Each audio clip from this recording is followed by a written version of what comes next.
Besar ke kitten? Kitten 4 ekor, yang teenagers 4 ekor.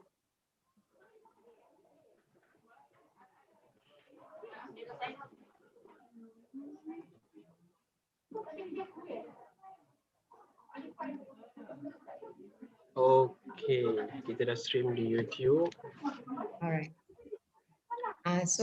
Daniel tu hari YouTube ni ada dia. 2 speaker kan, Encik Buhari dengan Encik Daniel Ya. Okay, alright, alhamdulillah. So jadi sebab sekarang speaker pun dah ada 11 orang. Speaker ada 11 orang. Sorry. Participant pun dah ada 11 orang dan di YouTube pun dah ada 3 orang yang tengok. Okay. Macam ni kalau okey kita start terus sebab sekejap lagi participant akan bertambah lah. Ya. Okay. So nanti Hakim Daniel Buhari akan start dulu with the training. So Daniel akan tolong tengokkan dekat chat dengan YouTube tu lah. Oh, okay, boleh. And then saya just sikitlah briefing training ni saya just untuk opening dan saya akan closing. Nanti kalau berkenaan dengan Q&A ke ataupun ada break 5 minit atau 10 minit dan rehat, semuanya terserah pada speaker. In case macam speaker tiba-tiba rasa macam nak minum air, bagi dia orang minum air ke kan dan sebagainya, serah.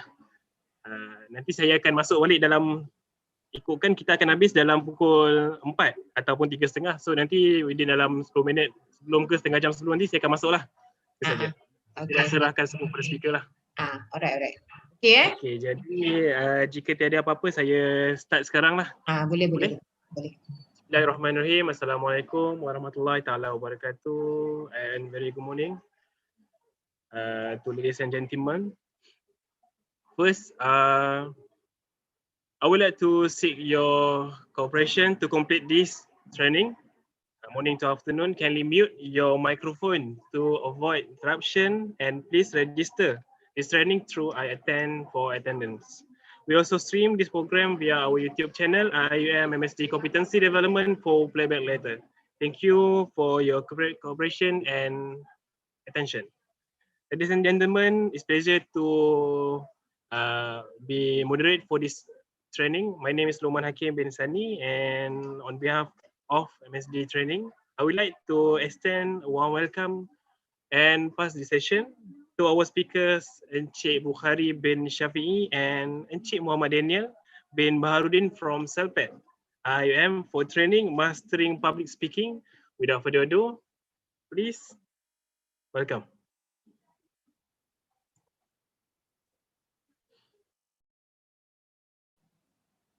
Okay, Bu, all yours.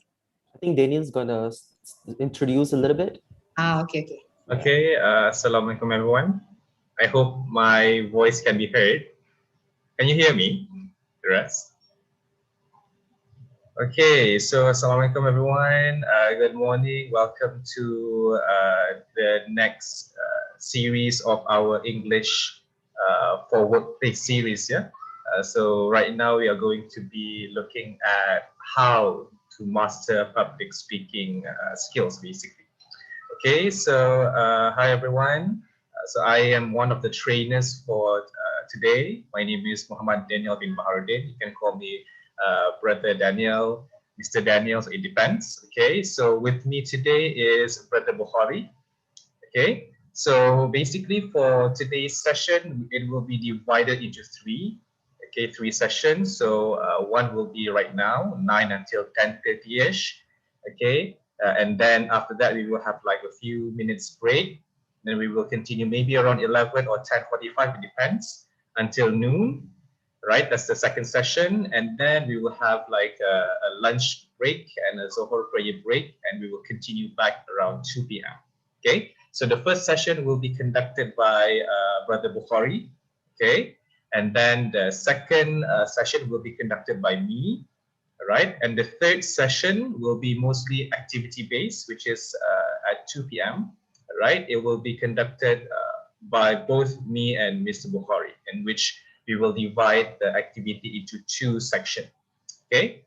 So I think without further ado, I will invite Brother Bukhari to start off with the first session of our workshop, Mastering Public Speaking Skills.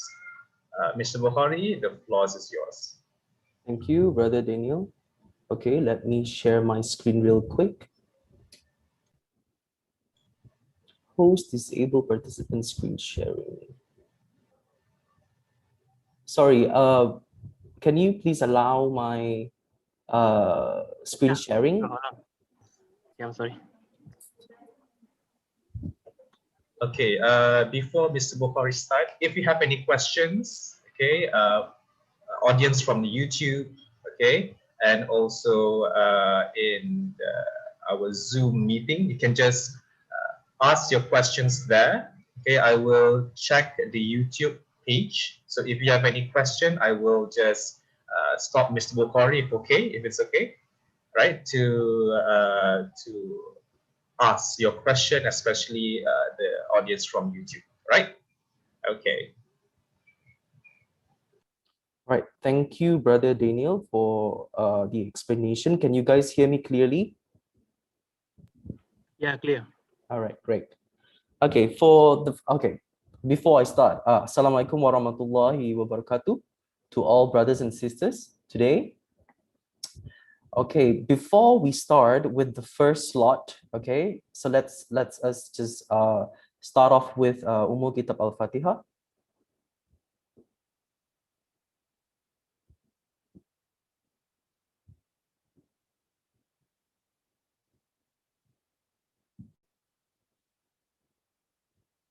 Okay, as briefed by Mr. Daniel earlier, the slots, there will be 3 slots, yeah? The first slot will be conducted by me, all right? So the first part is knowing the content of your public speaking, okay? So this session will be conducted for 1 hour and 45 minutes, right? And then after that, you will have 15 minutes break before the next session starts at 11. Okay, so let's continue. Okay, in this slot, I'll be looking at 2 things. Yeah, the first one is we're going to look at public speaking. What's the definition of public speaking? What are the purposes, styles, okay, the history of public speaking, and the importance of public speaking in the business world, yeah, including the world of education. And then the second part, we're going to look at the structure, yeah, on how you can structure a successful speech, right, which involves preparation, practice, and also performance. Okay, so this is just a simple ice-breaking activity just to, just to ask for your opinion, yeah, on public speaking. So what I would want you to do is to, I would want you to choose a word or write a word to describe public speaking. It can be anything, yeah, it can be positive or negative. You can post your answer in the chat section now.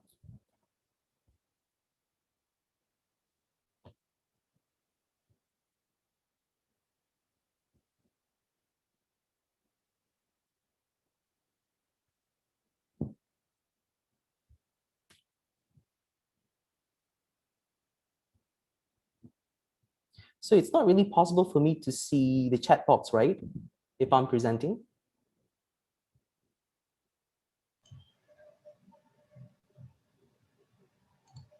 Any clue? So we have nervous. Oh, nervous. Okay. So people from YouTube, you can put your answer in the chat section, yeah, and share, one word to describe public speaking. I will share your responses.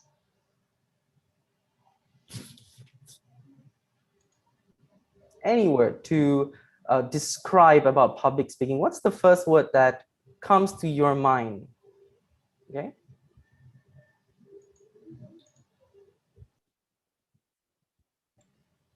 Okay, so Sarah Liana mentioned speechless, okay, nervous, right? So mostly from the, mostly negative lah. Okay, speak in front of audience, okay. Mm-hmm. Right, interesting. Can you Okay. share more? Unprepared. Brother Right. Ridwan mentioned unprepared. Okay. Come on, guys. From YouTube, just share your, challenging. Sister Azura mentioned challenging. All Okay. right.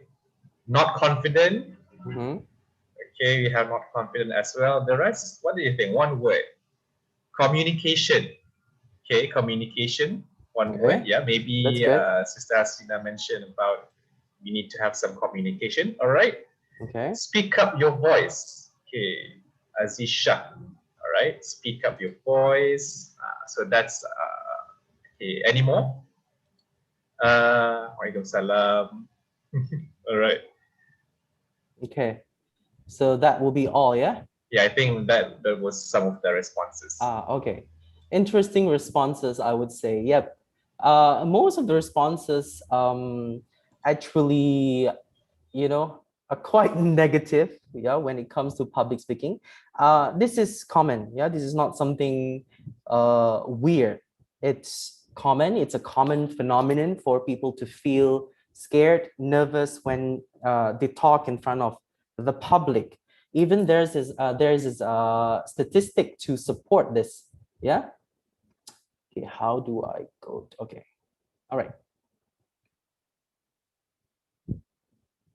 Okay, so according to the Washington Post, okay, it reported that, 25% of American, they feared public speaking the most, more than heights, animals, drowning, okay, blood needles, claustrophobia, the list goes on.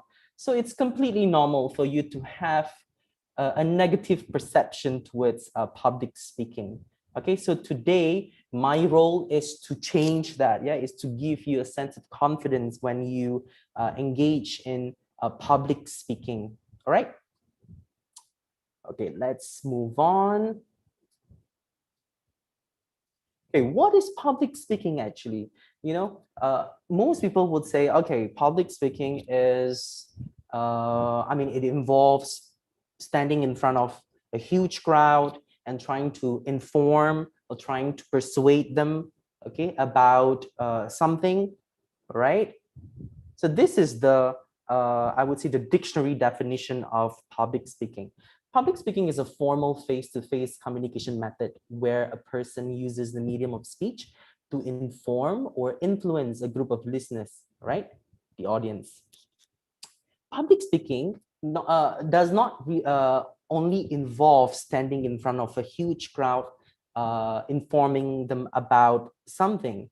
Yeah, it somehow, involves so many other things, okay, including the things that you do in your daily life. Like for me, okay, I'm a teacher, so I deliver lecture. When I teach in front of my students, that is public speaking. That is considered as public speaking.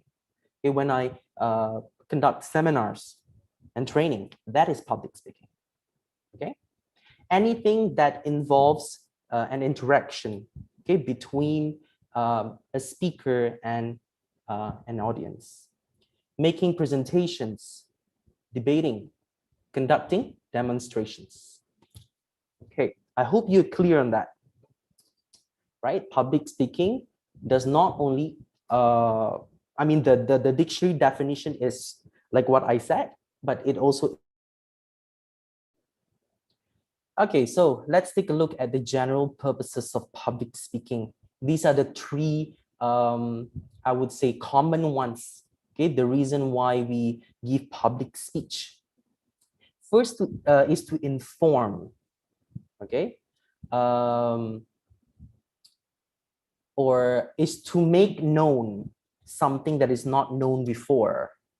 Okay, the second one is to persuade the audience or the crowd, okay, especially by political figures if they want to explain about their manifesto or things like that. They have to be able to persuade the audience in order to vote for them. And then the third one is to entertain. Okay, we also give public speech to entertain, especially in weddings, in after dinner party and all these occasions. Okay, moving on. Okay, we discussed about the purposes of speech earlier. Now we're going to look at the 3 styles of speech, right? The first one is impromptu speech. This one, I think, is the one that is feared the most by everybody. Yeah, having to talk in front of an audience without having the time to prepare beforehand. Yeah, maybe you have a limited amount of time to prepare, perhaps 5 to 10 minutes only. Okay. Some of the examples would be giving a farewell speech to a fellow colleague. That is public speaking too. The second one is manuscript speech. Yeah, this one is manufactured. Yeah, where normally delivered by political figures, especially when they read the word, forward, especially, for example, by our Prime Minister. Normally, you can see him reading a prepared speech beforehand. Of course, it's to avoid misunderstanding, yeah, because it is really important when it is at this stage.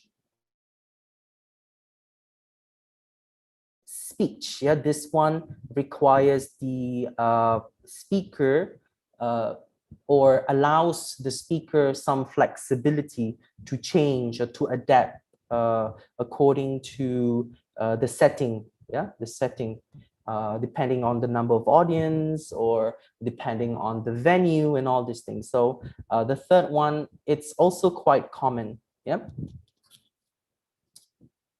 Okay, we talk a bit about public speaking. Now, it has come a long way, right? So let's take a look at the evolution of public speaking, the history behind public speaking.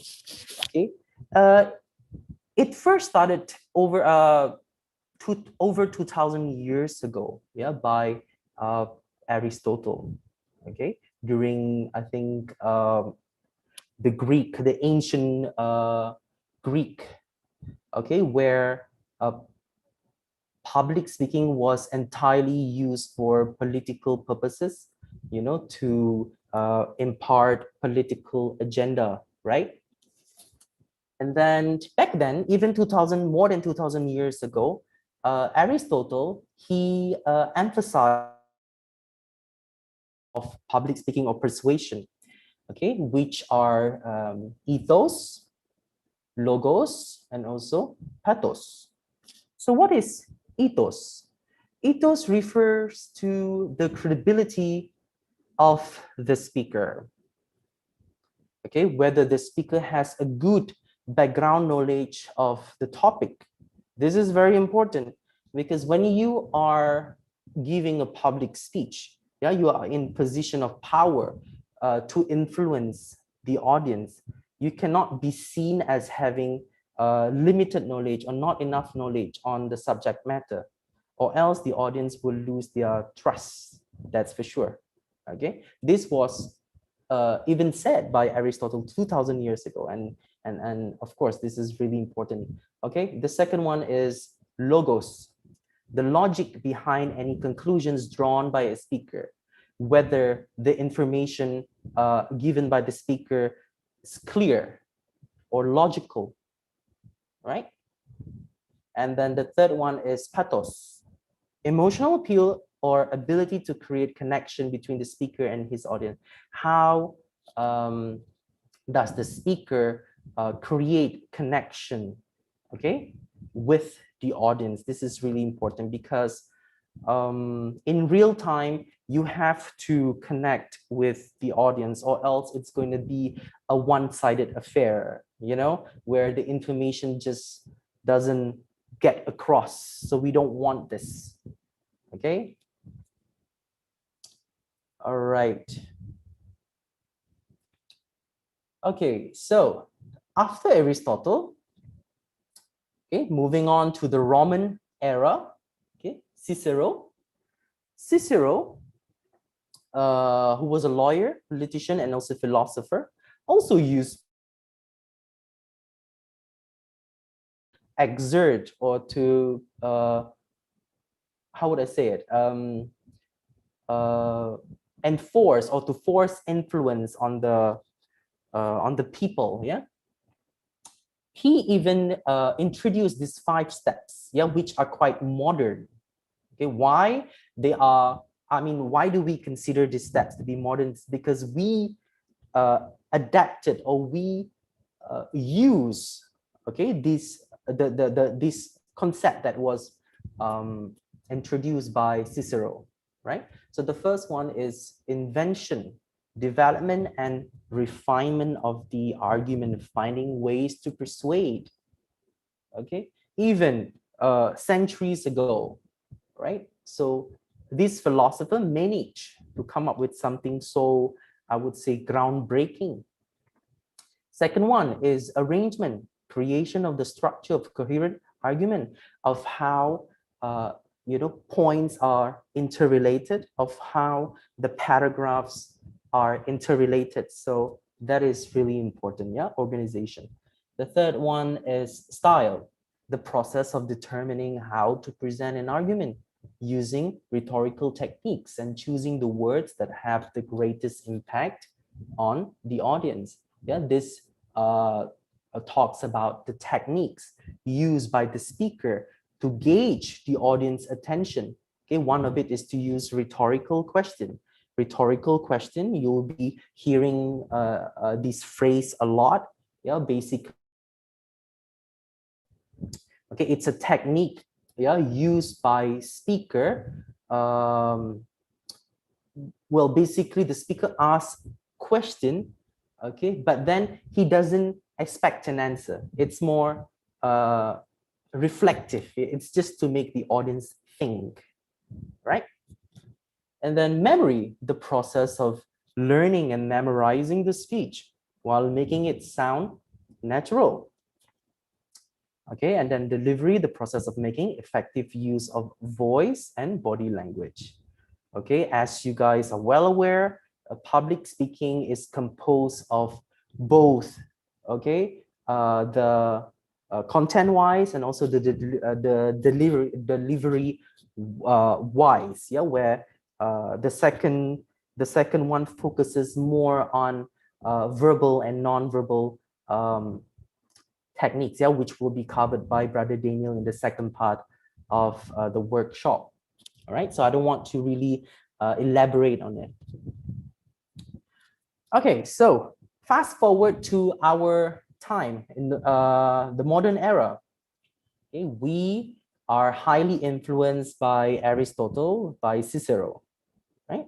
So public speaking has evolved into one of the most powerful marketing, educational, and brand promotion tools in any business.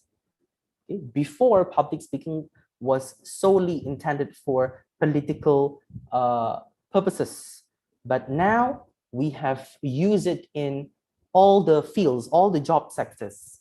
Okay. As for our case, in education, it is really important to impart knowledge.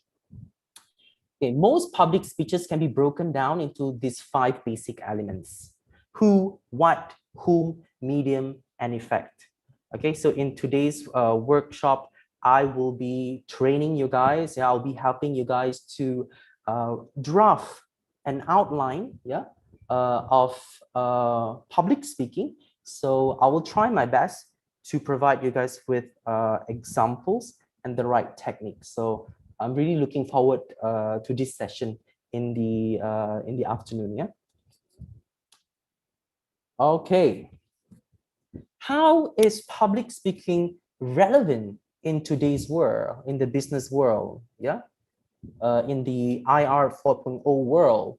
Okay. The truth is that you might have the best products or services. Yeah. Here we are looking at the business world. Even though you have the best products, okay, but then if you don't know how to communicate your idea, it will be in vain. Yeah, it will be wasted. So the rule is, okay, if you have a good product and if you don't know how to communicate, it will be a waste, right? So whether your goal is to enhance your professional growth, take your business to the next level, or inspire, persuade, motivate other people to follow your lead, you will have to learn to convey your ideas in front of a group of people in a clear, structured, captivating manner. And I believe that all of you agree to this statement, where even though you have the best idea, yeah, the best invention, but if you don't know how to communicate your thought, to explain to other people, then people wouldn't know of your creation, right? Okay, so here are some of the importance or the significance of good communication skill or the ability to speak in public. First off, it opens up new opportunities for career advancement. Okay, you won't be at the same level forever. If you know how to talk, if you know how to communicate, if you know how to persuade other people, you will go up the ladder of career. The second one, it attracts the right customers to your business. Okay, I think this is pretty obvious. And the third one, it helps you to easily assume leadership and train others. If you look at the leaders around us, they can talk very well. They can influence other people. And this is why they become leaders. People believe whatever they're saying. Okay, so if you want to assume leadership, you have to master the techniques of communication or public speaking. All right, so we're going to look at that today. Okay, so I've been talking, I think, for the past 30 minutes nonstop. Let's just do a mini activity. This activity is just to help you to think fast and also think critically in a short amount of time. Yeah, because time, as you know, is the most important thing, and especially in real life, you know, we are required to do a lot of impromptu speech or speaking on the spot, right, to other people. So why don't we do this activity, right? So what I want you guys to do is that I will be sharing the link to this Padlet, and I want you to post your comments there. Okay, give me 1 minute.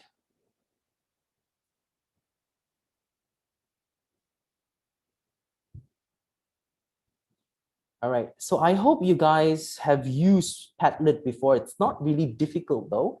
Okay, what you have to do is you will just have to, you'll be directed to this page, okay? And I want you to post your comment here. Are you guys following me?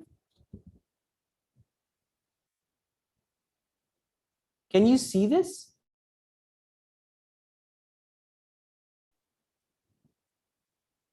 Hello? Yes, Ken. Okay.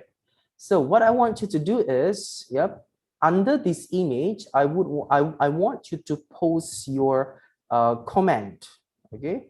Your answer, all right? Before I ask you guys to do this, let me explain a little bit, about this activity.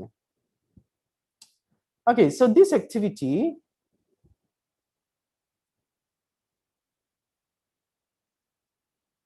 okay, how do I go back? All right. So what you have to do here, okay, you are given two images. The first image, okay, it's both are actually advertisements, right? The first image, I want you to decode, okay, or decipher the meaning of this advertisement. What is the purpose of this advertisement, or what's the meaning of this advertisement? Okay, remember, this is closely related to public speaking, in which you are required to produce something in a short amount of time, right? So what do you think of this first image, right? So I want you to write the answer here. Okay, and then you are given actually 1 minute, maybe 2, if you think that you need more time. Okay, just give your answer here, and then once you finish with number 1, you can proceed with number 2. Right? What do you think of this image? What does it mean? Right? So I hope my instruction is clear on this one. Do you want me to explain again?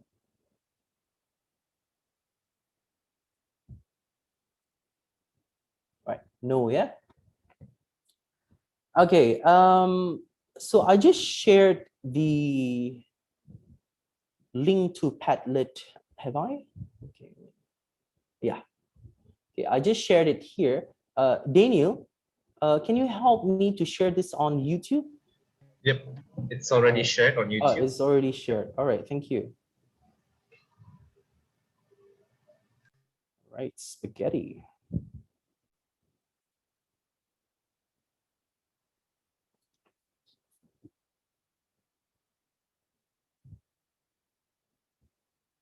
Come on, keep the answers coming.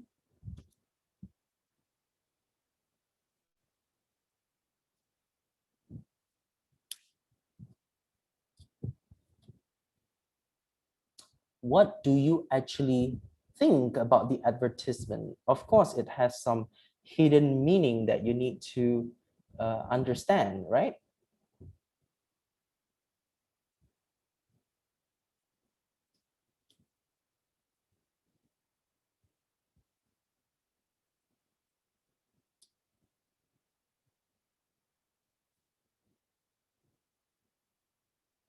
Okay, so far I only have 3 comments. I'm expecting more actually.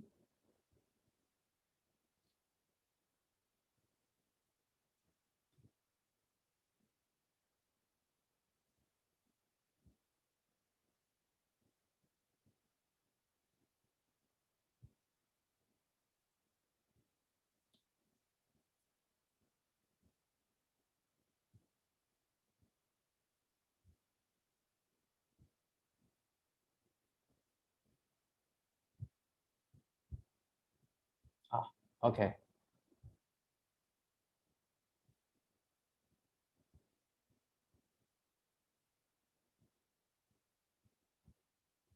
Okay, so let's go through the comments for the first image. Okay, spaghetti, various product under one brand. Okay, let me remind you that there is no right or wrong answer because it's very subjective, right? Okay, one brand to advertise the brand of the products, junk food combination with good food, good food. Okay, to promote products of the brand, pasta, ingredients to cook spaghetti. Panzani is the best pasta ever. Okay, type of product of Panzani. All right.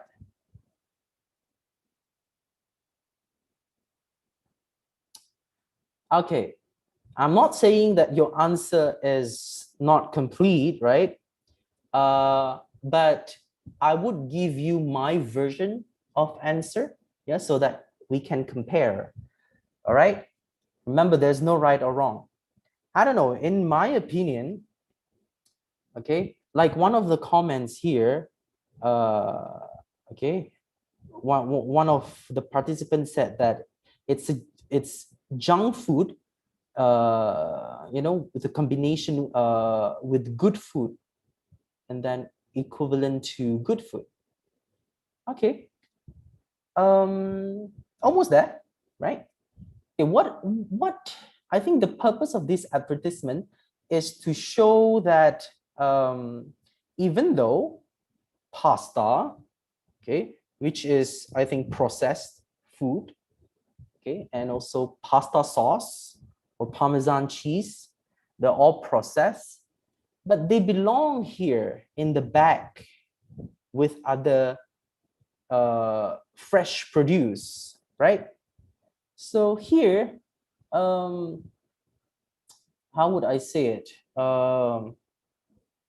It is trying to say that the pasta produced by Panzani are fresh, Okay, so they belong together with the other ingredients, so you don't have to worry.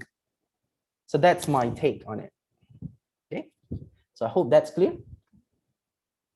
Okay, it's trying to say that this pasta by this particular brand is very fresh for you to consume and safe. Okay, I hope that's making some sense. All right. Okay, and then the second picture or the second advertisement, yeah, you can see a lollipop here. Follow the path, follow the group. This is our territory. Follow the leader. Not healthy. Attraction. Okay, don't bother the attraction, go for objectives. Follow the leader to the right path. All right. Okay, good responses. Now, when we look, when we talk about advertisement, right? Okay, of course, the advertisement is trying to sell the product to the buyers. Okay, so the product here is this particular lollipop. This is just my understanding. Okay, I feel that this lollipop, it's good for the buyers. Yeah, maybe because it's sugar free, right? You can see that a lot of brands now, they have gone sugar free, like Coke, Pepsi, sugar free, okay, even though it's still sweet. So I think what this advertisement is trying to achieve is to tell the audience, the buyers, that it's not dangerous or it's not harmful for your health. Okay, it's sugar free. Okay, another possible answer, I think, in my opinion, would be okay,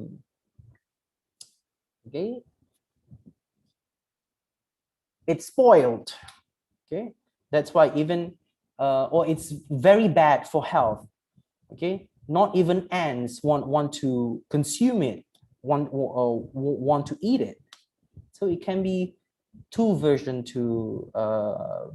of answer to the advertisement. So I hope that it's making some sense.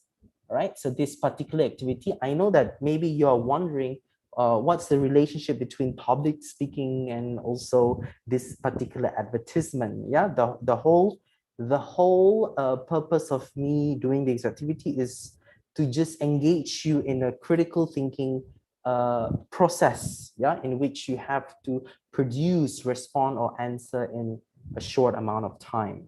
Okay, you have to be creative. You have to be able to tell a story, right? Okay, let's move on with the slides. Okay. Okay, let's move on to the crook of our discussion today, yeah, the most important part of our discussion today is to look at the structure of the speech, of how you structure your speech. Okay, as you know, okay, when you want to prepare for public speaking, you have to prepare beforehand. You cannot just leave it to the fate and just say something without any prior preparation. That doesn't work. Okay, that will never work. Even the best of public speakers like Barack Obama or Bill Clinton or whoever, all right, they have prepared, or they practice over and over again until they master the art of public speaking. Yeah, so this is not something that you master overnight. It takes years of practice. It takes careful attention to details, right? So the first step is preparation. Prepare. How do you prepare? How do you gather information? Okay. And then practice, practice, practice. After you prepared, after you've gathered all the points, how do you practice? How do you deliver? Right. And then the third one is performance, is where you need to deliver the speech. Okay, what you're supposed to do when you deliver the speech, right? Okay, so let me just read it out. Read this quote to you. Only the prepared speaker deserves to be confident. Those who are not prepared, okay, they don't have the upper hand. Okay, a vital step before the speech preparation. These are some of the questions that you need to ask yourself, yeah, before you prepare the speech outline. Okay, number one is who? Who is the intended audience? Who are you talking to? Students, colleagues, dignitaries, okay, important people. Okay, so that the ideas that you formulate have to be sensible, have to be comprehensible, understandable, right? Number two, what is it about? What is the topic about, whether it's relevant or not? Okay, like for example, you are giving a speech to, I don't know, a primary school student on, I don't know, on management or marketing. So it doesn't make any sense, right? Okay, so you have to know the subject matter. It has to suit the audience. Number three, when? Okay, the time of the, I would say the speech is also important. It determines the content of your speech too.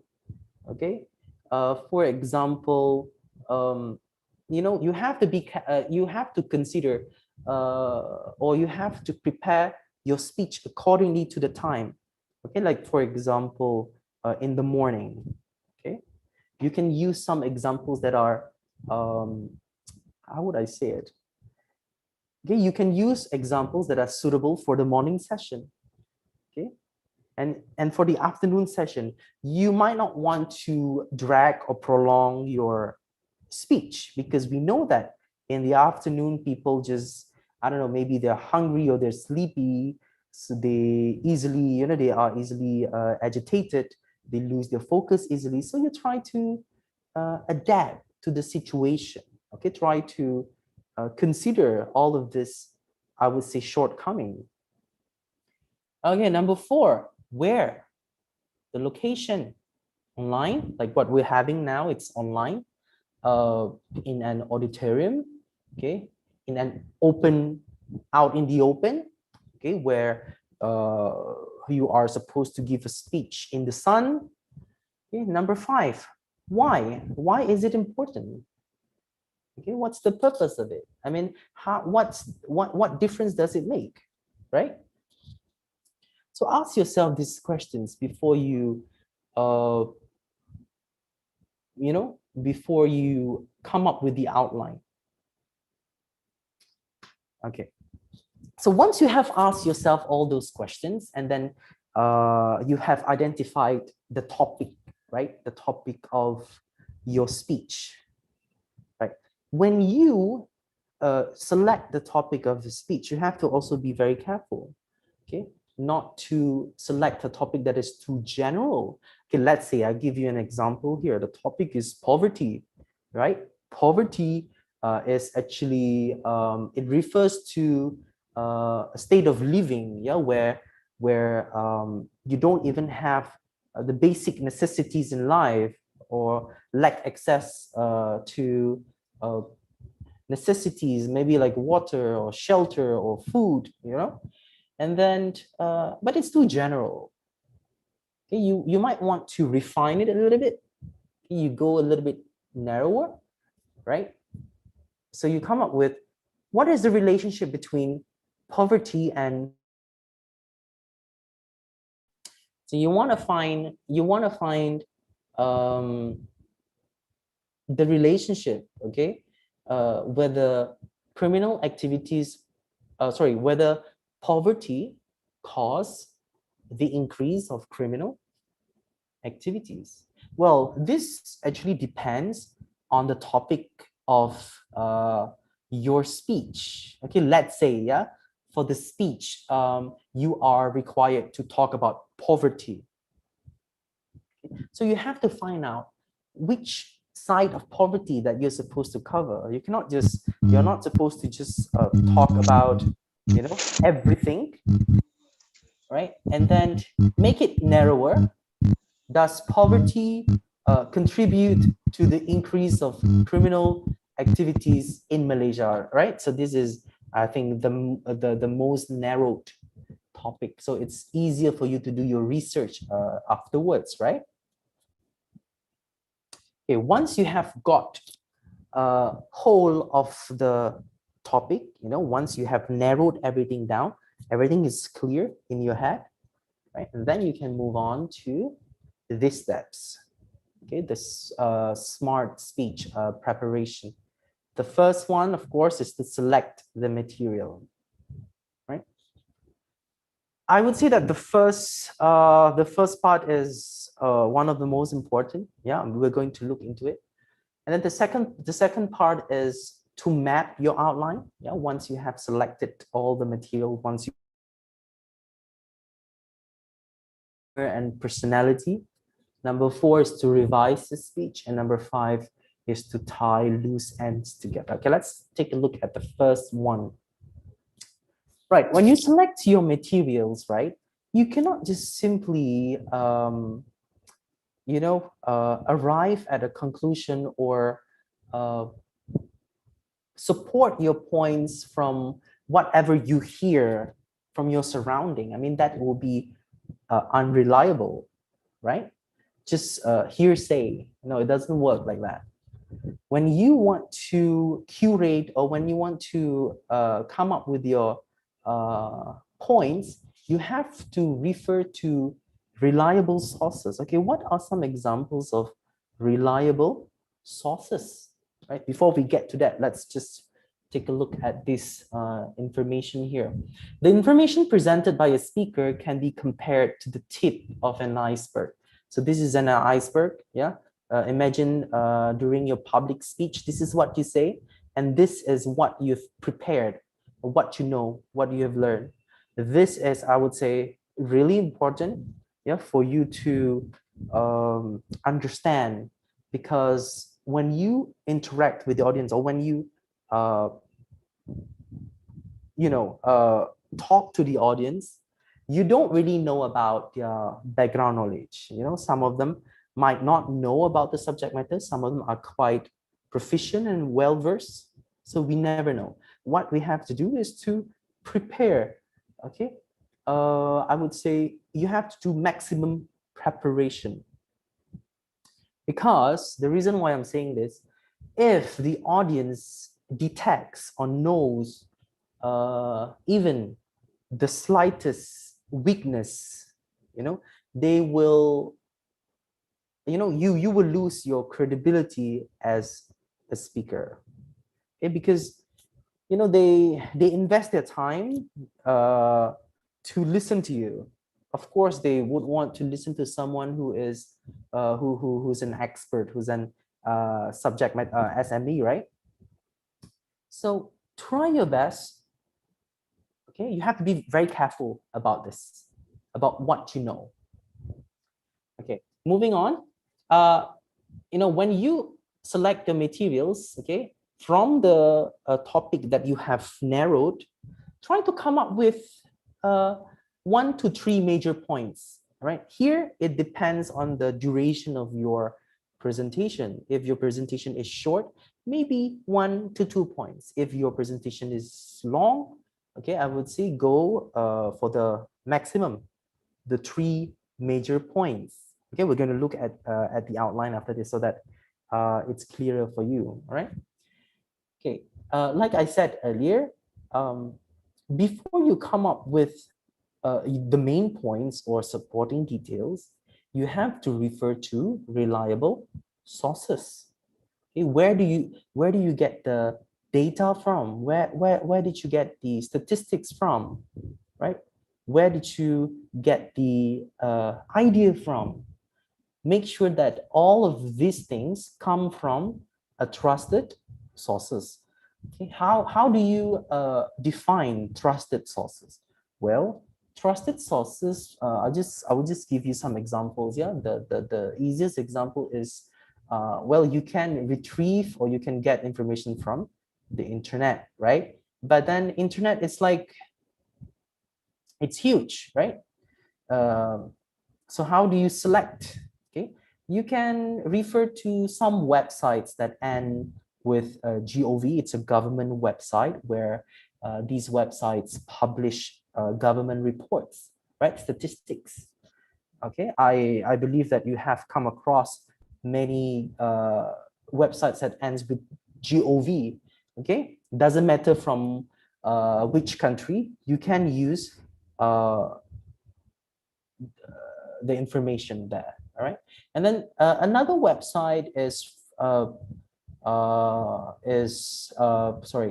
website that ends with edu, right? University website where they publish a lot of things, right? You can cite or you can take your sources from there, right? I'm not saying that you cannot take any other, you cannot take sources from any other website. Yeah, the only thing that I'm worried is whether the website is reliable or not. So we're talking about reliability here. So for you to be as credible as possible, for you to be as prepared as possible, I would advise you to go for this too, right? And we have a lot of other options that you can look at, you know, from database. You can refer to the library, ask the librarian to help you. Okay, but then again, it's difficult, yeah, to search for information if you are not really exposed to it. So the best ways is to refer to some reputable or reliable websites, like I said. And make sure the information is meaningful, easy to understand, reliable, and up to date. Okay.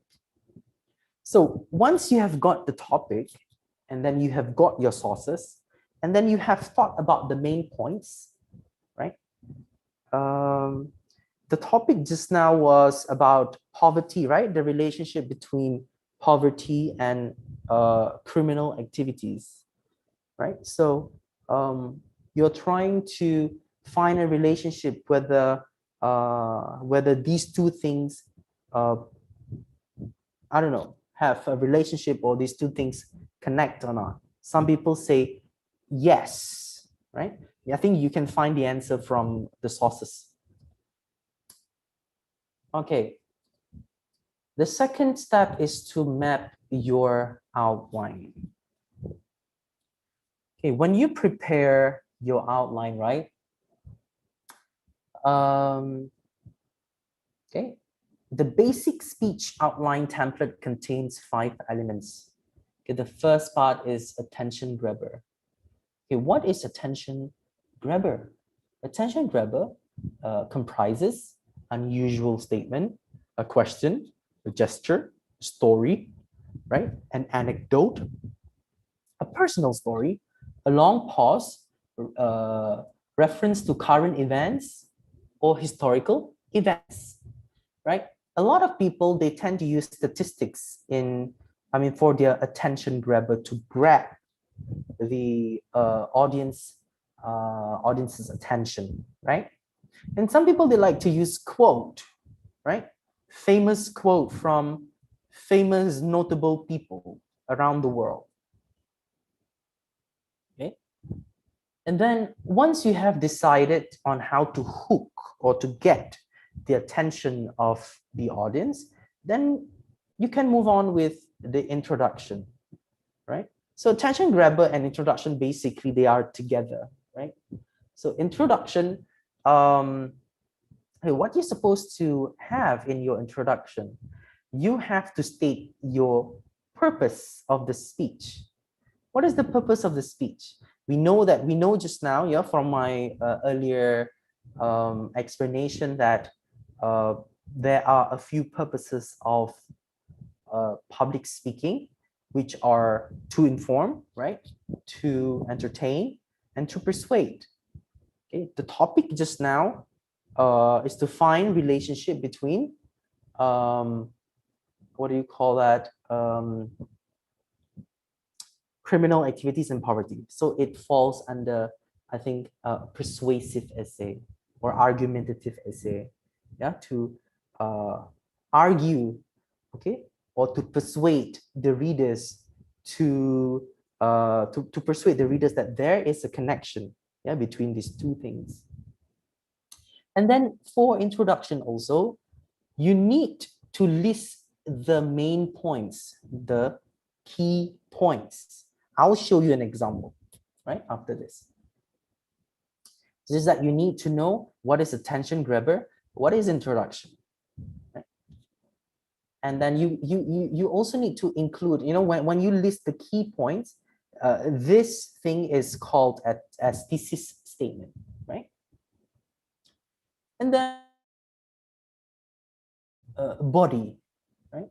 Body is where you elaborate or you explain in details about the main points that you have gathered. Let's say you have 3 main points, right? Okay. Firstly, okay, the first main point, and then you explain a little bit about the point by using, I would say, this technique, right? Timeline, culmination, cause, effect, or complexity. The most commonly used one is complexity, where you talk about the the main idea, right? Main point 1, and then you go very specific towards the end. Okay, you're trying to find out the how, the what, and the why, right? Let me give you an example so that you can visualize, you can think clearly. Okay, let's say we're talking about the importance of time management, why time management is really important. Okay, in my opinion, time management is really important because it helps you not to procrastinate, okay, not to waste time or not to delay doing things. Okay, so that will be the what, right? And then what is the how? Okay, how is procrastination a bad thing, right? How is procrastination a bad thing? Well, you can say that procrastination is a bad thing because, you know, when you delay a lot, you have like, I would say, you increase the workload. Okay, so that would be the how. And then the why. Why is procrastination bad? It gives you unnecessary stress, right? It relationship between you and the boss because you keep on procrastinating or delaying the work, right? So these are some of the methods that you can use, yeah, to refine your main point. And then moving on to conclusion is where you summarize all the main points, okay, and put them together. This part, we also call it as a restatement of thesis statement. Okay, and then to sum up these conclusion, you can include what we call as a call to action, a recommendation, your hope. What do you hope? Okay, what is the take-home message for the audience as a final push to make them remember of the topic? All right. Okay. Okay, under preparation, okay, we you need to remember to add humor and personality. You know, when we talk about public speaking, a lot of people say that, oh, it's very dry, it's not fun, it's very focused, it's very objective, you need to listen, you're not supposed to interrupt. Okay, but then again, you have to remember, for you to gauge or for you to get the audience attention, you have to treat them as your friend. You have to talk to them so that they are able to relate to you. If you just talk at them, you just explain nonstop and then they just listen to you, somehow the message gets lost. Okay, right. Avoid hype, big words, and corporate talk for something genuine and meaningful. When you use hype, big words, or corporate talk, somehow, not a lot, not all people have the same understanding as you. So the best you can do is to use, I would say, general language that everybody understands. And I do hope that, you know, I mean, I try to avoid using big words today because I want to make it general. So if let's say, if you catch me using any bad words, sorry, big words today, I'm so sorry. Okay, I don't really mean it. Yeah. And then your listeners should feel that you are talking to them, not at them. Okay. So once you have prepared the outline, you have added the humor, the personal touch, right? You added your stories a little bit, and now it's the time for you to revise your speech. Okay, if you think that the sentences that you have written are too long, then you can shorten them. Okay, put some pauses for impact. In public speaking, we need pauses, okay, which will be explained further by Brother Daniel later in the second part. Yeah, repeat the key idea over and over again throughout your presentation. Right, the main points you have to always, okay, I would say repeat them so that the audience remember, right, the key ideas of your speech, right? If possible, incorporate stories into your speech, right? Stories, personal stories, stories about people that you know, which are interesting, that you want to share with the audience.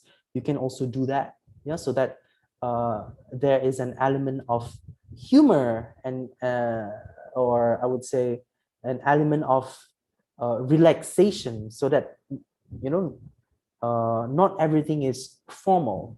So if everything is too formal, then we will lose the fun. Include questions, phrases, stories that allow you to interact with your audience, establish an emotional connection with them. You can crack a joke. Yeah, you can, of course, it has to be done tastefully. You cannot just crack a joke just like that. It has to be related to your point, just to ease the tension, I think. All right, number 5 is to tie loose ends together. So once you've already come up with the main ideas, the supporting details, the examples, okay, and then normally, okay, when you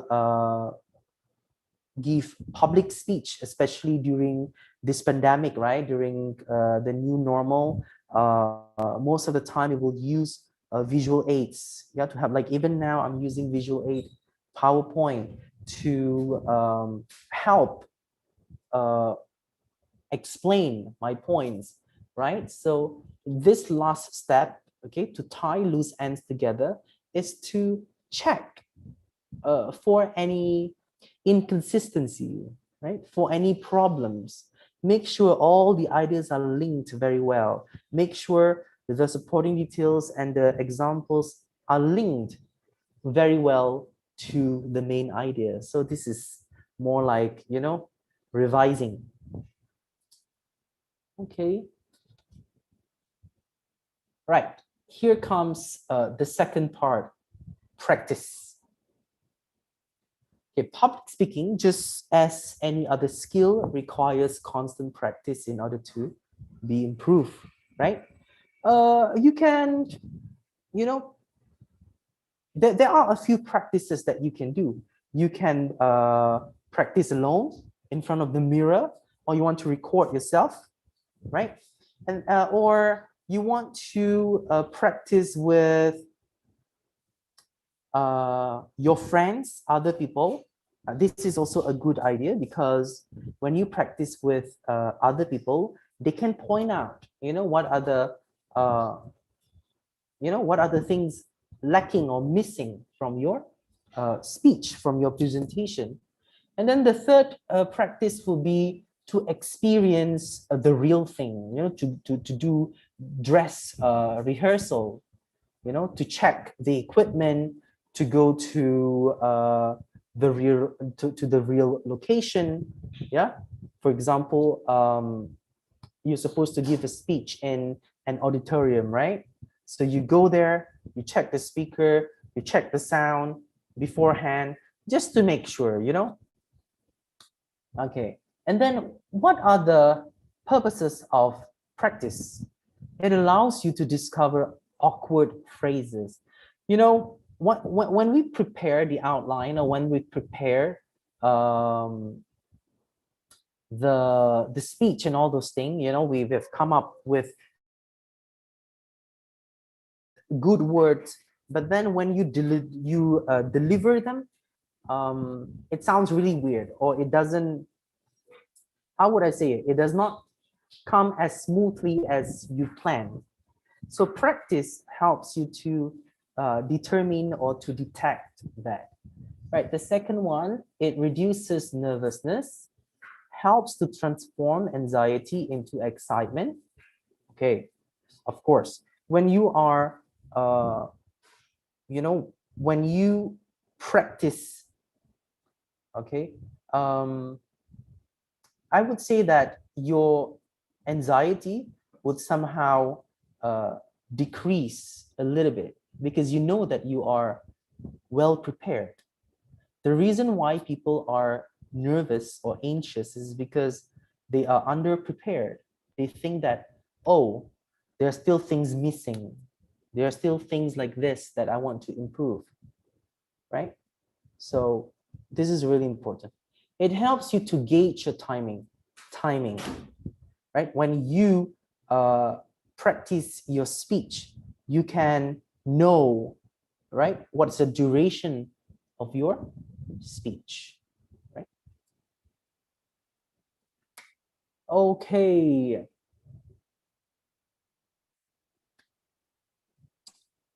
Okay. Now, before we continue with the next slide, I think I will give you guys a 5 minutes break, if it's okay. Is it okay? A 5 minutes break, yeah? We will start again at 10:15. Okay, you guys, if you guys want to drink or anything, you can do that.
Okay, for the first part of, in the first lot, it's very theoretical, right?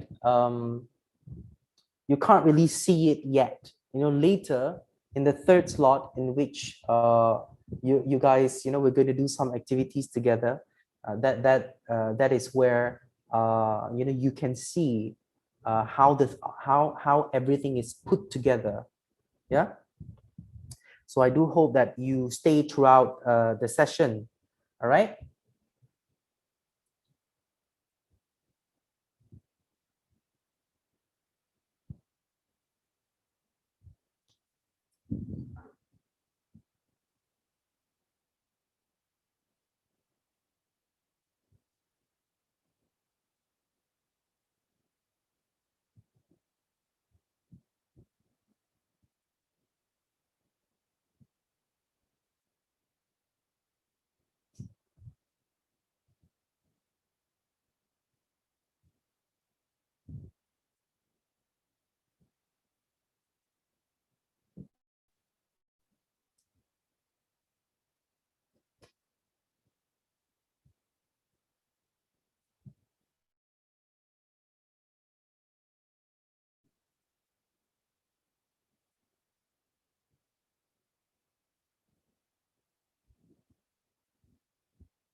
Mr. Buhari, Yeah.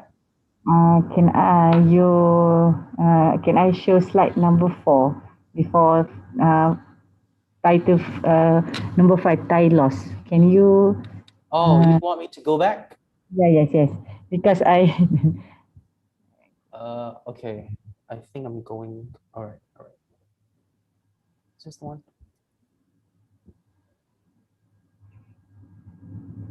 This yes. one? Yes. Yeah. Yeah.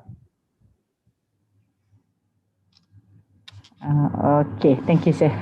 All right.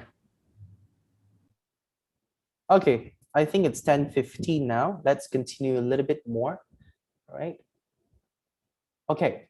So for this part, I'm going to show you some phrases that you can use throughout your speech. Yeah, some key phrases, or what we call as transitional phrases, yeah, to help with your speech.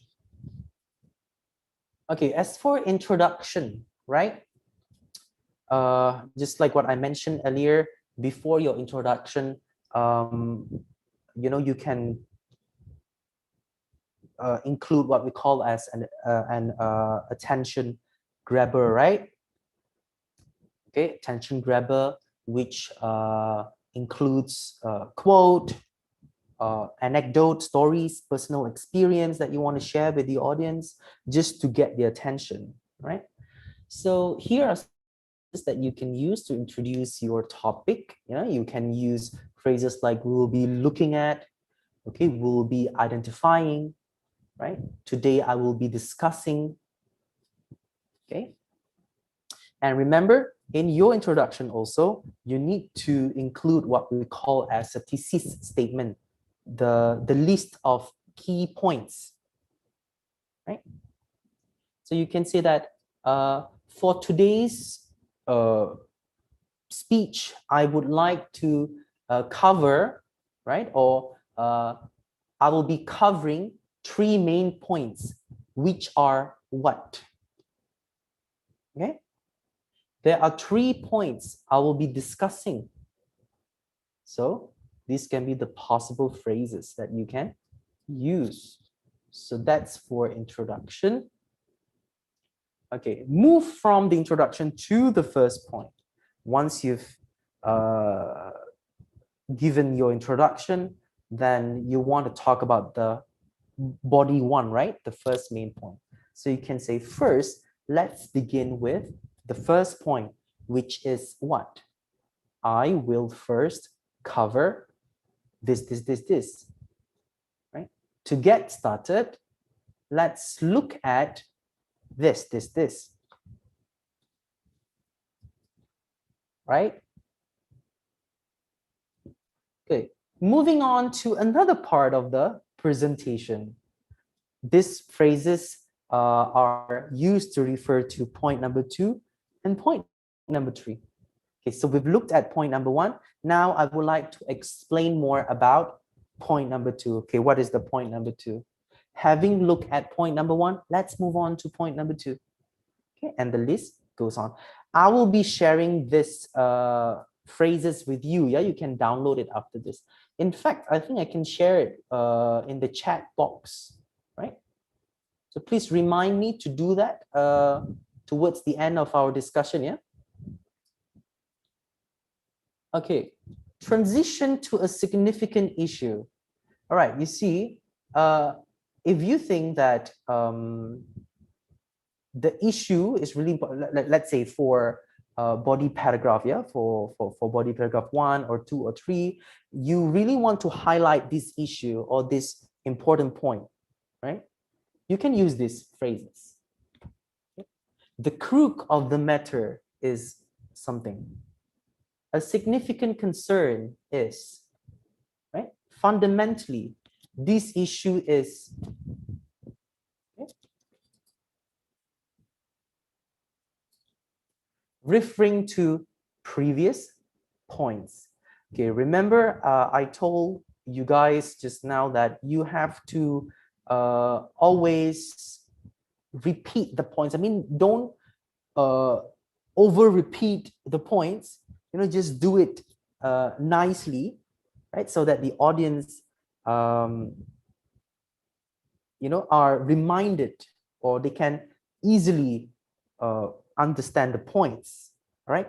The reason why we're doing this is because according to research, yeah, according to research, people tend to remember the points in an organized speech more than you know, the unorganized one. Of course, when it's unorganized, they cannot really make sense of what the points. You see, I think you have actually listened to a lot of public speeches before where the speaker just jumble things up, you know, just mixes everything up, and you can't really differentiate between point number 1 and point number 2, right? So this is a problem, and as a result, you can't really remember what is the message behind it. So whatever you do, when you give your speech, you need to be clear, especially when you are giving what we call as an informative speech or persuasive speech. Okay, informative speech, to inform new things, yeah, to discuss something that people are not aware of, right? And then the second one is persuasive speech, where you want to persuade people to believe whatever that you're saying, right? Okay, so these are some of the phrases. Let's return to, Okay, we briefly spoke about this point earlier. Now let's look at it in more depth now. Right? Point by point or steps of a process.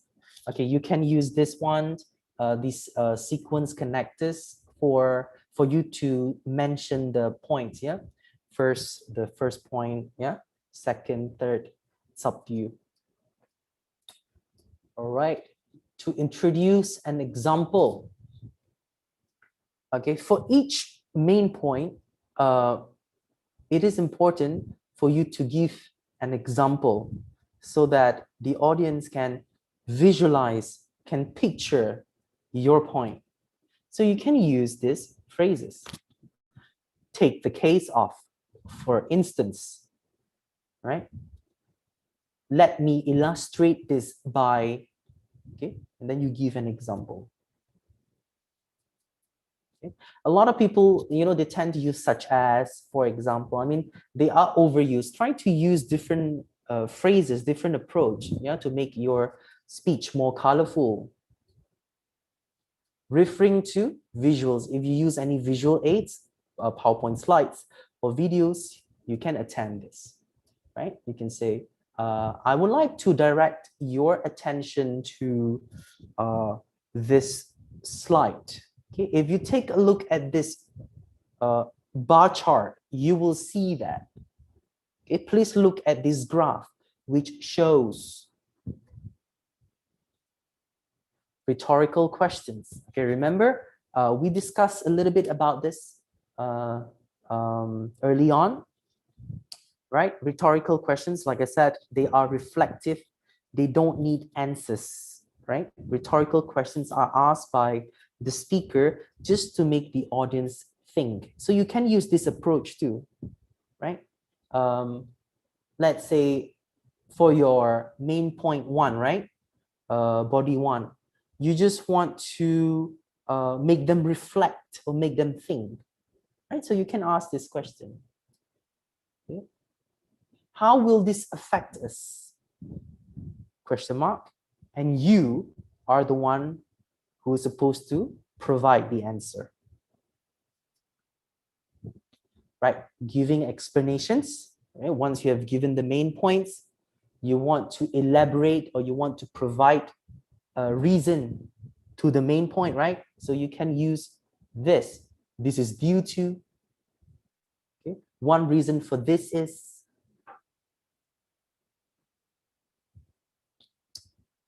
Okay. Contrasting, right? Let's say if you have two different point of view, okay?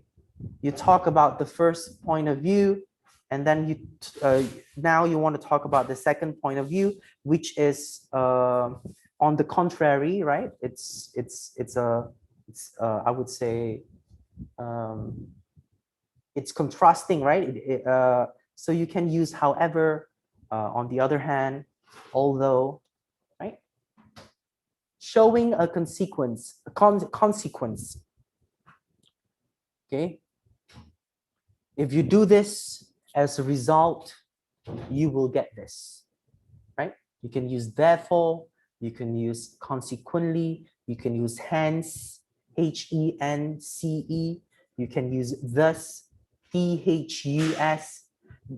All of these phrases and words have the same meaning as so, right? Providing additional information, right? In addition, moreover, furthermore, besides. Okay. Concluding a presentation. Once you have talked about all the main points, you want to, bring the speech to an end. So you can use some of these phrases. That brings to the end of my presentation. Okay. Before I complete my presentation, I would like to sum up, okay, the key points that I presented today, which are point number 1, point number 2, point number 3. You can actually rearrange the sequence of the point. Let's say in the introductory paragraph just now, you put A, B, C, right? The point for conclusion, you can swap, yeah, the sequence. You can, maybe you want to mention C first and then B and then A.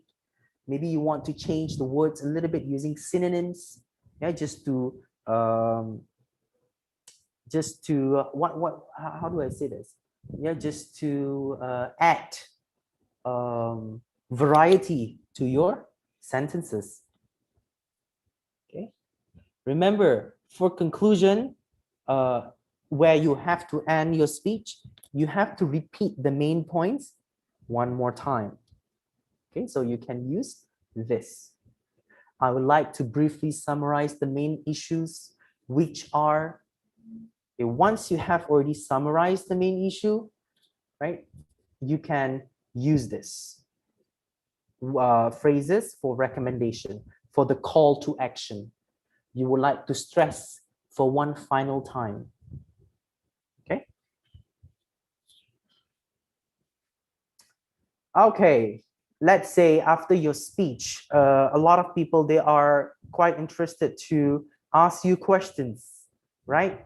So maybe you can, okay, let's say if you want to invite for questions, right? You can use these phrases. Okay, I'll be glad to answer any questions you may have. So let's throw it open to questions. Are there any questions?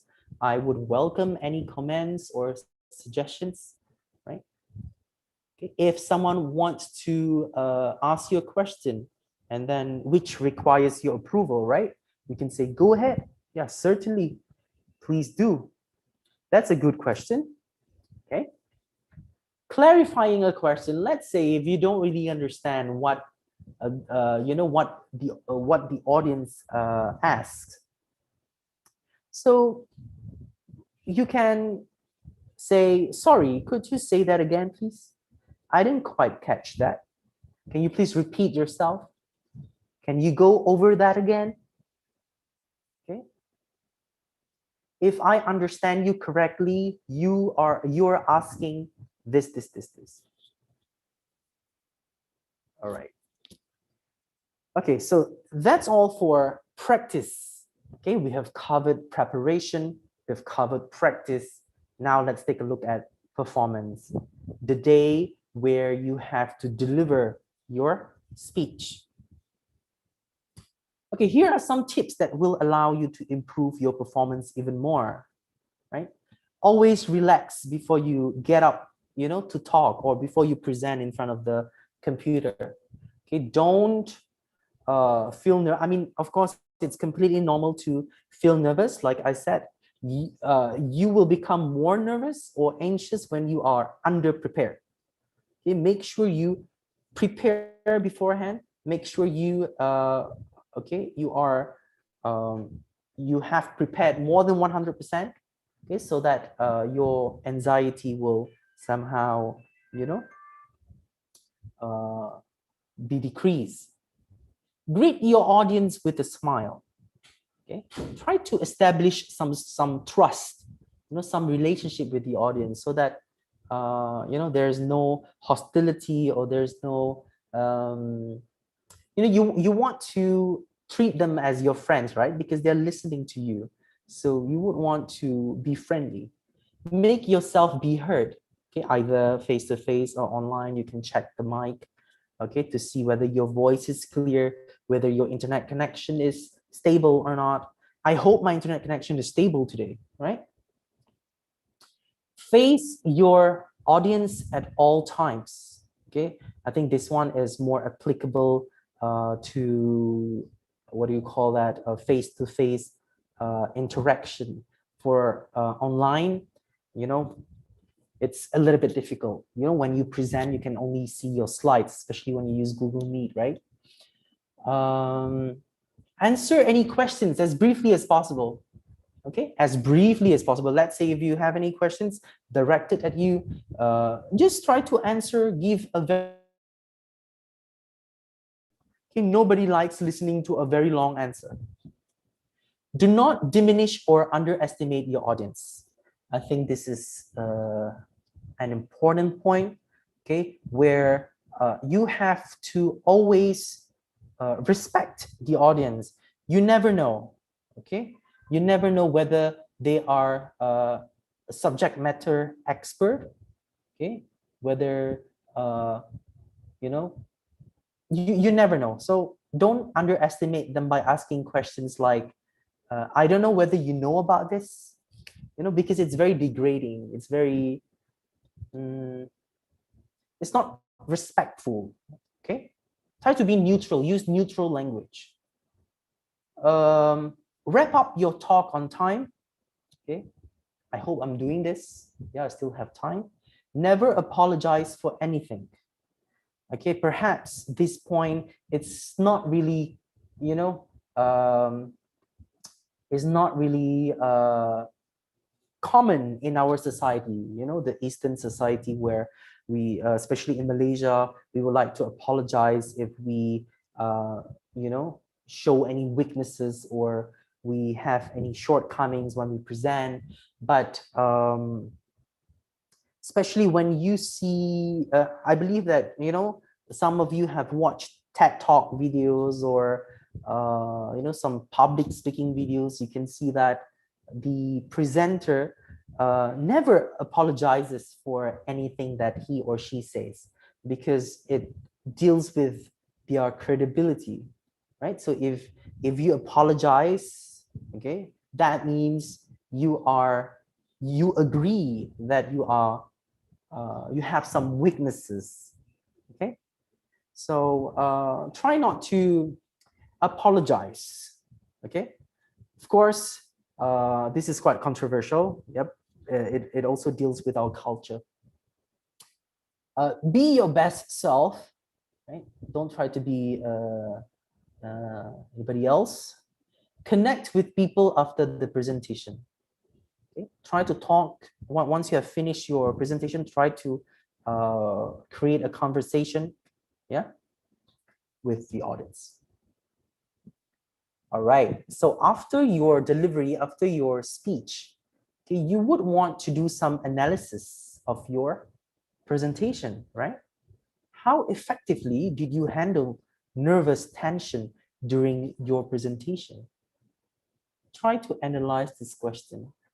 Did you have any, did you face any problems, okay, where you were so nervous during your presentation? And why was that? Why did that happen? So try to find the root cause for that. Lack of preparation, okay? Technical problem, find it out. What technique has helped you the most? What sort of techniques? Asking rhetorical questions, okay? I don't know, use good attention grabber, provide some personal stories so that they can relate to you. So what kind of techniques work? When did your listeners appear more engaged with your talk? Which part did they show their interest to you? What ideas, images, and stories did they comment on after the presentation? If you hear some people say, oh, I really love your presentation on this. So try to find it out, yeah, which part. When were you most engaged with your listeners? I think this question is almost similar to the third one. How might you deliver the same presentation again based on what you now know? Okay, so this analysis will prove to be quite helpful for your future speech, okay, so that you are well prepared. Okay. Okay, I think I almost come to the end of my session today. Before I end, I would like to bring you guys, you know, walk you guys through the checklist one more time. Of course, okay, for public speaking, first off, you need to greet the audience, okay, introduce yourself a little bit, okay, welcome the audience to, okay, let's say if you are conducting a webinar or whatever, you welcome the audience, you address them, say what you're going to talk about and why. So here's the purpose. Okay, here will be the introduction, right? and then outline the key points of your presentations.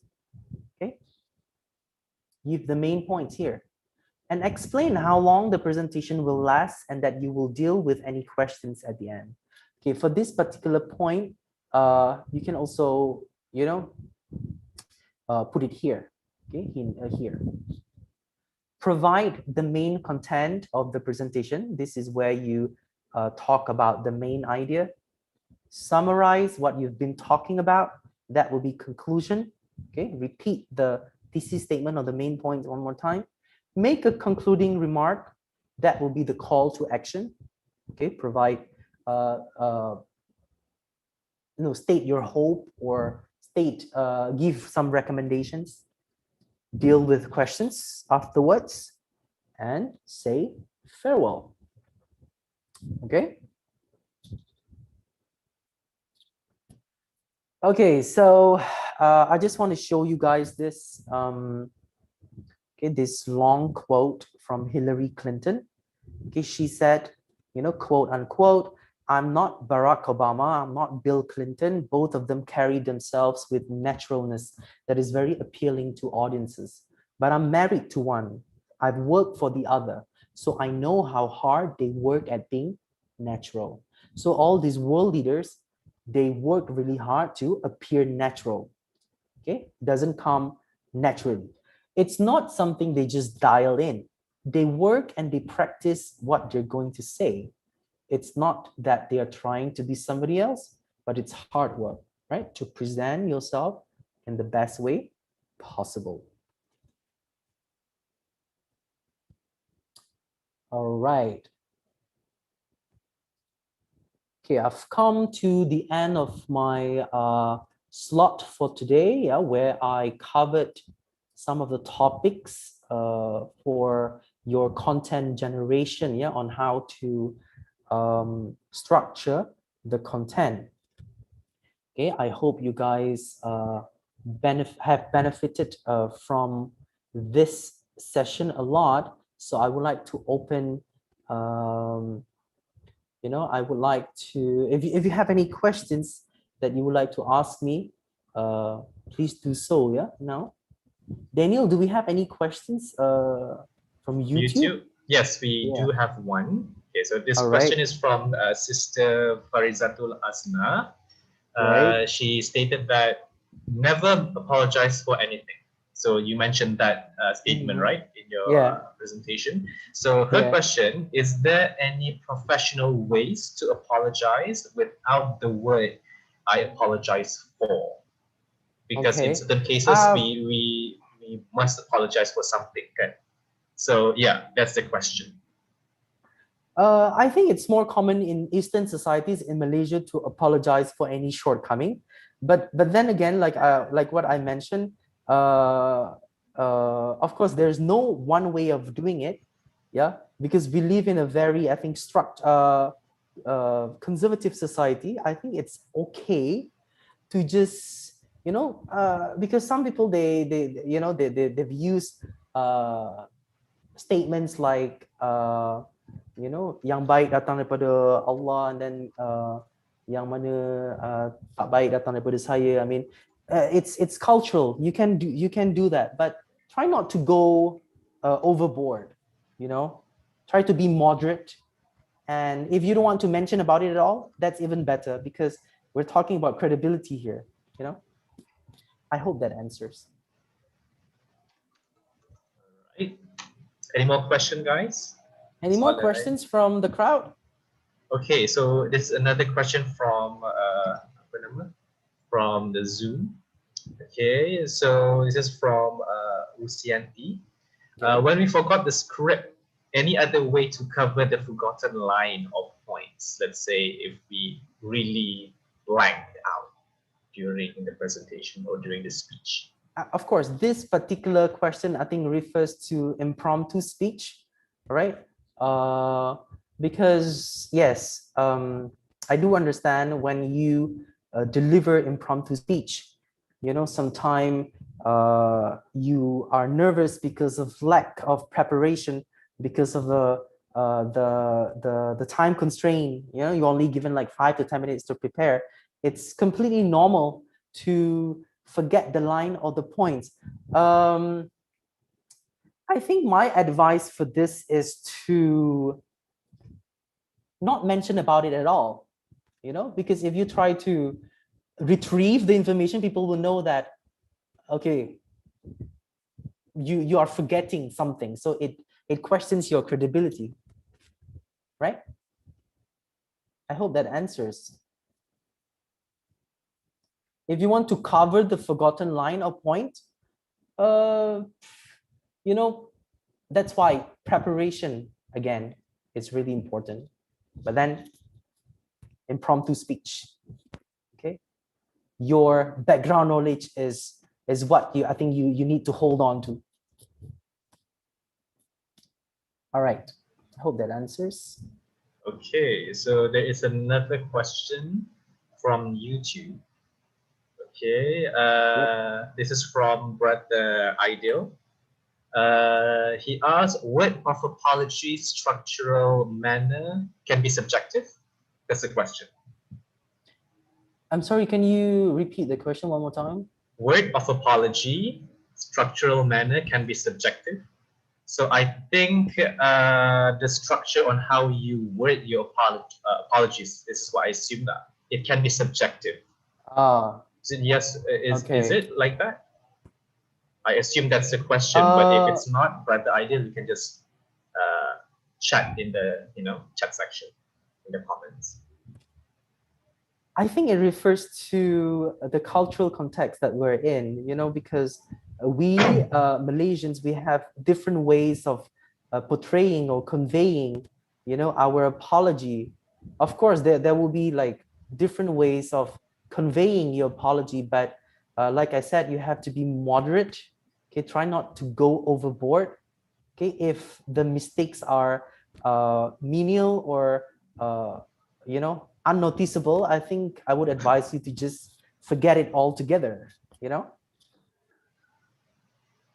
Of course, there's a way of on the cultural context that you're in.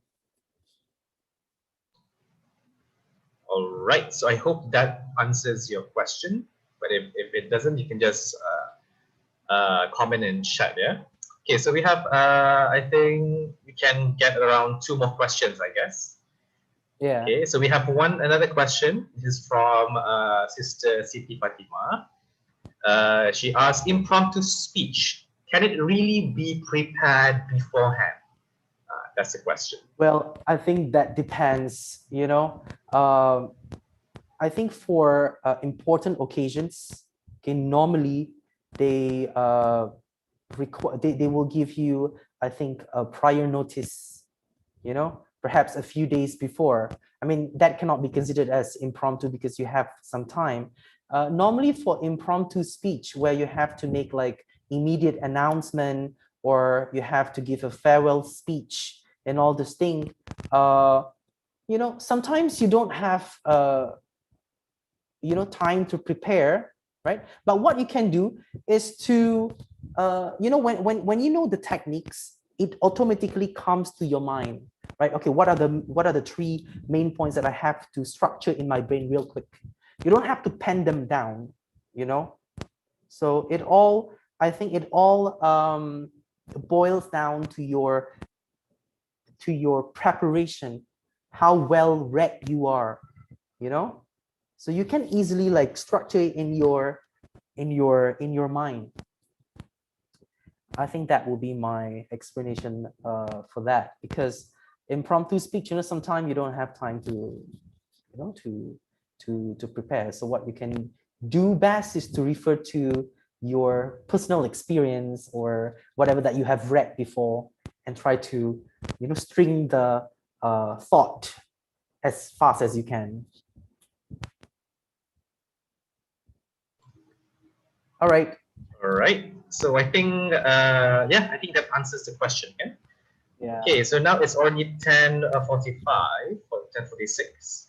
I don't think we have any other questions. Yeah, Brother Bukhari, do you have any final words before we end this your session? All right. Okay, I just want to say something. Yeah, thank you for listening to me. I hope this has somehow benefited you in some ways.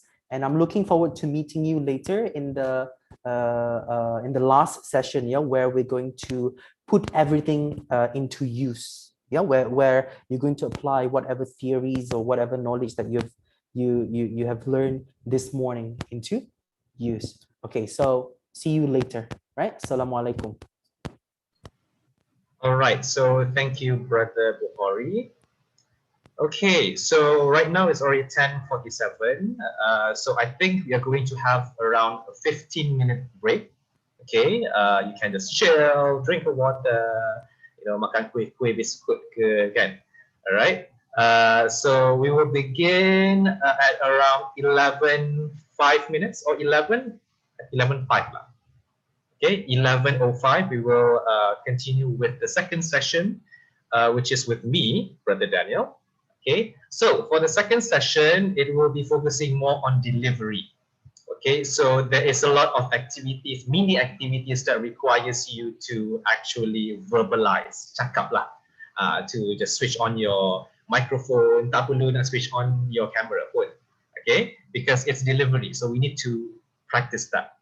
So for those who are on YouTube, if you can, I want to request that all of you can go to Zoom if you can, because on YouTube I couldn't, you couldn't share your voice, kan, your microphone. Okay, so I hope there's a lot of volunteers. It's simple activities, but it will be good for your vocal techniques and everything. All right.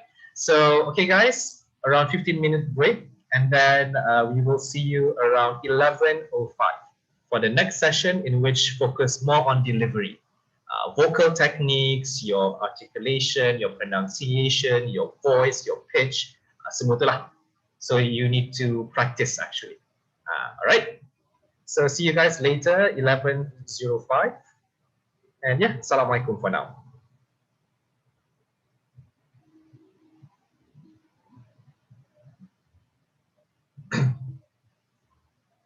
Brother Bukhari, they asked if you can share your slides with the audience, or your microphone is off.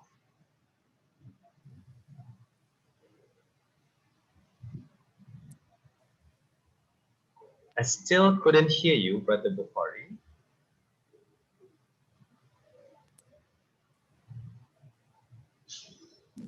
How about the, okay. Maybe later you can share a code, if possible,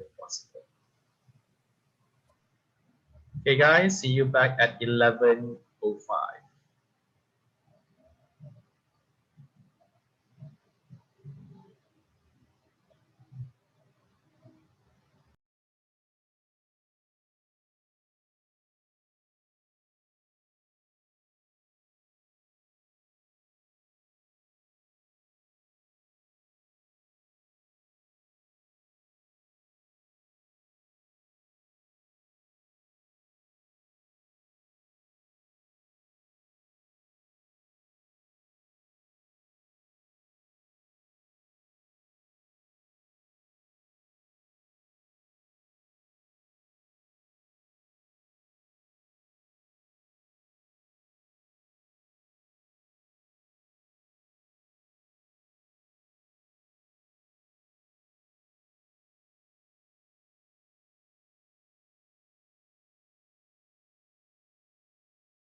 All right. Okay, we're back. Assalamualaikum, everyone. Can you hear my voice? Is it clear?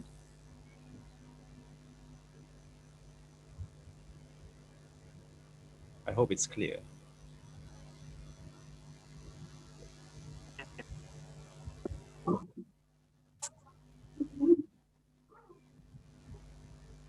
Okay, all right. So I think we can start, yeah? Okay. Let me just close. All right, so I'm going to share my screen. Where's my screen?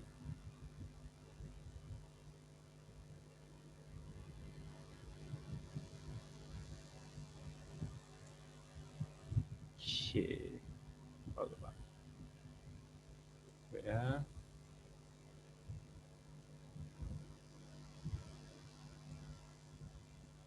Okay, what can you see on your screen, guys?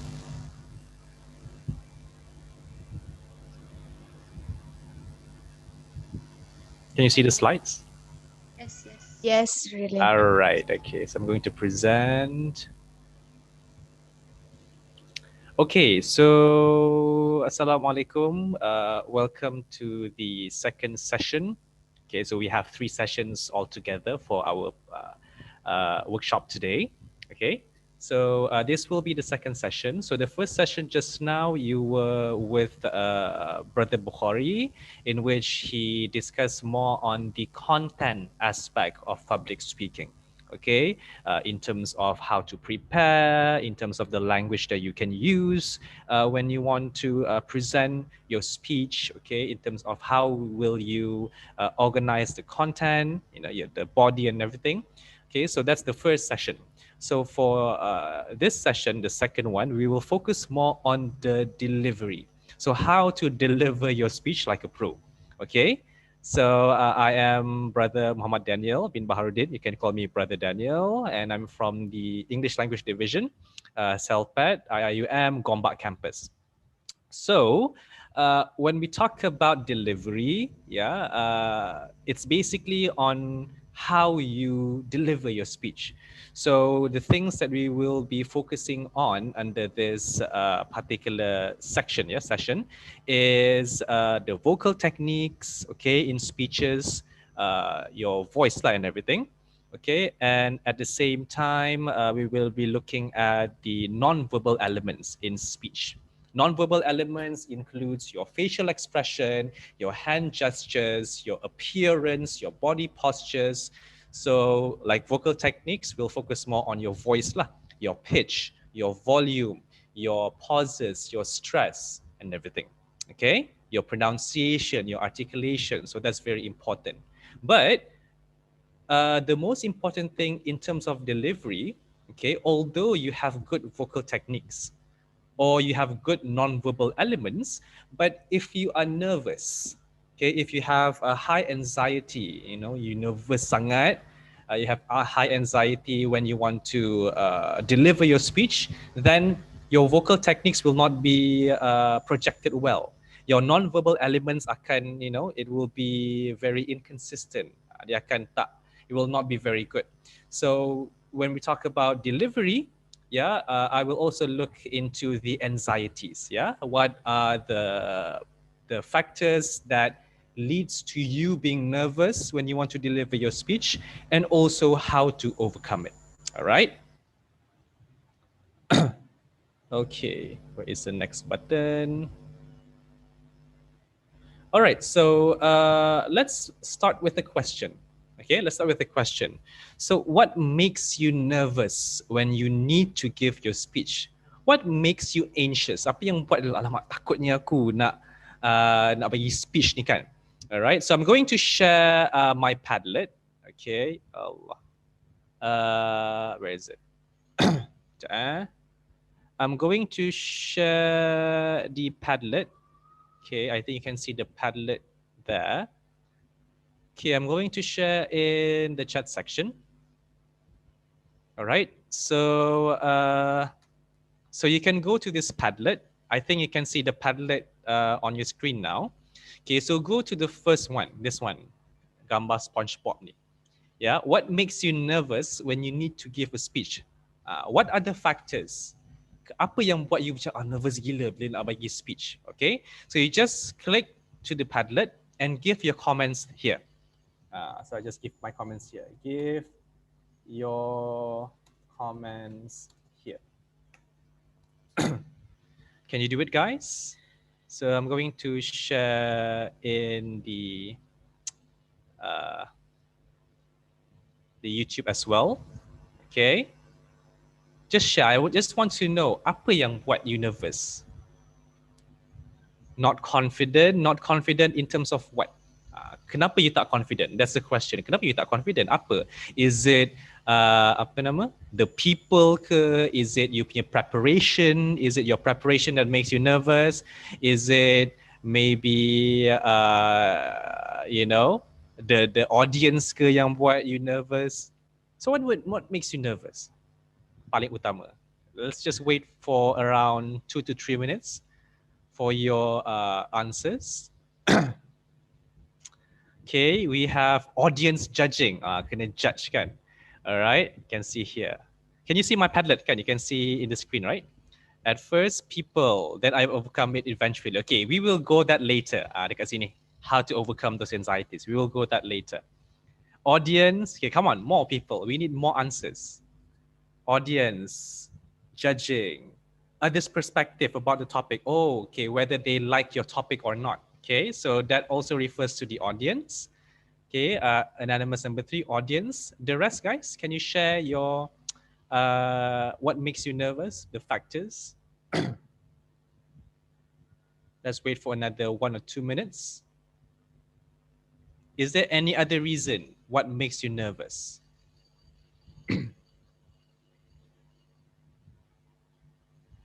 Okay, maybe yourself, maybe you are not confident with your skill. That can be a reason for you not being confident, kan?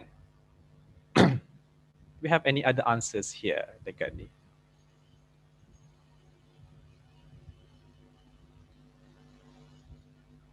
Okay.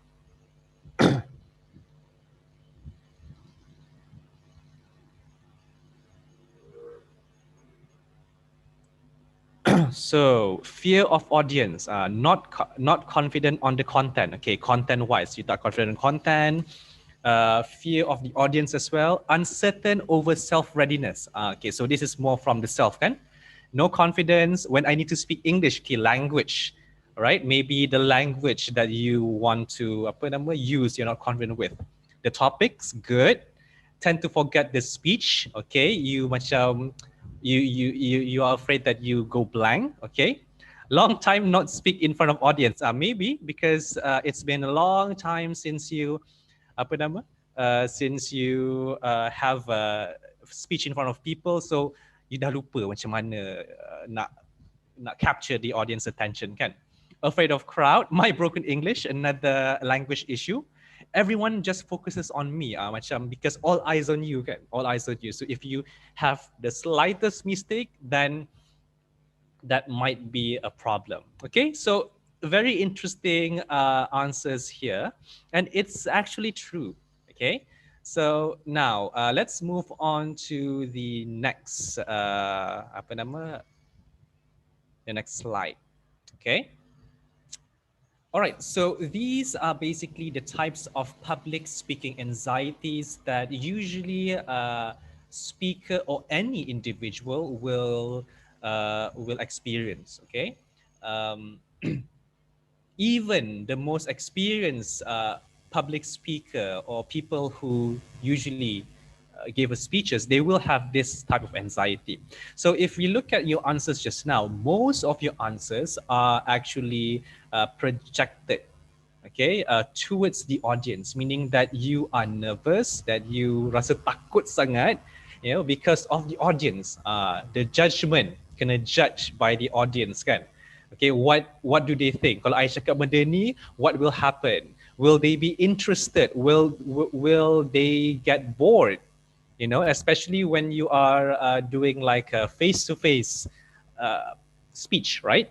You are able to see their facial expression, their reaction towards your upper speech. So if they look bored, then of course it will make you nervous. Can, all right? So audience anxiety is, okay, there are certain reasons, yeah, why you are nervous in the first place. Okay, some of the reason includes because of the audience characteristic, meaning that you are not aware with what the audience want. So contoh lah, if you prepare a speech, kan, you prepare a speech, you already practice on how you deliver, but you don't know the expectation, meaning how the audience will react. Okay, so that can be based on the lack of understanding on who your audience is. So that's why you macam nervous sangat. Okay, because you're not confident whether the topic or the way on how you deliver the speech is appropriate with the audience. So here you can see lack of familiarity. You are not familiar with the audience. Maybe that you are not similar with the audience. Sometimes, contoh lah, like most of you in your job scope, sometimes you need to give speech, right, to students. Okay, so obviously there are some, maybe because the students are young, they came from a different generation. So sometimes when you give speeches, okay, where let's say where you crack a joke ataupun you give examples, and students cannot actually relate to your joke, relate to your stories. So that can actually increase your anxiety, and this is because the lack of study. You tak study pun who is your audience, who are your audience. Okay, so we will go back later, all right, on how to overcome that. Okay, another reason is because of the inferior superior relationship. Sometimes when you give a speech, when you give a presentation, you need to give a speech in front of your managers, in front of your bosses. They are audience, but among the audience is someone who are higher than you in terms of ranking. Contoh your director ke. So in that case, although that you are okay with the audience, okay, but because of the presence of people who are higher than you, okay, your manager, your director, it increased your anxiety. Itu pun another reason juga. Maybe the audience size. So let's say if you are apa nama? If you compare giving a speech in a classroom around 20 students with when you want to give a speech in front of a large audience in a hall, or contoh lah dekat CAC, ICC, they call it ICC right now. Okay, so that can also be a source of your anxiety, of your nervousness. All right, so and all of this comes from scrutiny fear. Okay, the fear of being judged, and this is quite normal. All right, so that's the first one, audience anxiety. All right, and then the second one is traits anxiety. Okay, so traits anxiety is basically coming from you, your own personality, because certain people, they are more shy, they are more introverts, they are more reserved in terms of their personality. So obviously the idea of talking to people, the idea of presenting in front of a large audience will be a very, it's a very scary thing to do. So that is another reason. Okay, the third factors that leads to nervousness is what we call as state anxiety. So state anxiety, it depends on the situation. Sometimes macam, let's say, oh, you are not very nervous to present in front of people. Okay, contoh lah, there are some people who, of course, they will be nervous, tapi they are okay with it. They are able to handle the nervousness. But because of certain situation, that it becomes nervous. So for example, formality.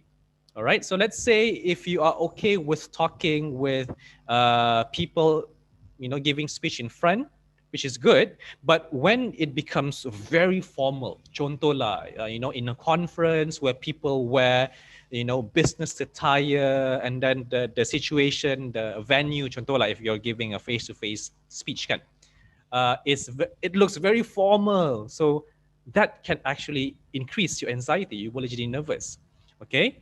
Or maybe uncertainty. So this can be relating to audience juga lah. Contoh, you want to give an activity. Contoh lah. Okay, let's say in your speech, or let's say your webinars, you have certain activity, all right? And you are not so sure whether the audience will react to the activity. You know, it is uncertain. Tak pasti sama ada that apa nama that activity will be good. You know, will have positive reaction from the audience. So that uncertainty, you know, ketidakpastian, can also be another reason for you to be nervous. And lastly is external situation. Okay, external situation ni is any other situation lah dekat luar. Contoh, let's say the stage itself. Contoh lah, let's say for example, if you are okay in giving speeches in front of people, but when you know, the layout of the venue. Contoh lah, you have a stage, and then you know the seat, it's like a kuliah, you know, you can see everyone. So that situation, you know, that setting makes you nervous. So that can be another reason of why you are nervous. Okay, before I continue, if you have any question, macam direct question, you can just ask directly in the chat section, or you can use your microphone, or you can also comment it in the YouTube page. Okay, so I think Brother Bukhari, you can just ask me straight away, okay, while I'm presenting, tak ada masalah. Okay. So why do I explain about all of this anxiety? Is for you to actually know apa yang buat you nervous. Because when you are able to identify what makes you nervous, you can focus more of your energy in overcoming that. So let's say if you are nervous because the judgment of the audience. So when you know that makes you nervous, you will need to find a way on how to overcome that. That's why is it important for me to explain all of this. All right. All right, now, so how do you overcome those anxieties? So of course, I think some of you, I think most of you have some experiences in giving speeches, kan? All right, and you have those anxieties. But at the end of the days, you will need to find ways on how to overcome those anxieties. So again, can you go to our Padlet and share your own experience? Macam mana you overcome those nervousness when you want to give speeches? All right, let's go back. So you can go to the Padlet. Mana Padlet ni? Okay, so you can go to Padlet here. Yeah. How do you overcome this anxiety? You nampak orang yang macam, yes, I overcome this anxiety. Macam mana? Can you share your experiences? Okay. I will give you around 1 minute. You can also share using the microphone, yeah, because this is a section where you practice your delivery. So actually, by answering the question verbally, you are practicing your delivery in terms of your voice projection, in terms of your stress, and nanti kita tengok benda tu. All right. So I'll give 1 minute, guys. Can you just share your experience? How do you overcome when you are nervous? Macam mana you know, what are the ways, the methods that you do to overcome those anxiety?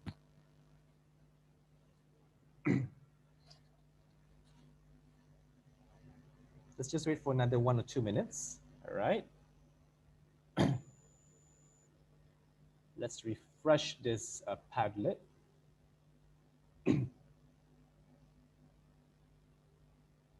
Okay, we have 6 comments already. Assuming the audience know nothing about the topic. That's a good thing, yeah, because it will empower you.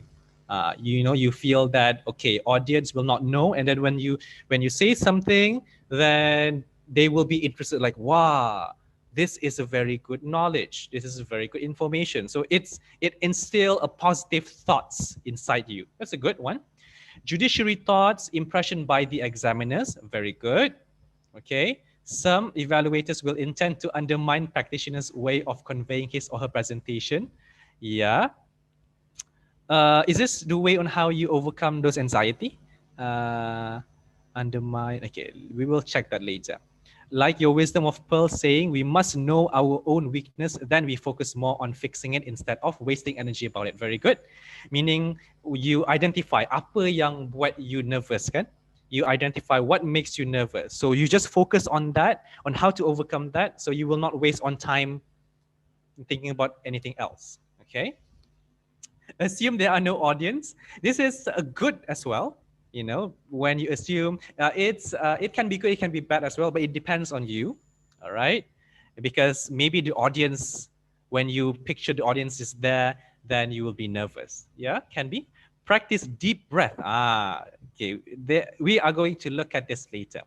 Why deep breath is actually very good, especially when you are nervous. Okay, I smile. Yeah, actually, when you're smiling, you know, it makes you closer to your audience. Kita akan go back later dengan facial expression.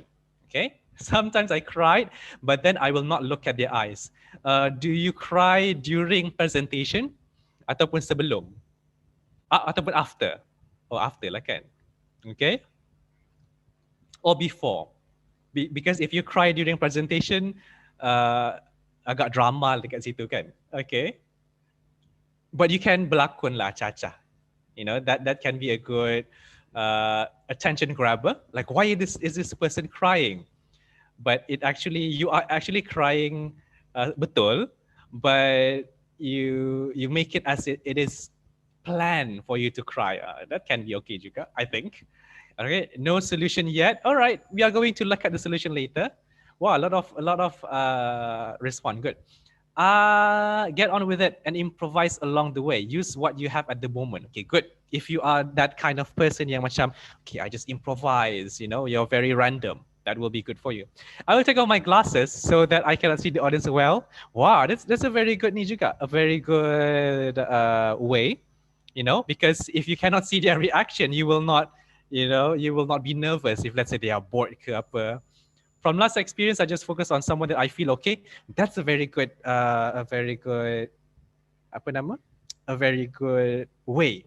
Okay, even when I start, you know, giving speeches in front of people, you know, I will identify the person that I know, okay, and I will focus on them. All right, but don't focus on them solely because it will be obvious. So when you're presenting, let's say you have a hall again, you know, you can actually go to other people's faces, but you can go back to the person that you know. So it makes you feel okay. That can be a good method. All right. Okay. Tell yourself that you can do it. Positive self-thought is very good. Yeah, you can do it. You can do it. Although it looks cliche, tapi it does help because sometimes when you think all the negative stuff, you know, what if the audience doesn't like me? What if I choke? What if I go blank? All negative thoughts. Then of course it will affect your presentation, your speech. So if you tell yourself that you can do it, positive, inshallah, it will look good. Okay, deep breath and zikir, very good. Yeah, istighfar, zikir, it will give you like a rohani, okay, a spiritual strength. Mine would be just go for it. Cry a night before. Yeah, that's good. If you are nervous, you can cry, you can laugh. Just make yourself feel better. Different people have different ways on how they make them feel better. If I'm nervous, you know, if I'm so nervous, I will just find cakes and sweets.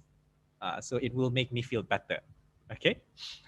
Keep zikir, very good. Smiling, take a breath, smile, restrain myself from thinking what if, like what I mentioned just now. If you say, what if the audience, what if blah, blah, then your delivery will be very bad.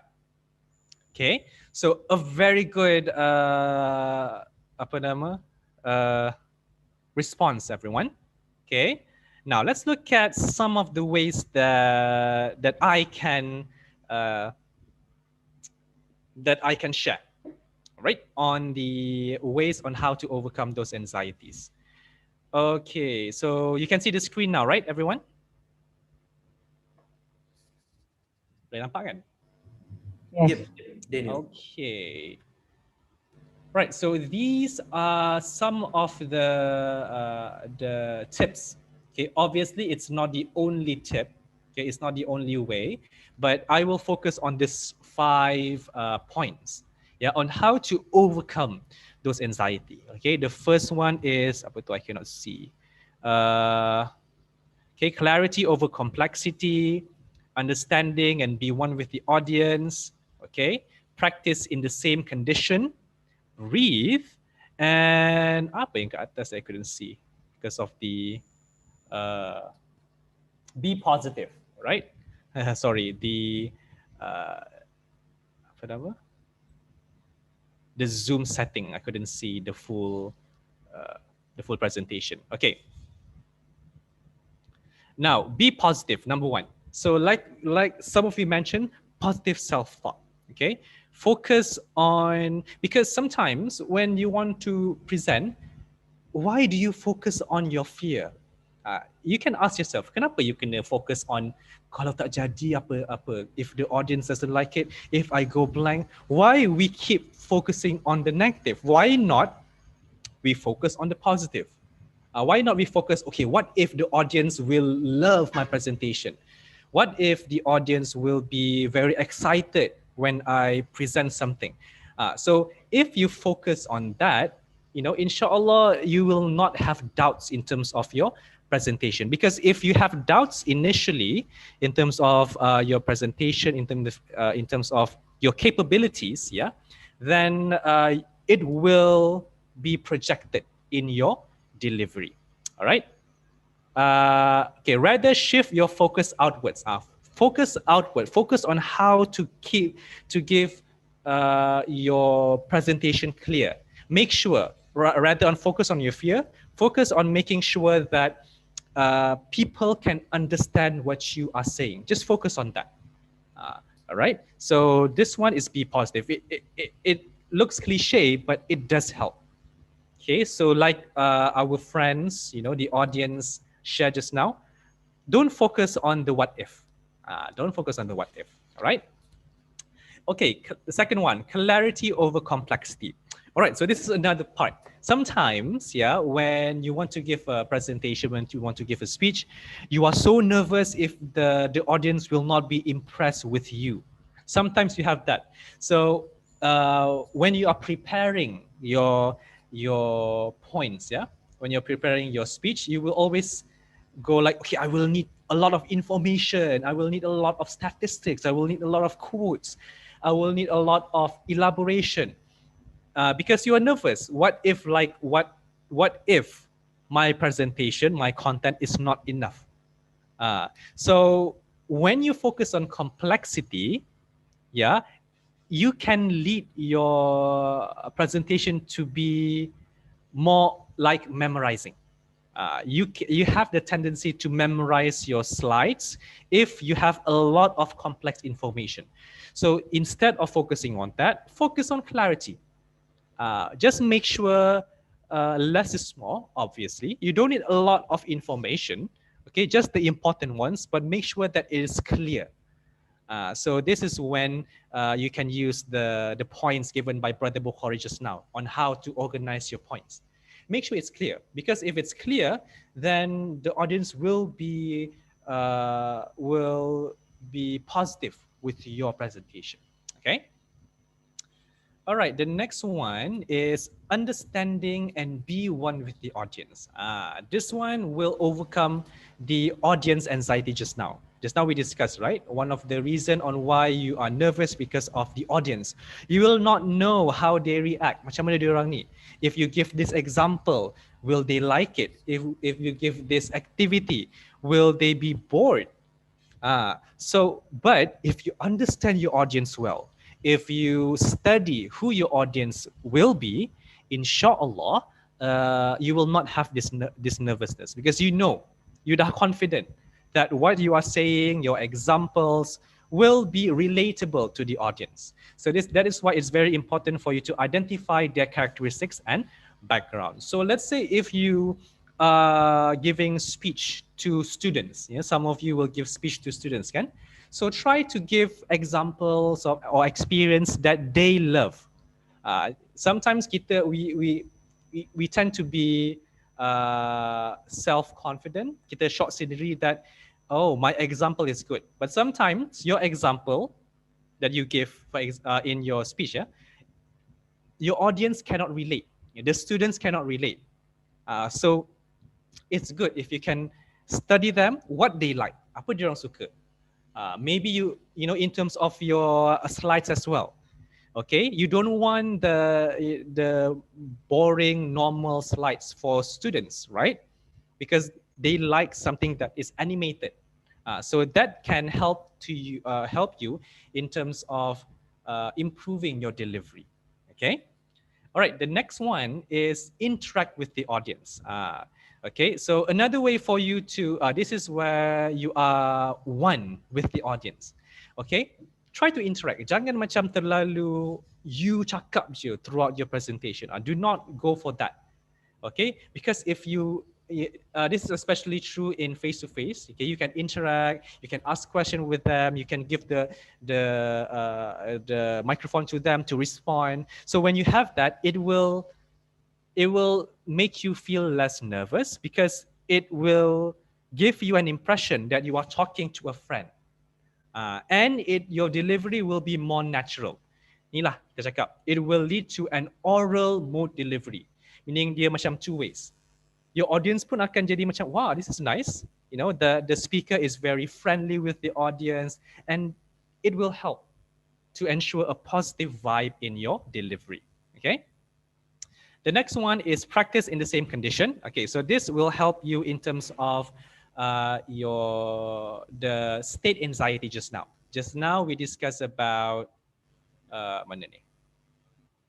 Okay, where is it? State anxiety, kan? You are nervous because of the situation that you are in. So sometimes, sometimes when you go to the venue, okay, in face-to-face, lah, kan? When you go to the venue, you are not familiar with the venue, and when you go there, then when you look at the stage, when you look at the sitting, it makes you nervous. So if you have time, go there a bit earlier when you do not, when the audience is not there. Just practice yourself there. Just do like a mock run or like a simulation of your speech. You know, you can just stand on the stage. You know, you can stand. You can just go. You can be in the venue and just speak like how you will be giving your speech in your presentation. All right, and you can time yourself as well. Okay, but if let's say that you got stuck, okay, jangan redo.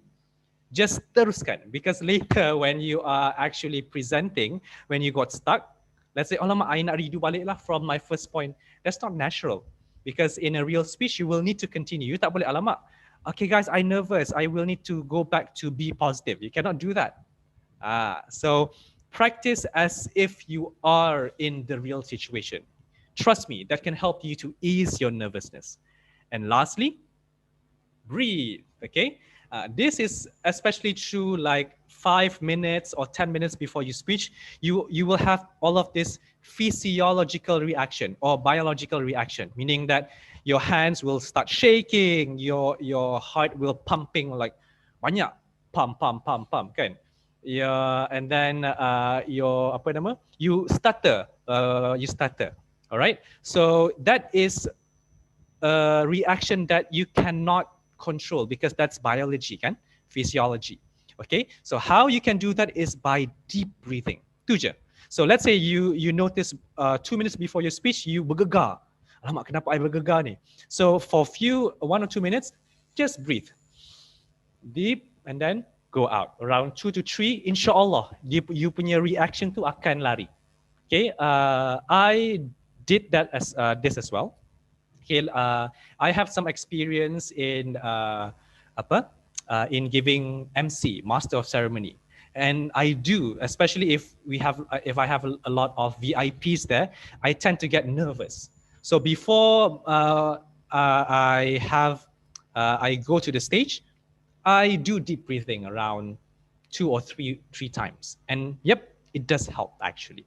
All right. So these are basically 5 ways on how you can overcome your nerve when you want to give a speech. All right. There are more, but these are just some of it. Okay.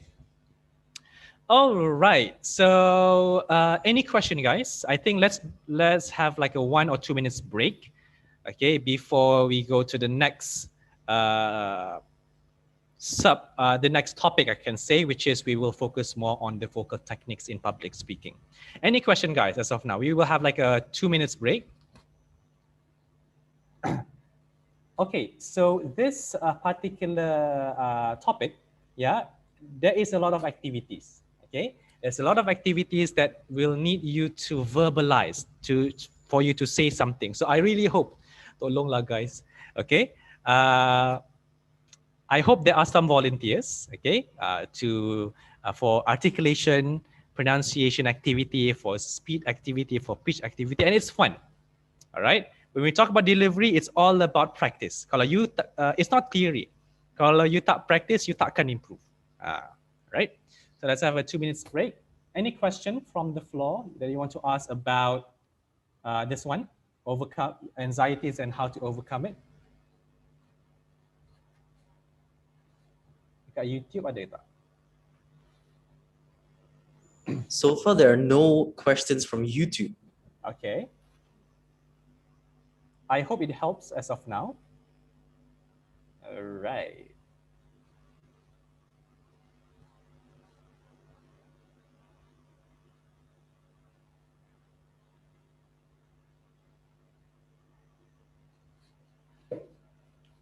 So you can be ready with your microphone. Okay, I will need around 1 or 2 volunteers for the activities. Okay, again, like I mentioned, it's all about practice, especially vocal, because in public speaking, your vocal techniques does play a role. Yeah, you can have a bombastic content, a bombastic speech, tapi if your vocal techniques is bad, then your speech will not be effective. So you really need to practice on how to improve this. Okay, so I think we can continue. All right. So these are the aspects that we are going to see for this part. Yeah, articulation, pronunciation, accents, speed, okay, of your speech, pitch, and also volume. All right, now let's look at the first 3: articulation, pronunciation, and accent. So what are these? Okay, so articulation in your vocal technique, yeah, refers to how accurately a speaker produce vowel and consonant sounds using their speech organs. In other words, your ability to clearly pronounce each syllable. So when you are speaking, yeah, each word will have sounds, right? And your sounds will have vowel sounds. Okay, vowel sounds is A, E, I, O, U. If we translate that into sound, it's A, E, U, E, O. So that is vowel sound. While consonant sound is the other than A, E, I, O, U lah. Okay, you have the K, L, Ch, M, N, apa lagi? T, D. Okay, so articulation refers to you being clear in each of the sound. Okay, let's say if you say the word, contoh lah apa, catastrophe. Catastrophe. So a good articulation where we can actually listen to each of the sound there. Catastrophe. You don't want to say like catastrophe, like catastrophe. So that is an example of poor articulation. All right, catastrophe. So when you listen pun you cakap, apa dia cakap ni? So that's why, okay, you need to articulate. Okay, so my question to you, do you think this skill is important? Can you share in the chat section? Okay, in YouTube or in our chat section here. Do you think articulation skill is important and why? Why this skill is important? Okay, macam tadi lah contoh. Catastrophe versus catastrophe. Catastrophe versus catastrophe. So we have two ways on how to deliver the word, but one with clear articulation and the other one is not very clear in terms of your articulation. Okay, guys, can you just respond in chat section? Why is it clear? Why is it clear pula? Why is it important for us? Do you think it's important to articulate? Audience Yes, can hear you clearly. I Yeah. think it's important because it will help to make the participants understand what you are talking about. So clarity is important. Very good. The choice of words that you are using should be precise. Mm-hmm. Yay! Finally, we have like a response through verbal. Best. Okay, good. Thank you. Who is that? I couldn't see your name. My name is Siti Rozia. I'm from the Okay. alumni office. Okay, thank you, Sister Rozia. Okay, yeah, it's true. Okay, articulation is very important because you want people to understand you. Let's see if I speak like this. Contoh lah, if I speak like that, is it clear? Not really. Okay, so poor articulation is when you clump together your speech. Okay, and this is usually you will do this when you are nervous. When you are nervous, bila you rasa takut, you tend to actually put together all of the speech so that it will not be very macam tu. It will dia macam tak one by one. It clumps together. All right. In an effective delivery, you want it to be clear one by one. But do not speak like this. One by one doesn't mean you speak like this. Tu lain. Okay. Okay. That we will go later with the speed of speech. Okay. Articulation, clear articulation doesn't mean that your speech should be slow. Like refers to how accurately. No. Tak ada macam tu. Tak boleh lah kan. Okay. So that's articulation. Okay. Pronunciation is basically the conventional patterns of speech used to form a word. So it focuses more on how to correctly say the word. Macam contoh lah, articulation. So that is a correct pronunciation of articulation. You do not pronounce this as articulation, pronunciation, actions. You do not say actions, right? Okay, so pronunciation is the correct way on how to say a certain word. Now, my question to you again, do you think it's important to have correct pronunciation? Salah ke kalau aku nak cakap articulation, pronunciation, actions? Salah ke? Can you respond, guys? Kenapa? Do you think it's important to have correct pronunciation? In YouTube boleh juga, you can say in YouTube, or if you want to respond using your microphone, please do. This is where you should practice your delivery style. Yes, pronunciation is important because it will mark the what level you are. Oh, I forgot what I want to say. Okay, what level you are. Okay, so that's good. Who is that? Sister? Me again, Siti Rozia. Sister Rozia, thank you. Come on, the rest. Bagi je lah. Takut. We are chill. Ini workshop yang sangat chill. There's no... Yeah, Waalaikumsalam. Who is that? Okay. For me, different pronunciation brings different meaning. Okay, very good. Very good. That's good. Who is that? Azura from Finance Division. Okay, hi Azura. Thank you. One more, cepat. Cakap je. Assalamualaikum. Waalaikumsalam. Who's that? I'm Muhammad Shuaib. I think the pronunciation and this is to avoid that any people. I mean the one is they cannot understand any what you are saying. Okay, good. Yes. Secondly, is any just like any sister told just now, is will give another maybe another meaning of any the sentence. Okay. Okay. Okay, very good. Thank Who you. is that? Thank you. Brother Shuaib. from? Shuaib. Muhammad Shuaib. From which department, Brother Shuaib? From HWC. Okay, thank you, Brother Shuaib. Okay, thank you very much. Let's see the chat section. We have very important. Yes, important to make info delivered clearly. I'm not so sure if there's answers in the chat section, kan? In the YouTube. Okay, pronunciation is good. Like what Sister Razia said just now, you can see the levels of the speaker. So this goes back to the credibility of the speaker. If you cannot pronounce a lot of word, it means that you are not ready, kan? That you do not care if the pronunciation is correct or not. So let's say if I am saying, okay, so next is about articulation, pronunciation, actions. How do you feel?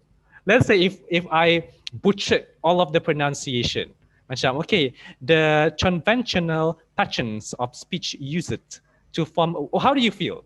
Do you feel like macam how do you feel? Do you feel like apa benda speaker ni? Funny. Funny satu. Take it as a Funny. joke. As a joke. Okay, that can be a joke. Okay, tapi contohlah all daripada awal sampai habis. Macam kenapa you tak cakap betul? Cannot understand at all. Good. That can be hard juga. Again, like what Brother Shuaib, okay, and the other sister just now mentioned. Okay, tak faham apa yang kau cakap ni. What are you saying? Okay, so that's why we need to at least use the correct, the standard pronunciation. Itu penting. So contoh lah, let's say if you are giving a speech, okay, and if let's say that you are not so sure on how it pronounced, tolonglah. You have Google, you have dictionary, you can actually, click how it is pronounced. So belajar. Contohlah macam, how do I say this? Pronunciation, okay, and then okay, maybe pronunciation. Contohlah you are not so sure, kan? So you check, it's actually pronunciation. So you practice. So it affects your credibility lah. Bila you have a lot of wrong pronunciation, your credibility as a speaker will be lowered. Dia akan berkurang. Okay, so itu yang important. And like our friends mentioned just now, people takkan faham. People will not understand if you have pronunciation wrongly. So that's in terms of pronunciation. Okay, do we have another response? Must clearly. Okay, good. Accents. Accent is a lot of questions, especially when you want to give your speech in English. Okay, so accent, the meaning of accent, okay, I think you know what accents, right? The degree of prominence of the way syllables are spoken in words, usually due to diverse language. So sometimes when, okay, we are going to look from English perspective, yeah? Okay, let's say when we speak English, okay, obviously English is not our first language, and it's not even our second language. All right. To some, it can be the third language, it can be the second language. Okay. Sometimes when you speak, you will speak with an accent. Okay. Accent, I think you know what's the meaning of accents, right? The way on how you speak. Sometimes, and most of us we will not speak like how a native speaker speak. Kita tak akan sama because that's not our first language, right? We will not be able to speak, maybe some, tapi majority of people will not be able to speak like how Americans speak or like how people from the UK speak. Like what, okay, do you think that I'm speaking with an accent or do you think I'm speaking with a Malaysian accent? What do you think? Me as a speaker. Anyone? You can respond in the chat section. Sorry, your question again, sir?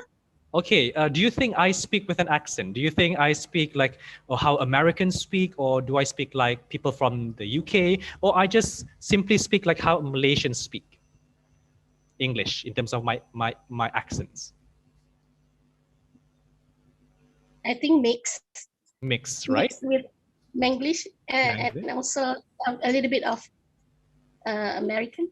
Okay, all right. Yeah, it's very hard, you know. Sometimes people tend to be nervous because when they want to present in English, alamak, I do not speak like how, you know, the English people speak. I tak sama macam dorang, takut. All right. So that's an issue. Okay. All right.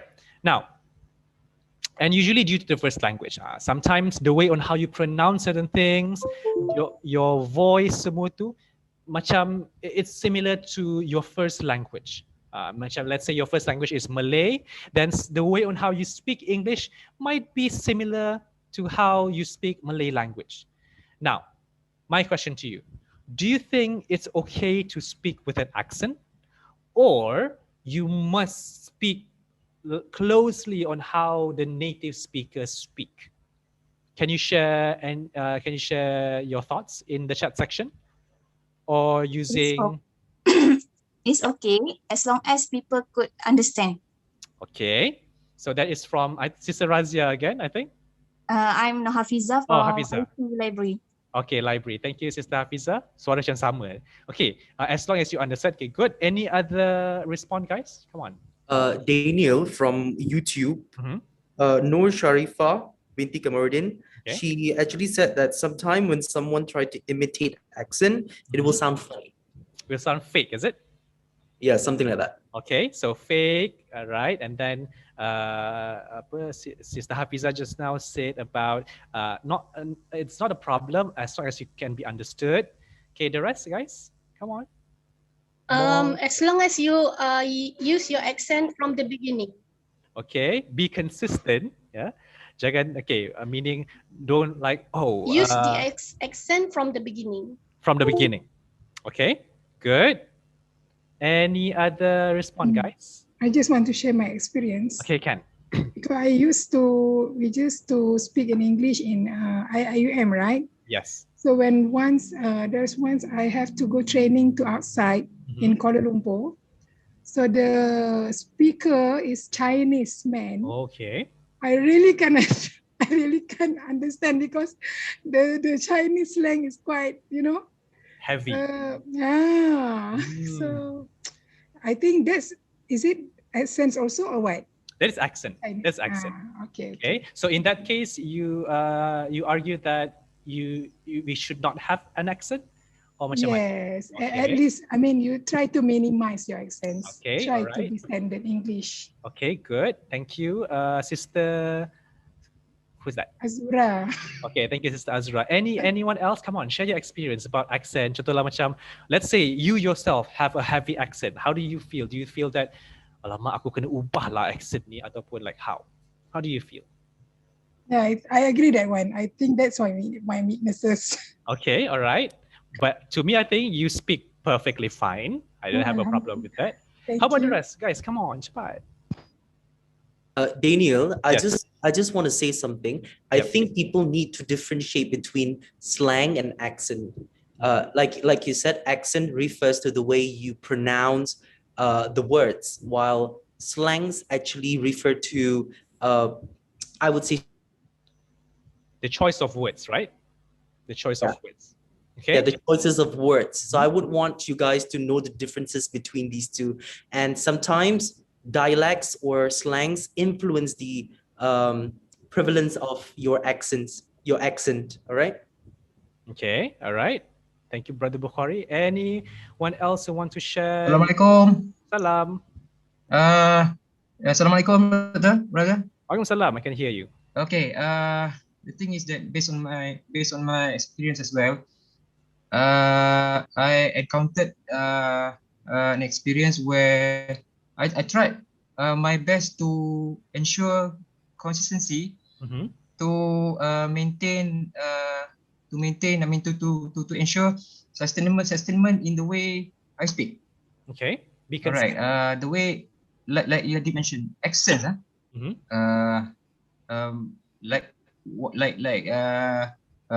from what I now just now listen to your way of speaking. Okay.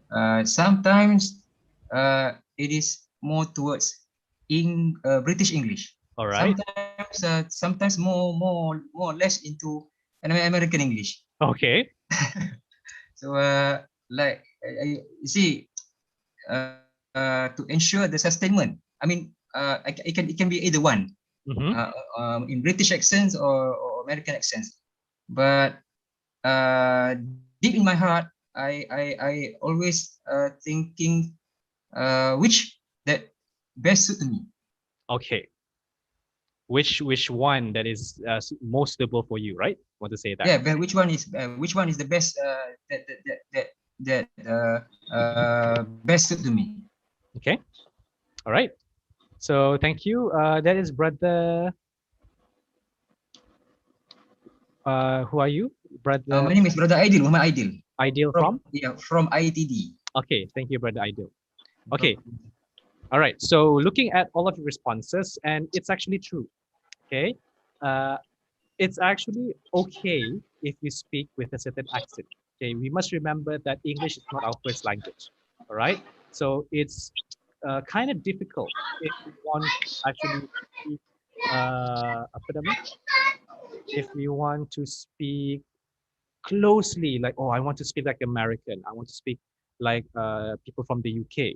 So it's difficult. Number two, it will give you a lot of pressure, okay, because you have a lot of things to think about, okay, your apa nama, your content, the way on how you deliver your speech, the way on how to overcome your anxiety. So if you have another focus, you know, okay, I need to sound like a British all the way, I need to sound American all the way, it will give you pressure, okay, unnecessary pressure. And like what Brother Bukhari said just now from one of our sisters from YouTube mentioned that sometimes you will sound fake.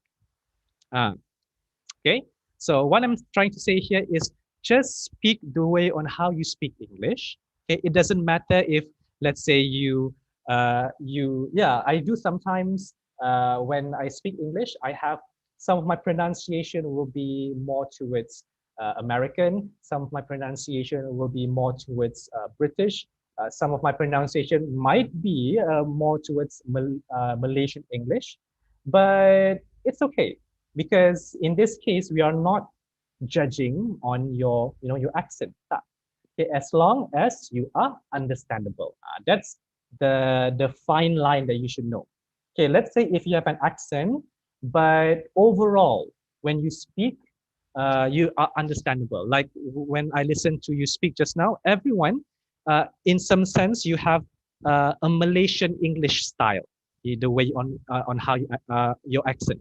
But I don't have any problem in understanding what you are saying. So it means that although you are speaking with an accent, but it is understandable, memang faham. So no problem with that. But it's a problem, like what one of our sisters shared the experience, kan? When your when your accents is very besar, like it's very prominent up to an extent that it's not understandable. In that case, you need to practice on how to minimize your accent so that it is understandable. At the end of the day, we want people to understand what you are saying. So it's okay if you have an accent, but if to an extent that it affects the understandability of your speech, that is a problem. Okay, so that's basically about this tree lah. Okay, let's continue. Okay, lama. All right, let's look at this dialogue. Tengok dialogue. Okay. So read the following dialogue. Try to guess the meaning of the phrases. Is it easy? So Joe and Ed are from Zap, North Dakota. One of them is a fisherman. Can you translate? Apa ni? What's the first one? Hi. Hi. Hi, Ed. Lojo, what time is it? Apa ni? What do you think this is? Ni Joe, ni Ed. Sometimes at glance, at a glance, I can see that it's more towards like French English. What time is it? Oh, okay. What time is it, right? Yeah. So, okay. Ni? Lojo, what time is it? Apa ni? What do you think? Hey Joe. 9. If you speak like this, yeah? About a 9. About a quarter 9. Wow, quarter 9. Ni apa? About a quarter 9. What you say? What you say? What you say, right? What you say? What you just say? How is it going on? How is it going on? How is it going, right? How's gone? How's gone? Ni? Nasaha.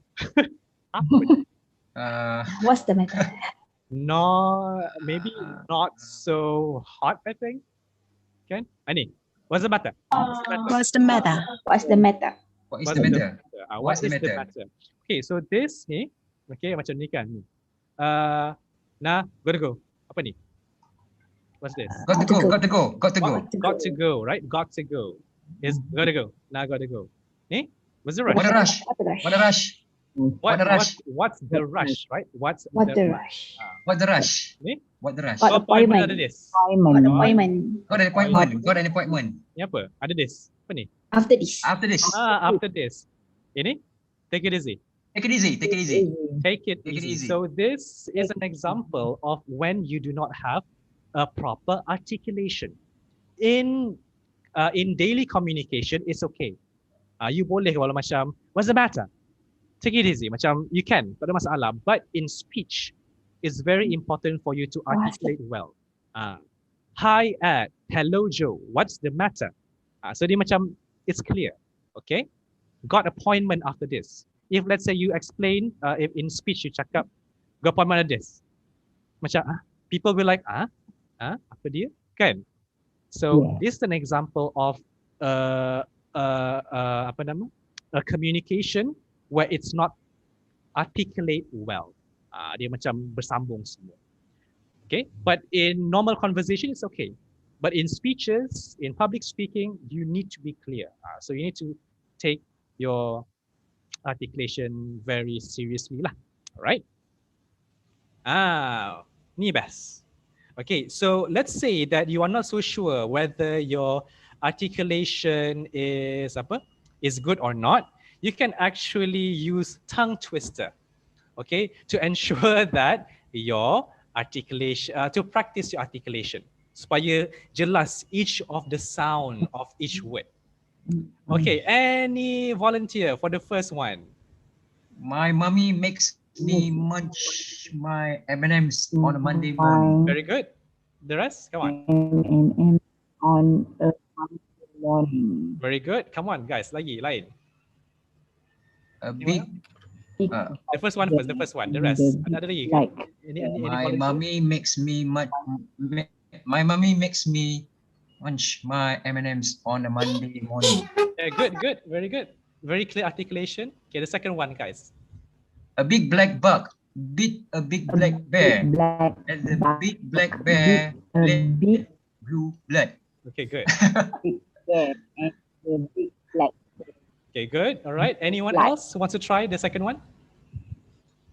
Yang lain. Come on, guys. Try je. A big black bug, a big black bear, and the big black bear bleed blue blood. That blue blood. Okay, good. So clear, very clear. A big black bug bit a big black bear. Okay. The third one. The third one. She says she shall swim a shit after she shows Sarah her shining slippers. Okay. She says she shall sew a sheet after she shows Sarah her shining slippers. Very good. The rest. Yay! The rest. Come on, cepat. practice. But ini is all about apa macam She says she shall She do a says she after shall she shows Sarah her shining sheet slippers. after she shows Sarah her shining slippers. Very good. I think most of your articulation is good. Sebab this tongue twister will actually help you to warm up your vocal your vocal organs. Sebab kadang-kadang this is my technique lah when I want to give a master of ceremony kan, when I want to become an MC. Before I start my MC, I will do some tongue twister, so that when I want to say my words, it's clear. Like my mummy makes me munch my M&Ms on a Monday morning. A big black buck bit a big black bear, and the big black bear bled blue blood. She says she shall sew a sheet after she shows Sarah her shining slippers. So when you are doing tongue twister, it will force your vocal organs, your mouth, your tongue, your teeth untuk terbuka. So inshallah, when you are giving your speech, takkan, it will be clear. Let's try the fourth one. Anyone? He had a lot of bother. He had a lot of bother getting to his office because of the thick fog. Okay, the rest? He had a lot of bother getting to his office because of the thick fog. Good. Okay, very good, everyone. Okay, so the first three is focused more on the consonant. If you notice, the first sentence is the m sound, kan? Yeah. The m sound. The second one is the b sound. The third is the sh and the s sound. So the fourth one is focusing on vowel. He had a lot of bother getting to his office because of the thick fog. So the right? And the last one, guys. The two girls look beautiful in their new blue shoes. Okay, the rest? Two girls look beautiful in their new blue shoes. Good. Anyone else? Come on. The two girls looked beautiful in their new blue shoes. Very good. I think most of you articulation is okay. So yang the last one focus more on the oo sound. The two girls look beautiful in their new blue shoes. Oo, oo, oo. So you need to be clear that. All right. So let's say if macam okay, sometimes when you are nervous, then you tend to mix your sound. Sometimes when you're nervous, you are not able to articulate your consonants and your vowels well. So practice tongue twister. She says she shall sew a sheet after she shows Sarah her shining slippers. Bagi your warm up your vocal organ. Muscle exercise. Betul. Macam before we want to exercise and workout kan, kita kena warm up dulu, stretching. So it's the same. Yeah. When you want to say something, when you want to give speech, it's good if you have a warm up for your ni. One of the ways is tongue twister lah. Ada lain lagi, ada macam bubbling. Itu kalau macam you nak menyanyi or you want to do an MC like tu bubbling, tu lain cerita. But that can also do good. Okay? Alrighty. I hope it's as of now it's interesting. Okay. Next is the speed of speech. Okay, meaning how fast and how slow should you talk. Okay, now, these are the question. What is the suitable speed of speaking? Is there a problem if we speak too fast or too slow? Okay, let's go for the first one. What is the suitable speed of speaking? Anyone? Can you answer using the chat section, or you want to answer using your microphone? You can. Undeniably, Brother Daniel, that it is sometimes I realize that I might speak too fast. Okay. There are some situations whereby I couldn't get right into it. Meaning that you speak too fast. Yeah, especially when presenting. So in order to catch time, and I did before. I encountered where the examiners looking into time frame that given to me. So I have to ensure that I'm able to finish. Okay, all right. So that's goes back to your practice, kan? Okay. Yes. Tapi, apa? Let's okay. So that is the cases when you talk too fast. Okay. Anyone else? What's the suitable speed? Okay tak kalau kita cakap laju sangat ataupun slow sangat? Or do you think is it okay if we only maintain a normal rate, meaning from the start until the end, sama je dia punya speed, it's the same? What do you think? Or do you think we need to have like, okay, in some of our speech kita kena laju sikit. In some of our speech we need to be a bit slow. What do you think? Some presentation, some material yang kita nak present tu dia very lengthy. Okay.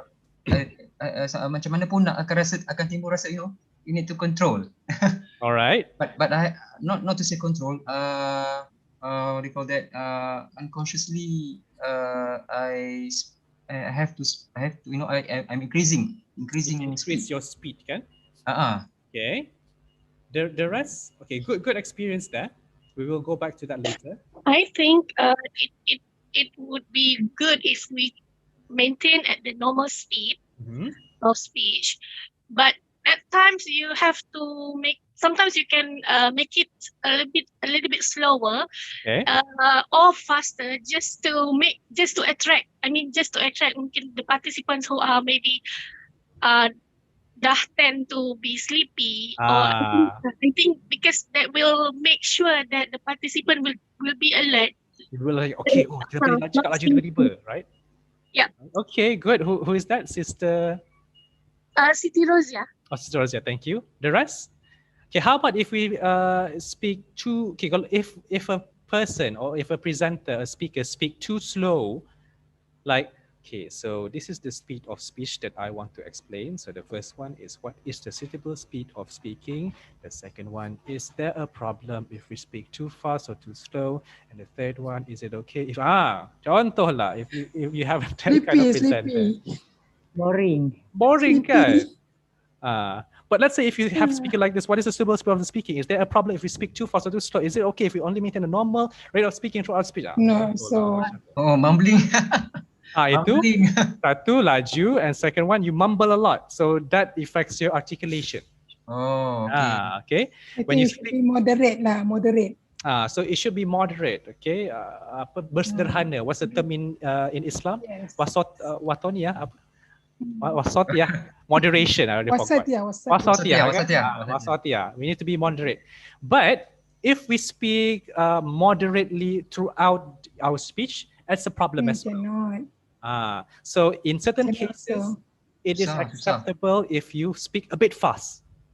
Some cases, it's okay if you speak a bit slow. It depends on the speech. Apa yang you nak cakap? Let's say if you want to have like an emotion dalam, at that part of a speech, it's okay if you speak a bit fast. So nampak like macam, okay, this person is excited. Or if you want to say something that is like a bit more serious, a bit more like a bit sad, so in that case you can be a bit slow. So nampak tak? The transition of being fast, being slow, and normal. The pattern. So it will make your speech a bit more interesting lah. Okay, and you have more emotion there.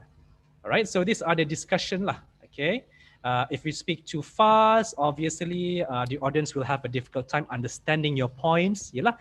When you speak a bit fast, then your articulation will also be affected. Okay. And audience will feel there are nothing important in your speech, meaning that semua laju, apa yang penting? Okay, it's important when you pause in certain part of your speech. You pause, lepas tu you strengthen, you stress on certain points. Okay, so it's important to go for that. All right.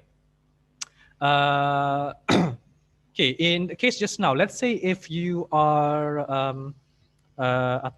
let's say like what our brother shared just now, right? When alamak, you have like the timekeeper saying that you have 5 more minutes, and then you have a lot of slides. Lama, and then aku dah cepat. Okay, so if you speak too fast, if you speak too slow, do you think that's a good strategy, guys? What do you think? Tengok body language examiner pun they keep on checking the time kan. Dia ada beberapa various examiners. So one of them is a timekeeper kan. Betul, betul. Jadi our eyes also stared on her or him. Jadi Betul. To get rid of it lah. Jadi automatic kita reflect laju. back. Kita reflect towards that. Terus jadi laju cakap. Betul. I do have that experience as well. Trust me, especially in presentation kan. Like, okay, you have 5 more minutes and then you puncang kelabah. Okay, it's better if you do not increase your speech.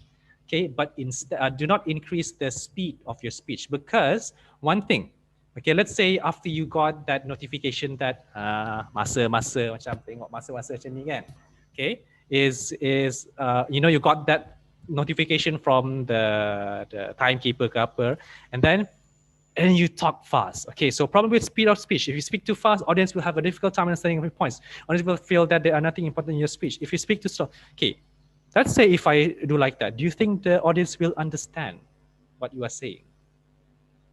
Oh, even cannot understand, completely not understand. Can completely not understand. Satu, dua. What do you think the audience will feel about the speaker when you speak fast like that? Dia orang boleh impress that boleh what do you call that? They can judge or evaluate that this speaker is not really competent enough lah. Not really competent, not really prepared kan. Contohlah macam, oh kenapa dia cakap laju ni, sebab dia tak prepare masa dia. So it will affect your credibility as a speaker. Macam speaker ni tak prepare, bila masa nak habis, then he or she will talk too fast. So you don't want that impression towards your audience. So what you can do is just, let's say contohlah kalau you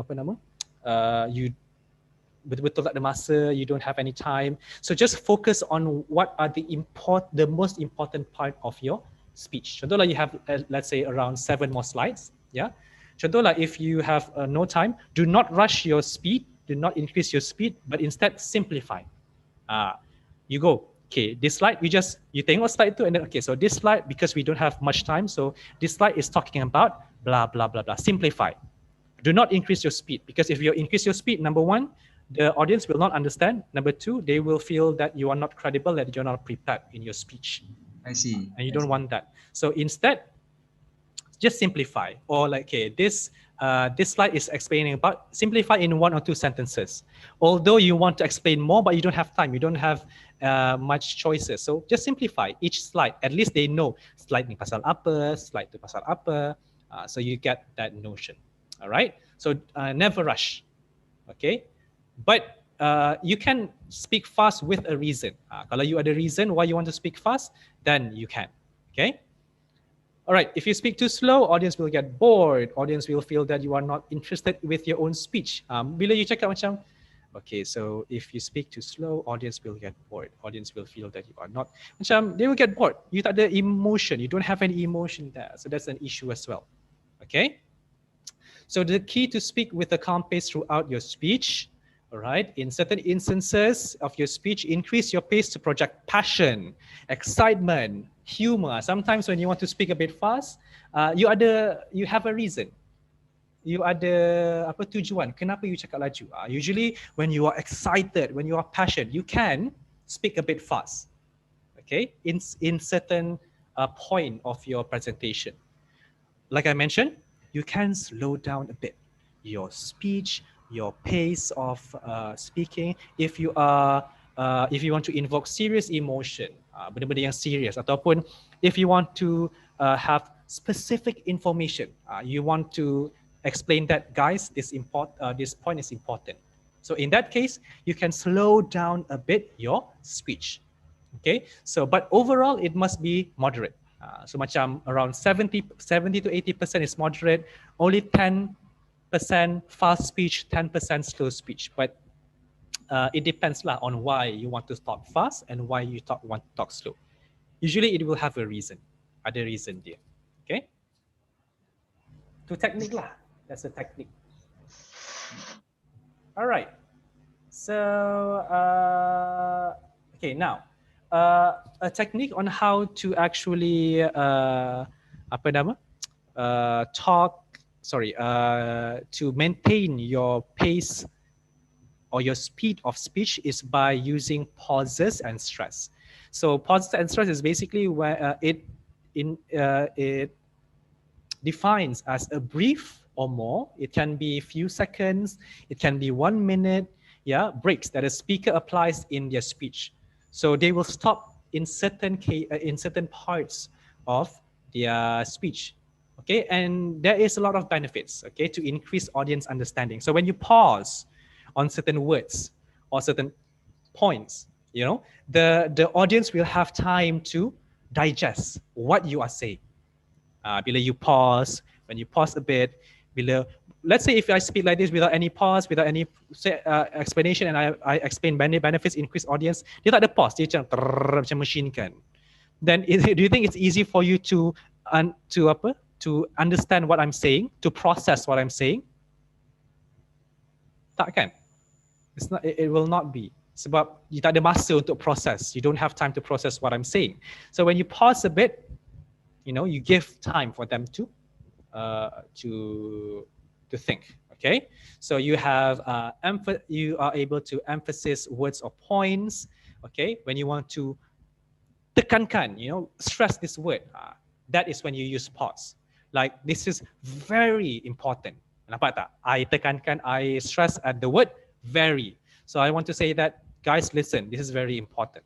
Okay, and of course you pause when you want to differentiate points. Let's say that you want to go to the next point, you akan pause kejap.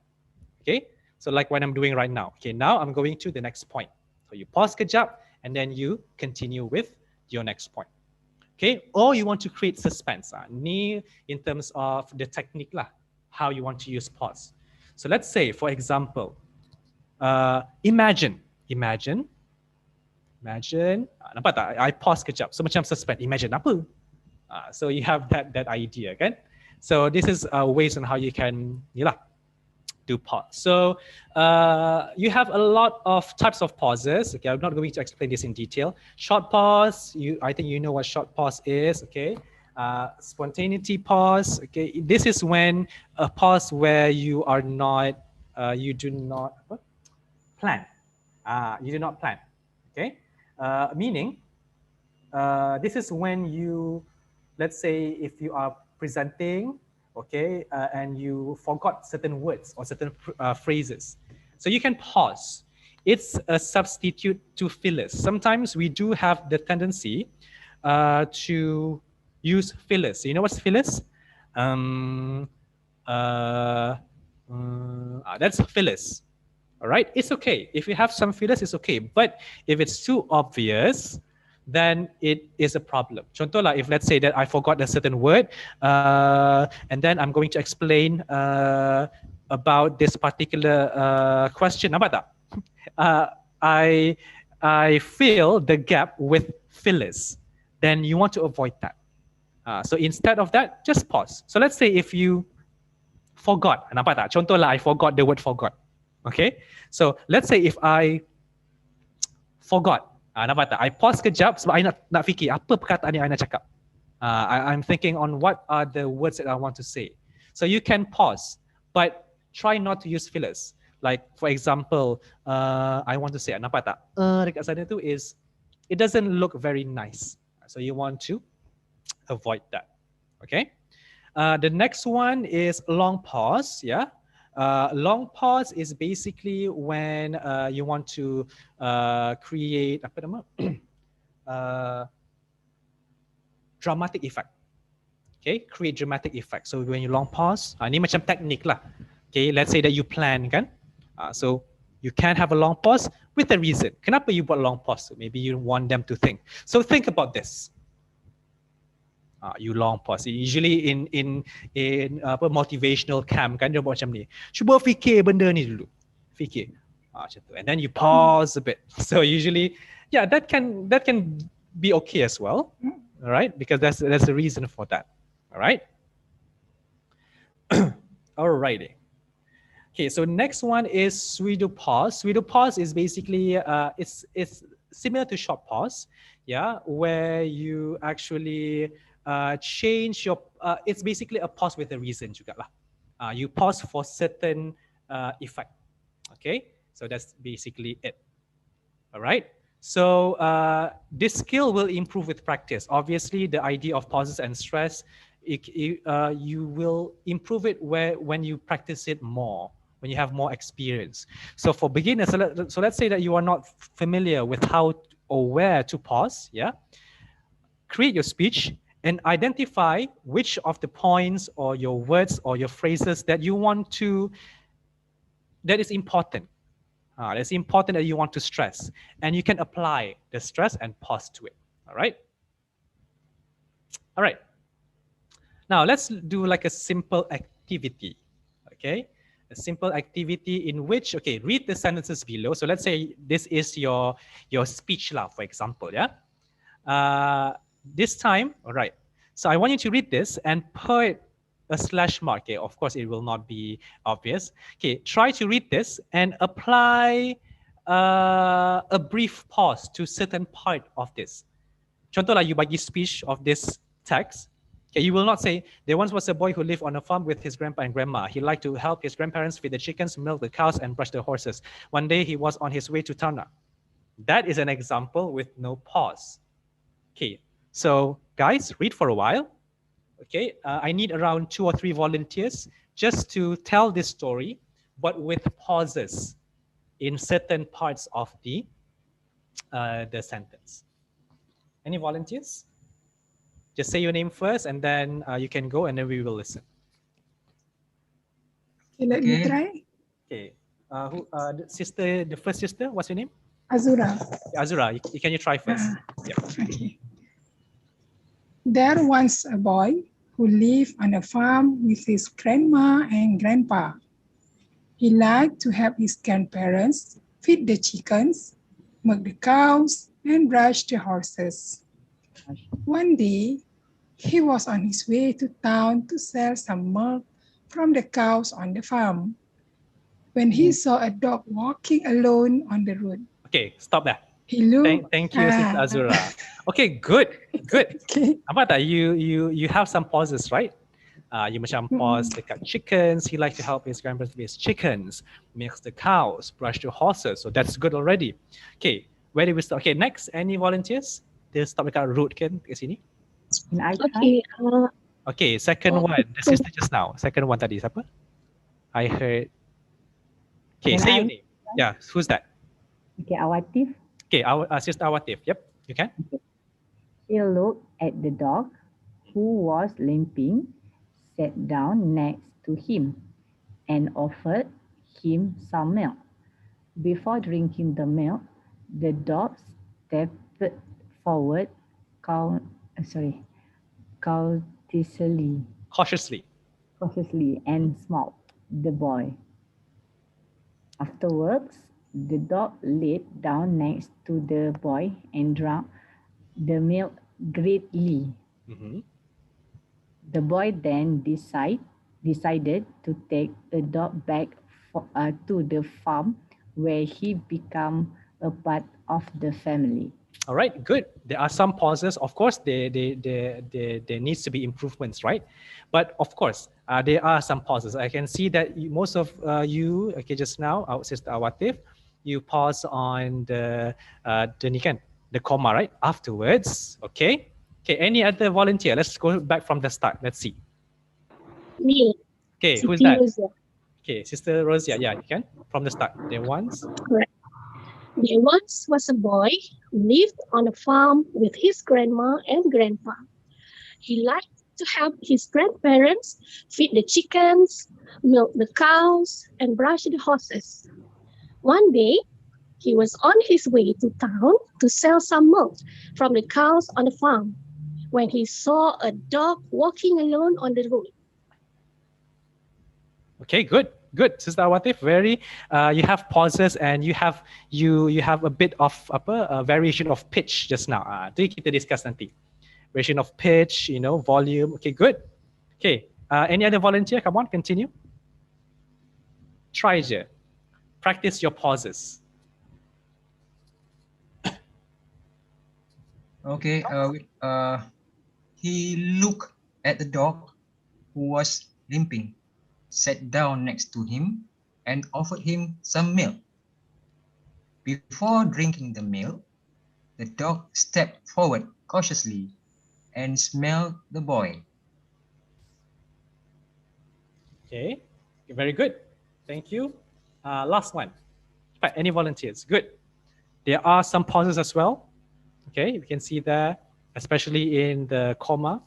Anyone else? One more volunteers, and then I will give a sample of where to pause. Tak ada? No volunteers? Come on, guys. Afterwards, the dog laid down next to the boy and drank the milk greedily. Okay, good. The boy then decided to take the dog back to the farm where he became a part of the family. Of family, very good. All right, thank you, everyone. Okay, good. So I can see that most of you do know how to implement pauses in your speech. In this case, the sentence lah. Okay, but of course, it can be improved. All right. But at least it's not macam mendata, you know, you're not like, you have some pauses. So you know, you have the basic, the foundation technique there, right? So here, let's look at, this is my sample, yeah, on how we can implement pauses. So there once was a boy who lived on a farm with his grandma and grandpa. So nampak tak, you pause kat grandma and grandpa. He liked to help his grandparents feed the chickens, nampak, pause sikit, milk the cows, and brush the horses. So when you have a comma, it's good for you to pause. One, then one. One day, he was on his way to town to sell some milk from the cows on the farm when he saw a dog walking alone. Nampak tak? I pause, I put stress on alone. He saw a dog walking alone. So bila you dengar pun, alamak kesiannya alone. Nampak, we pause kat sana. On the road. He looked at the dog who was limping, sat down next to him and offered him some milk. Before drinking the milk, the dog stepped forward cautiously. Nampak tak? I slow down dekat sana a bit, I slow sikit, you know. The dog stepped forward cautiously. I slow my speech sebab benda ni macam suspend. Kan, okay, anjing tu, you know, go forward like carefully, slowly. Okay, the dog stepped forward cautiously and smelled the boy. Afterwards, the dog laid down next to the boy and drank the milk greedily. So greedily, kita pause kat sana, kita stress kat sana. That the boy then decided to take the dog back to the farm, where he became a part of the family. Nampak, I pause kat sana. So nampak tak? You have the pauses, and also you have you slow down a bit of your speech because there is like some dramatic effect. So I hope you can see, you know, how pauses, the speed of your speech, of your speaking can affect your speech. Alrighty. Have 5 more minutes. I think the last part of my explanation, I will explain in our second session later. Okay, so this one, some of the location where you can pause or stress your speech, okay? In punctuation, you banyak buat dekat punctuation kan? Okay, transition words. Okay, you can transition word macam and, grandpa and grandma. Transition word lain, contoh afterwards. Okay, itu contoh lah. Okay, sorry, transition word is afterwards. Afterwards, okay, contoh ni. Afterwards, you can pause there. Okay, prepositional phrases like and, all right. What else? When he saw a dog. What else? All right. When he looked at the dog. So you pause kat sana. Or natural breaks. Natural breaks refers to when you want to focus on dramatic, giving dramatic effect. Contohnya, giving dramatic effect, giving when you want to take your breath, you can pause there. So two natural breaks lah. Contohnya. All right. Okay, any question? I think I need to stop here. It's already 12:40. I think my next... I have a question. Huh? I have a question. Yeah, ask away. Okay. When is the time for a speaker to make jokes? Not based on uh how sleepy the participants are, Oh, but okay. when, I mean, is it in the like webinar or just normal talk, Oh, or okay. I mean, when can we apply jokes? When Because can we? sometimes jokes, if we apply it to the wrong situation, wrong place, it won't affect. Yeah, it's true though. Thank you. They might be offended, right, by the jokes. Macam, kenapa you buat joke dekat sini? Is it like that? Is that the Yes, fear? Yeah. because yes, we worried that people will be like creak creak creak and they are not Oh, laughing. okay, okay, all right. Okay, the thing about jokes, it's what should I say this? A double-edged sword.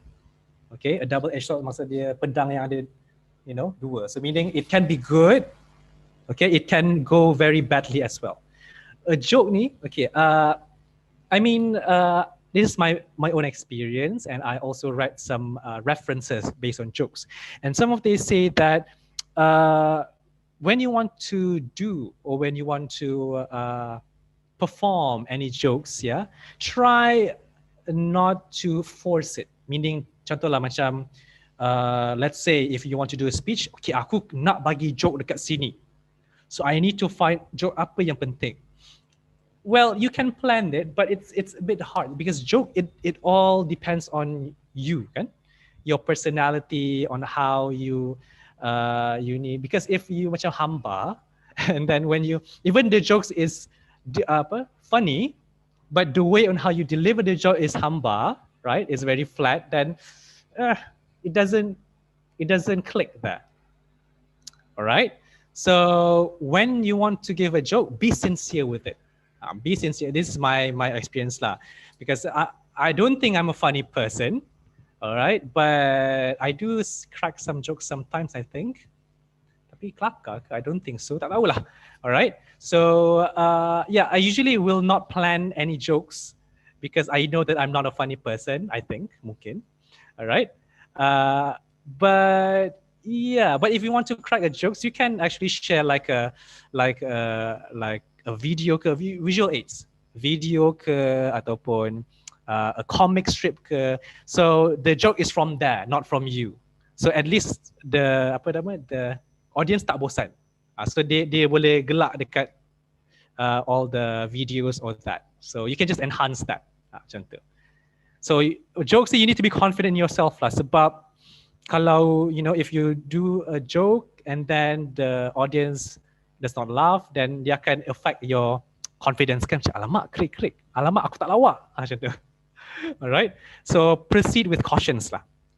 Jokes. That's my tip lah.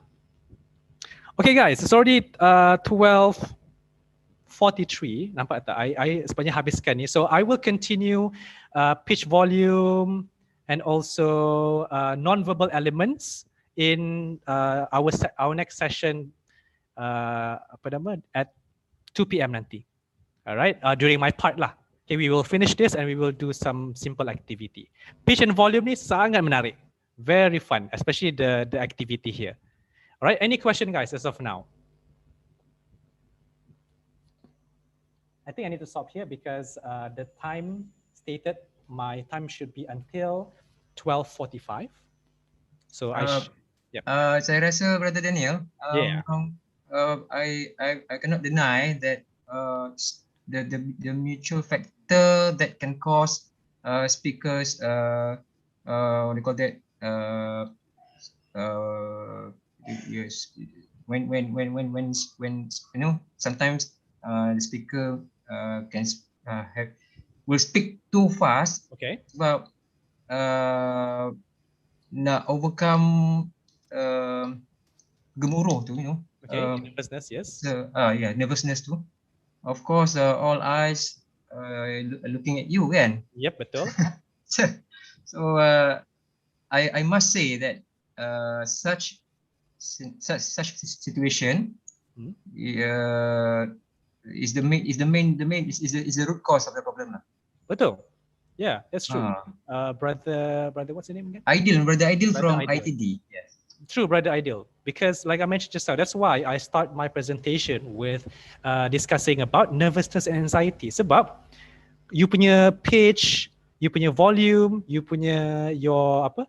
articulation, your speed of speech will be affected if you are nervous. So that's why it's like what you mentioned, Brother Ideal. It's good if you are able to identify what makes you nervous first, overcome that, barulah yang lain ni bagus. Then your speed will be okay, you will be calm, your pause, you will have some pauses.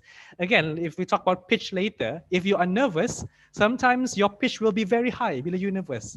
Either sangat tinggi ataupun sangat slow. Yeah, right. So ni kita akan discuss a bit later. So that's why I agree with you. First, identify what makes you nervous, overcome that, barulah we can work on all of this issue, your vocal issue. And then nanti kita akan belajar about non-verbal elements kan. Nanti kalau you nervous, you punya gesture akan, you will just akan takut. Yeah. So it will affect everything. Ni kita akan discuss later lah. Okay, any other question from YouTube in the chat section kalau you ada soalan as of now?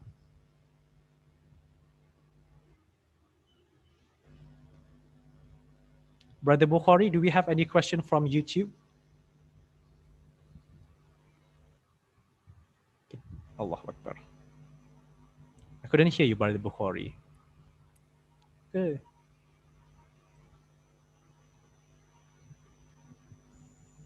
So later we will continue with pitch and volume. Lepas tu, and then non-verbal elements. I can finish this around 30 minutes. Lepas tu we go for activity. Okay. Pitch and volume is very interesting. And another important part of delivery. Betul Brother Daniel, memang seriously I must say kalau dah berada on actual event, of course you memang sweaty lah kan. Memang. Semua tengok you kan. Yes. Sangat susah. Memang, I pun nervous juga.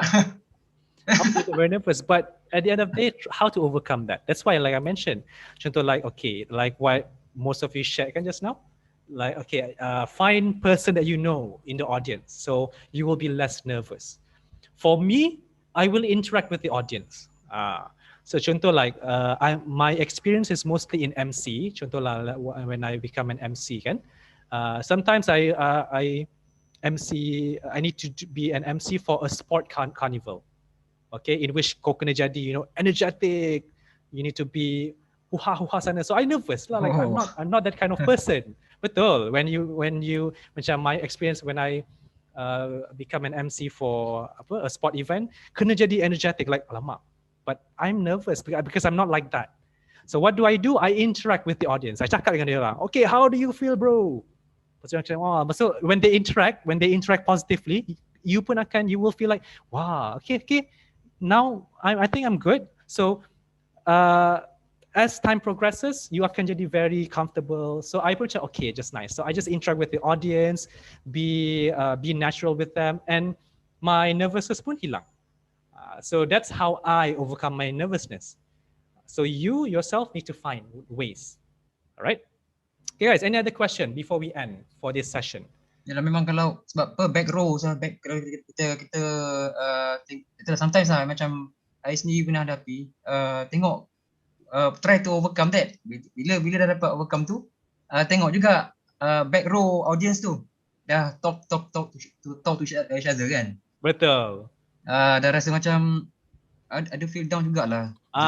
Okay, in that case of course kita tak dapat puaskan hati semua orang. That's you need to know that. Okay, we are not able to make everyone happy. We are not able to make everyone interested. Although we are good, kalau bagus macam mana kita pun, we are not able to,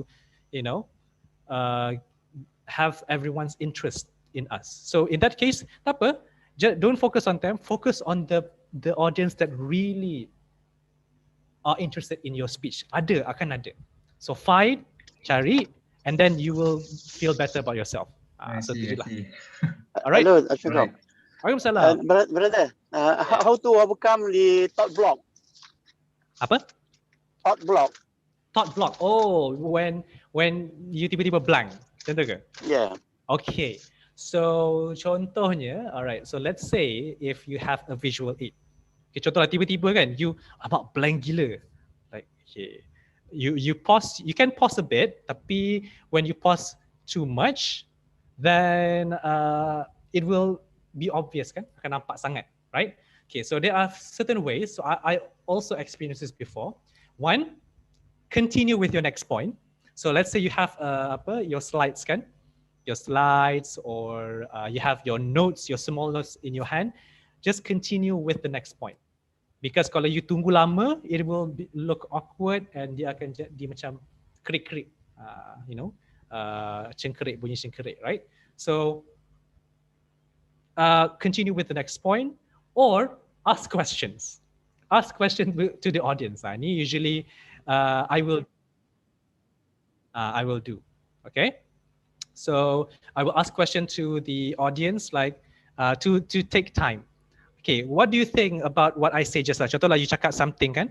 Okay, if let's say you can talk to the audience, talk to the audience, ask them questions. Kalau boleh lah. Kalau tak boleh, continue. Alright, itu je lah. That's my only points. But if you stay there to think, it will look awkward. That's my thoughts lah. Alright. Okay, any other questions? Daniel, Yes. how to avoid the when you speak? The fillers kan? Yeah. Okay, that is usually habit. Itu penting. Memang sometimes that is a habit that we have. All right. So in that case, it's all about practice. All right. Now record yourself presenting and identify if your too obvious. Of course, like me myself, I do have that as well, but it's minimized, right? I do have a bit of tapi tak obvious. It's not like in each pause I will do So in that case, practice. It's all about practice because that's habit. Habit is not easy for you to get rid of. All right. So practice. Identify. Yeah. When let's say when you practice, when you do and then you can either stop for a while, or you can do something that you are able to feel when the and u is coming in your presentation. So when you practice lah, contoh lah, when you practice, so let's say okay, highness or lowness of okay, terus diam. And then you cakap lagi. The ability to manipulate okay, when you identify the terus diam. So that will help you to actually train yourself to get rid of the fillers. Or you can hentak meja ke. Every time you hentak meja. Every time you hentak meja. So you macam, kenapa aku hentak balik-balik ni? So that's one of the ways lah. It depends on you. But it's all about practice. Just for you to able to identify that, and then okay, kena senyap. And try to just when you have the tu, contohlah you dengar you cakap terus senyap. Just stay quiet and then it will develop. So it's a habit. It's a habit. It's all about practice. Yeah, it's a habit. Betul. Apa nama? Okay, itu that one particular figure. All right. Any other question, guys? Is there room for one final question, Brother Daniel? Can you hear me clearly? Yes, I can. Okay, it's a question from YouTube from Sister Farizatul Azna. She said, Brother Daniel, I notice when I'm nervous, my voice will become shaky, and same goes to my body. And sometimes I feel like crying. What should I do? Okay, so that is physiology aspect, like biology. When it starts shaking, if it's before your presentation or your speech, like I mentioned, take deep breath. Take deep breath. Okay, usually it will help. Okay, or talk to people. At the end of the day, because there is no one way on how to overcome your particular, problem. Okay, because different people will have different ways, kan? on how to overcome your nervousness. So at the end of the day, it's just finding what suits you. All right. So, but I can give some suggestion. Number one, deep breathing. Number two, talk to another person. Sometimes you can talk to another person and make you feel better about yourself. And sometimes you want the person to say good things about you. Contoh, sometimes when you have this, it's because of your negative self-thought kan. You cakap, alamak, kalau aku tak bagus ke apa. So find somebody else and make sure that person is able to comfort you. All right, saying that, okay, you can do this, tak apa, jangan risau. And if that can calm you down, that helps. Itu boleh juga. Okay, number three, like I mentioned, let's say if this is during your presentation, interact with the audience. Ini my personal technique lah. Because when I interact with the audience, I will chill. I will be very calm. Sebab dia macam you are talking to a friend. So let's say that tiba-tiba you nervous, right? Alamak, tiba-tiba macam shaky. Okay, tiba take a deep breath.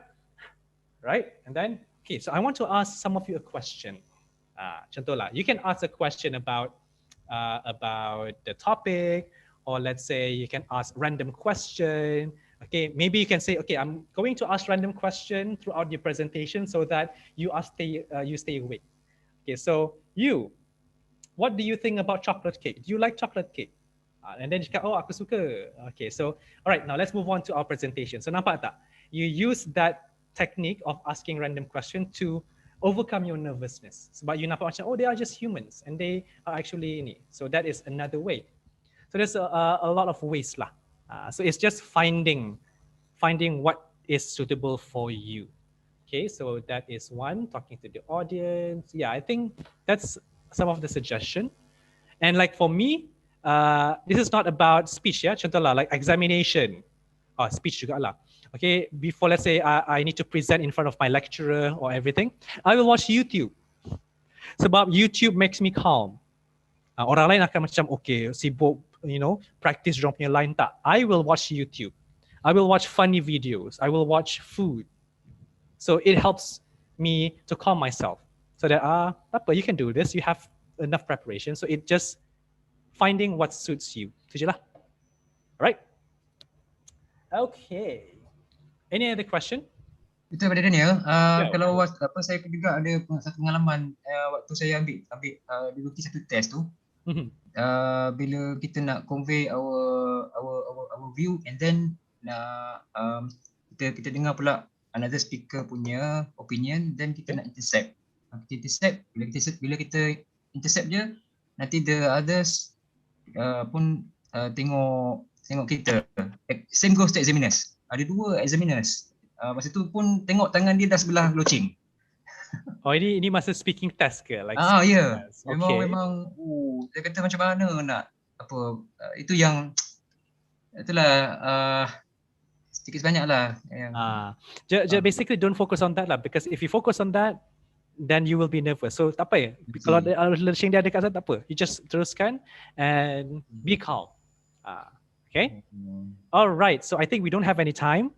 Okay, don't worry. You will see me again later at around the next session. So you can ask more questions there. I will continue with all the slides and then we will do like some simple activity and we will end this. All right. So I hope this helps you a bit on knowing how to deliver well. And I think the next session will be at 2 o'clock. Yes. Is it true, Brother Bukhari? At 2 o'clock, right? Yes, 2 o'clock until 4. 2 until 4. So 2 to 3, Brother Bukhari will be with you. Okay, and then 3 to 4, you will be with me. Okay, we will do some activity and everything. All right. So I think we can pause our session here and have your lunch, makan. All right, and then see you guys at 2 p.m. Okay, pukul 2. All right. So thank you for now. Assalamualaikum. Okay, thank you. Thank you. Assalamualaikum. Salam. See you later, guys. See you. Bye. Okay, I need to stop sharing. All right, Daniel. I don't know what's wrong with my earphone. Okay, sekarang ni I nak try dulu. Cuba you bagi tahu I. You dengar tak apa yang I cakap sekarang? Sekejap. Right now I can hear you. Because I'm not using my earphone. Okay, can you hear now? Right now. Is it okay? Yeah. Okay. I think Clear. Okay. Yep, it's clear. Oh, okay. All right. Okay, great. Okay. Okay. Good job. MSD personnel, should we leave or atau macam mana? Or we just stay here? Stay je lah kot. Yeah, stay je lah. You just apa ni? Pause. Video tu you tu je lah. Brother, Come again? for this stay. Okay. Okay, so I just stay. All right. See you guys at 2. Bye-bye. Assalamualaikum. See ya.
Okay, assalamu alaikum.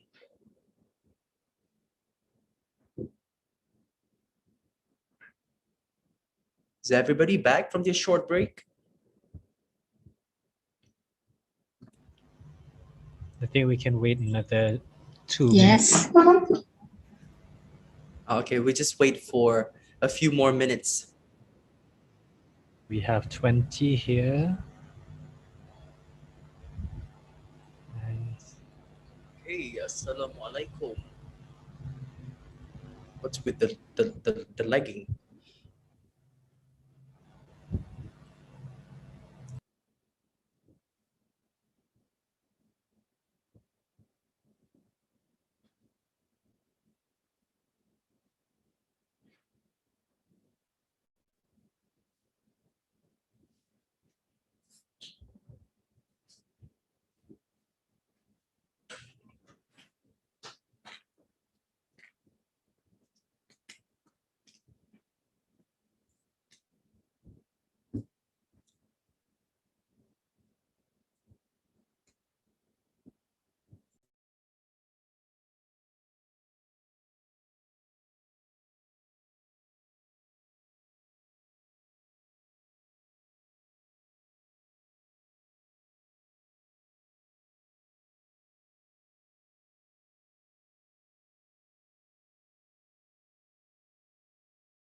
Hey, welcome back. Shall we start now? Yeah, I think we can start. Okay. Hi, assalamu alaikum. Welcome back to the third slot. Okay, as explained by Brother Daniel and also me, the third slot will be devoted for your hands-on activity. Okay, so we're gonna start off with my activity. Okay, so in which you are supposed to put into use whatever that you have learned in the morning. Okay, but then I'm trying my best to make the activity as simple as possible. Okay, because we don't have much time. We only have roughly 1 hour, right? I will allocate around 30 minutes for the activity and another 30 minutes for discussion. Okay, I hope all of you can access the folder. Okay, and then you should be able to access two documents. One slide, yeah, Google slide, and on also the other one is Google Doc. Can you guys access them?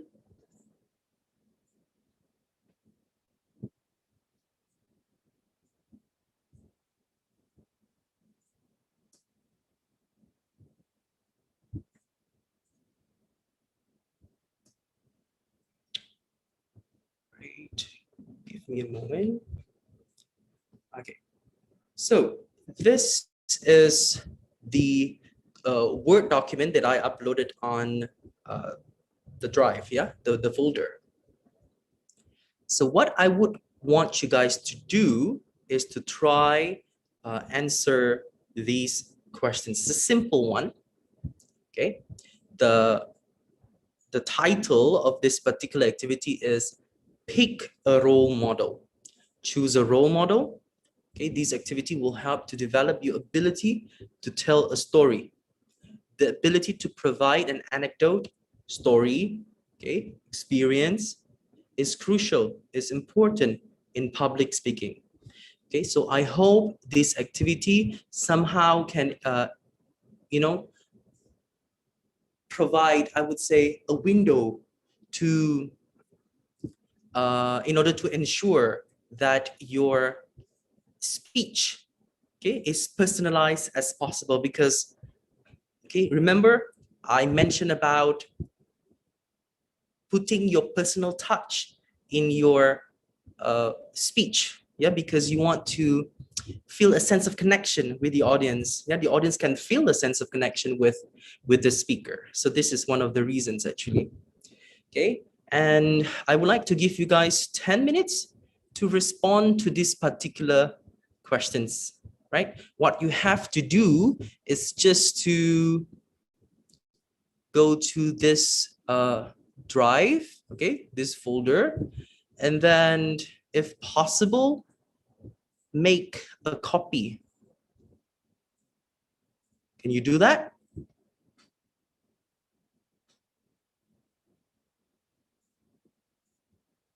Okay. Inshallah. Yeah, okay, great. I wanted to use Padlet, initially, but then it's too difficult for you to write. Yeah, the number of words are quite limited on Padlet, yeah. So I just resorted to this. Don't write the answer on this master copy. Okay, this is mine. You just have to make a copy. Each one of you just make one copy, yeah?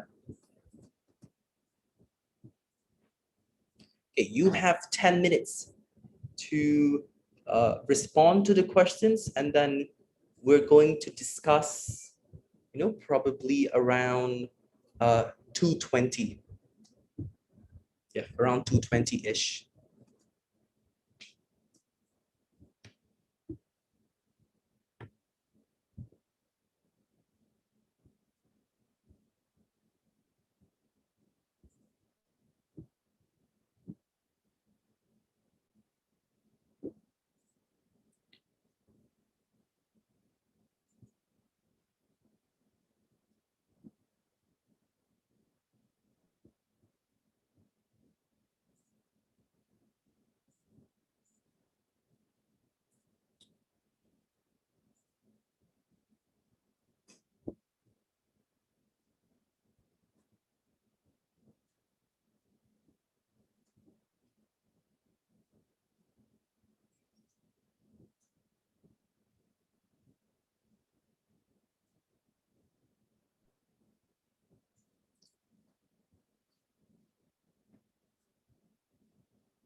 Okay, for those of you who just came in, what you're supposed to do is, yep, you're supposed to go to the link that I posted in the chat box. Okay, you'll be directed to a folder, right? And then you are required to answer the first question, activity 1.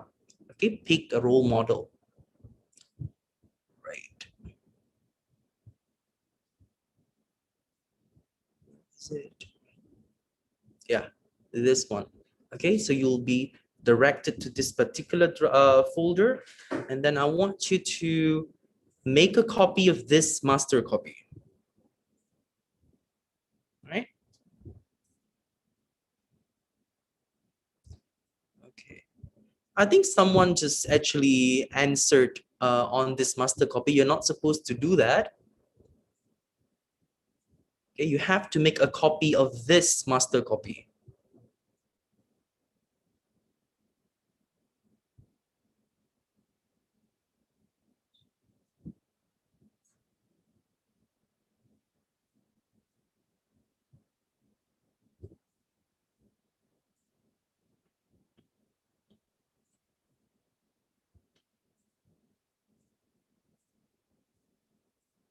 Okay, so these are the questions for activity 1.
Okay, I believe time is up. All right. So can I have a few volunteers, maybe one or two, yeah, just to provide your answer to these questions? Anyone? Anyone who would like to volunteer?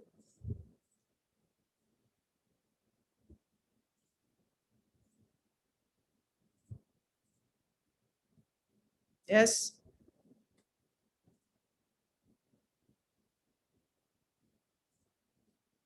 Please, someone? 1% or two?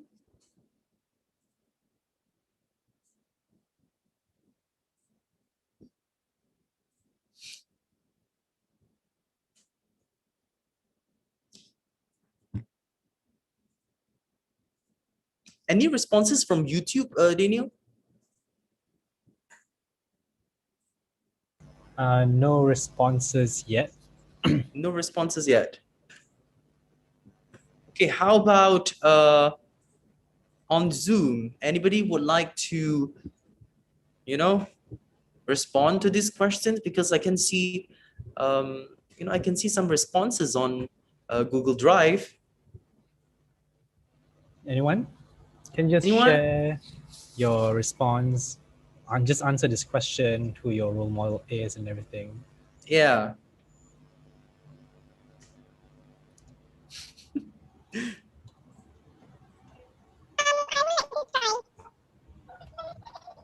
What's that?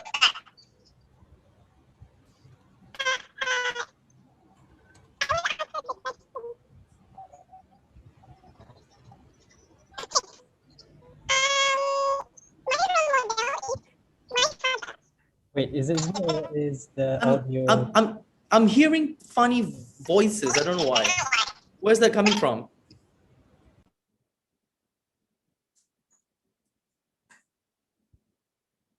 Can you hear me clearly, Daniel? Yeah, I can. Okay.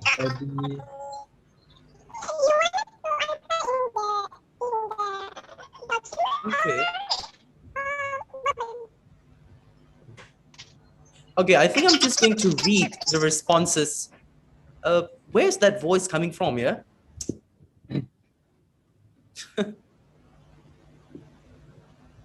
Right, I think I'm just going to, yeah. What is it, Daniel? I think there was an issue with the audio, I think, just now. I think just now Okay. was Sister Rosie, is it, I think? Oh, Sister Rosie. I think that. Okay. All right, I think I'm just going to pick, yeah, one sample from Drive.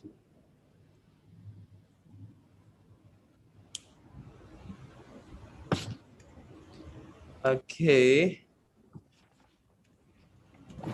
So this person, okay, this participant, his role model is a bit Liu. Okay, why is she or he your role model? Because of his kindness. I think you have to be more specific. What kind of kindness are you referring to? In what way has she or he influenced your life? Okay, so you're saying that this particular person has helped change your view, perhaps, or has has somehow increased your understanding of the importance of helping other people in need, right? So the purpose of this particular, okay, let's take a look at the other one, yeah. One more example.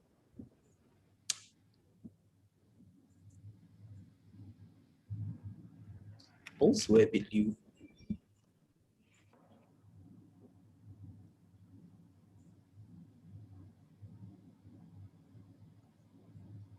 Okay.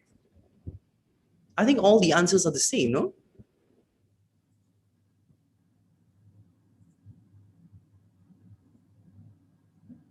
Yes, sir. You share same in Drive.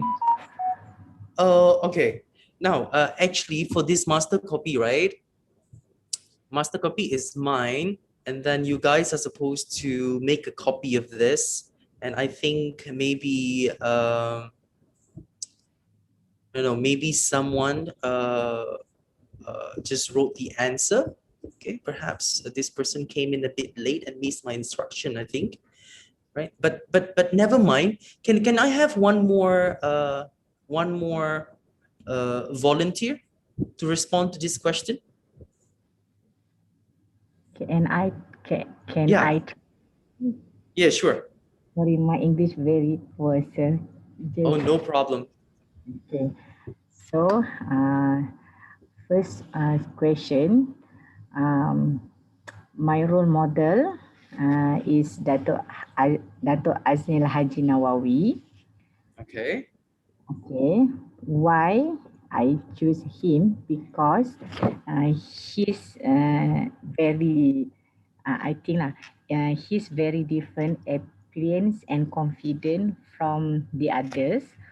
He Right. came presentation when on stage. Okay. Okay, and then third question. He is confident person, not easy to give up, and also helping people if needed. Right. Okay, so that's basically his traits, right? Or how would I say it? Good traits. But how has he helped to influence the way you think, or how has he influenced your life? What did he do to change you in some ways? It has helped you to become more confident, is it? Yes, because he very confident when speak and when memberi penerangan. Okay, when he explains about something, right, in front of whom?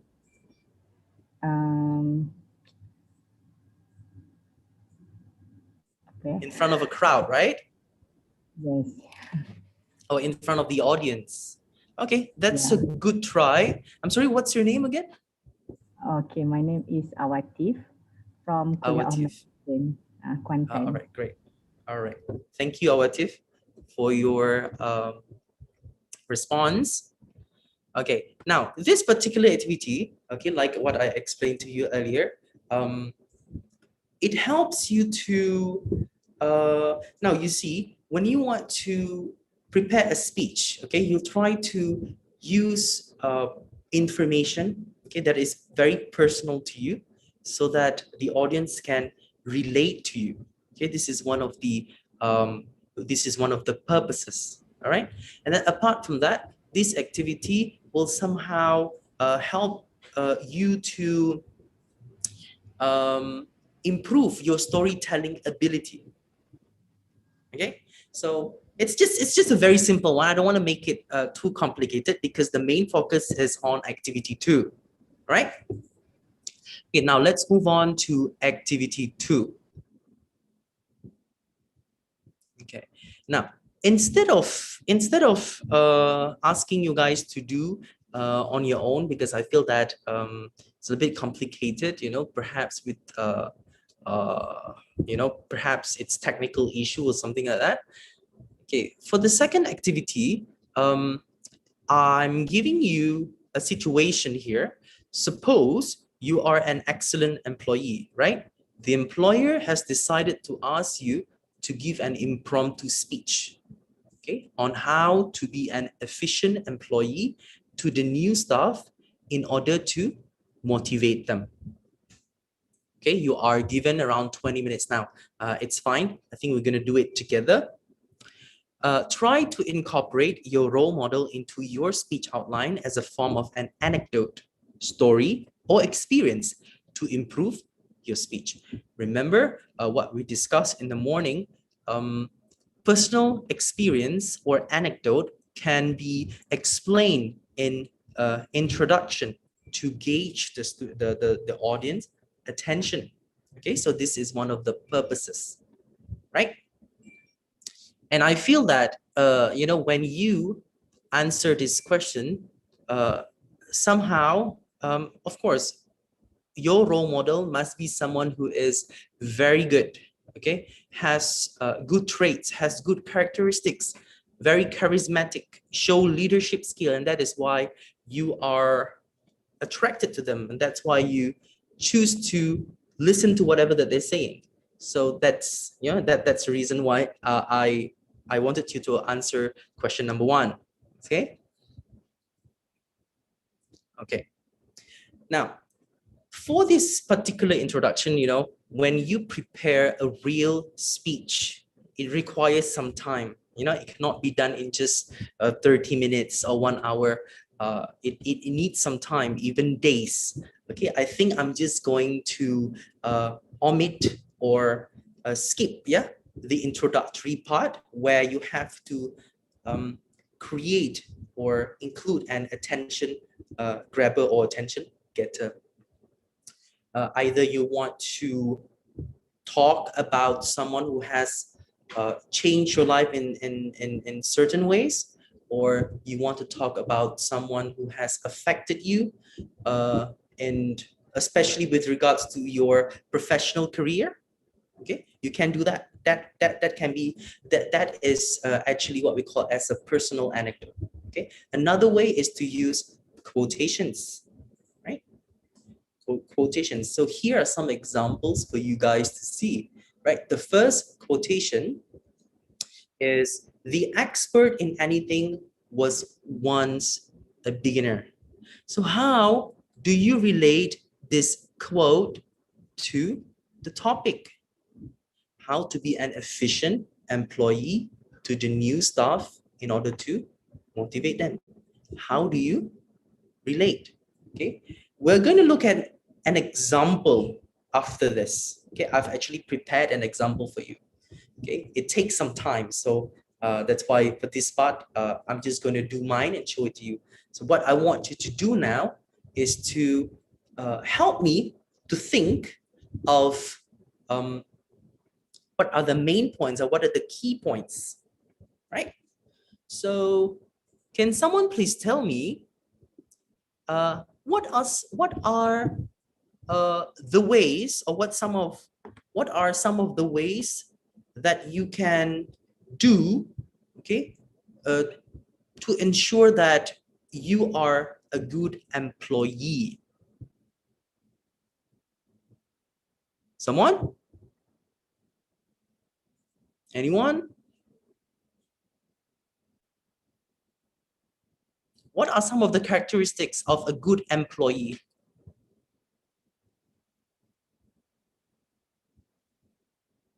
Okay, an employee is a person who works in a company, in a corporation.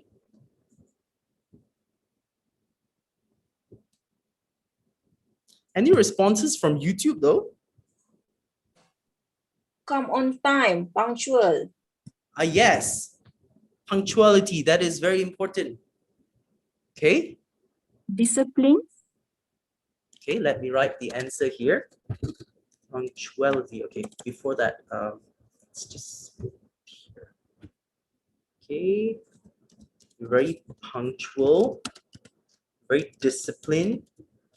Okay, we're looking More at responsibilities. adjectives. Okay, very responsible. Yeah, maybe responsible. Okay, good.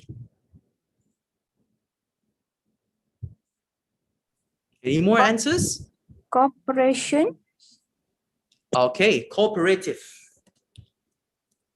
Okay, gives cooperation. Oh, sorry, cooperative. Okay, what we're looking at here are actually adjectives. Adjectives are used to describe a person. Okay, they are characteristics. Okay, more answers? Open-minded. Right, open-minded. Wear appropriate uniform or Okay, wear appropriate attire, right? yes. Communication skills. Sorry? Communication. Very Okay, good communication skill, right? Okay, good communication, transparent. What to say? Easygoing, not too dominant, maybe. Easygoing, not too dominant, as in not too bossy, right? Not too dominant or bossy. Okay.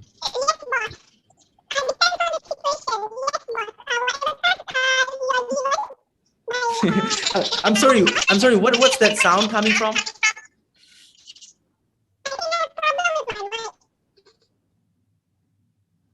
Yeah, I think there's a problem with the microphone code. I think Sister Rosie just now, right? Oh, okay. We can hear you, but it's like high pitch. Dia macam bunyi Doraemon. Maybe the microphone code. I'm not so sure lah. So individuals rather than the team boleh juga ke? Macam mana? Come again? Motivate individuals rather than the team. Motivate individuals rather than the team. Is that what you're saying? Yes. Because we need, can? We need someone who actually motivates the individuals.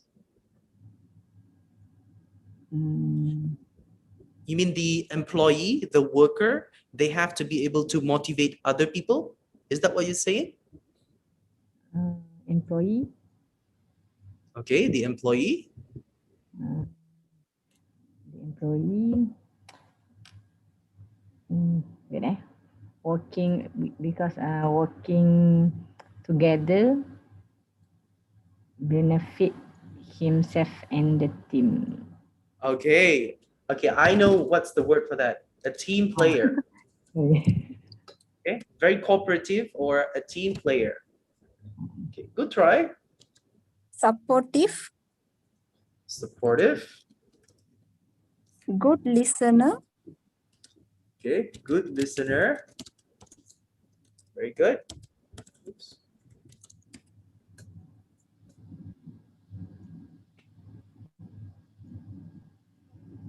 Okay, any more answers?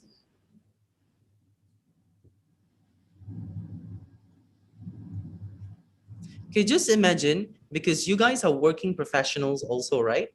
Okay, you are working in a corporation or in a company. What sorts of qualities that you are looking at or that you want to have? Multitasking. Yeah, someone who can multitask. Creative. Okay. Creative. Trust, boleh. Trust. Sorry? Trustworthy, right? Trustworthy. Okay, trustworthy. Trustworthy, basically you can trust this person. Confident. Confident. And why do you think that confident is actually an important trait or characteristic?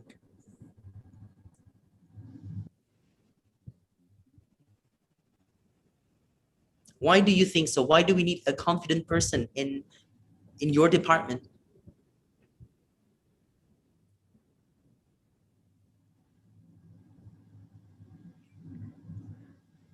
What do you think your response would be? Now, have you heard of this particular saying, or I don't know whether it's a quote or not, but a lot of people say that confidence is contagious. Okay, it spreads to other people, right? So if you mingle or if you interact with people who are confident, automatically you'll become confident. Okay, it will improve your body image also, the way you view yourself. Somehow, we need confident people in our life. Okay, so that can be one of the explanations to that. Understand the scope of his job. Okay, someone who understands the scope of his job. Can you shorten the answer a little bit? Someone who understands the scope of his job. There must be a word or two that perfectly describes that or summarizes that?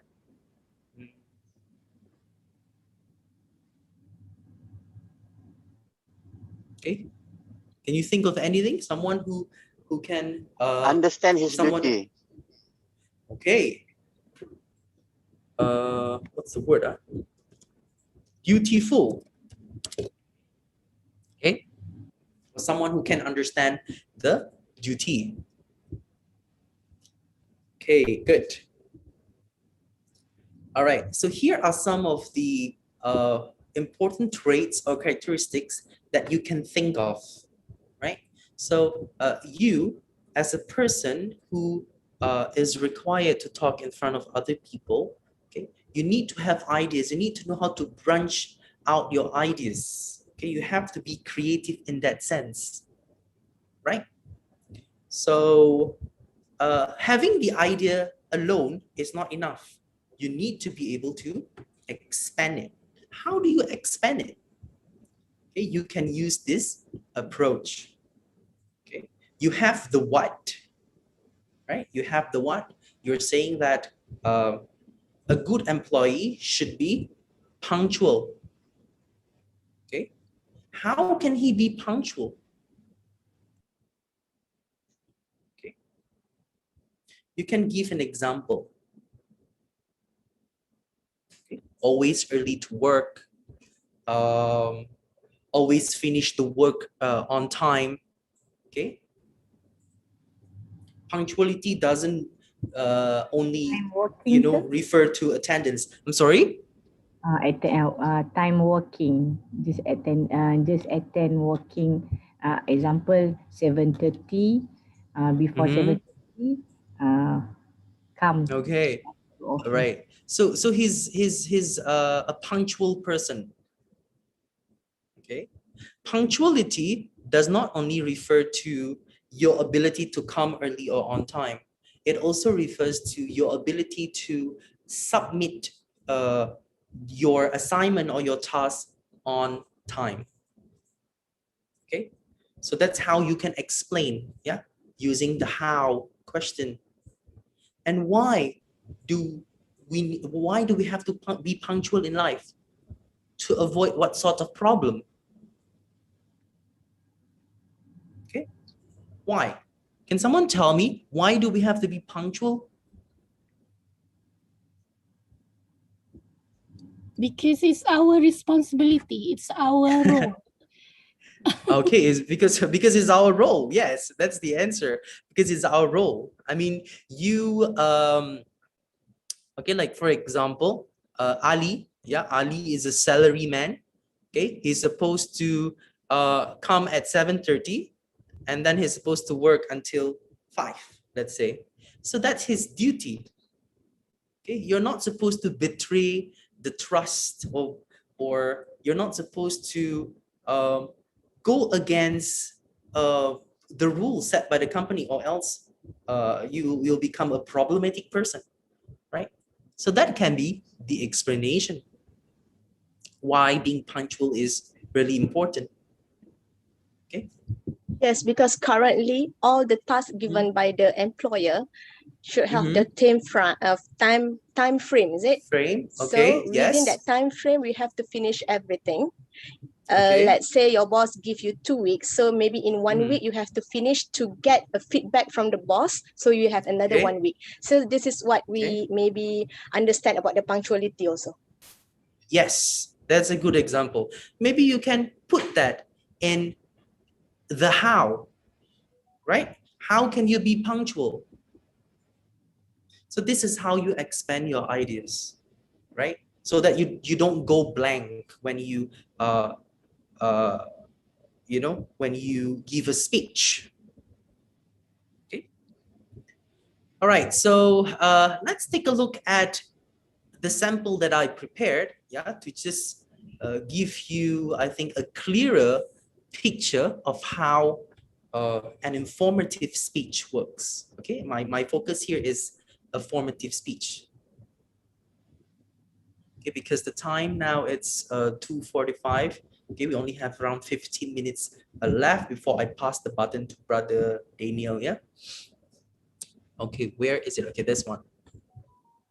I'm going to, I mean, you guys can access all of these notes after this, yeah? You can download it. Right.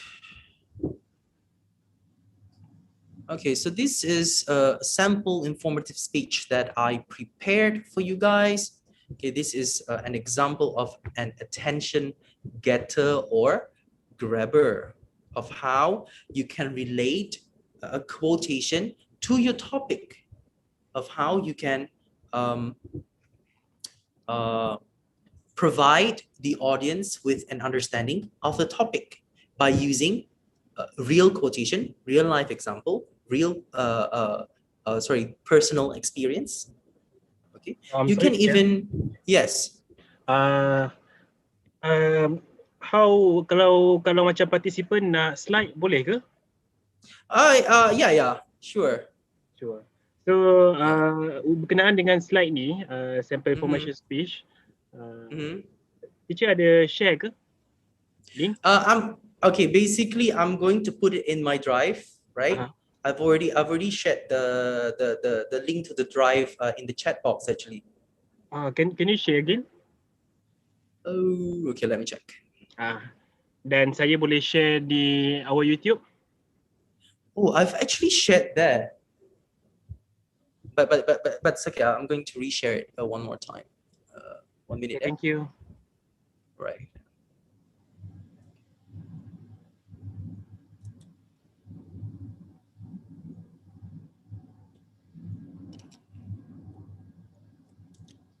Okay, this one.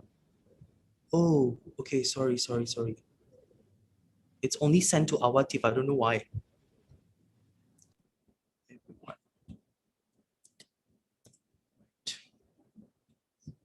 Okay, thank you, teacher. All right. Okay.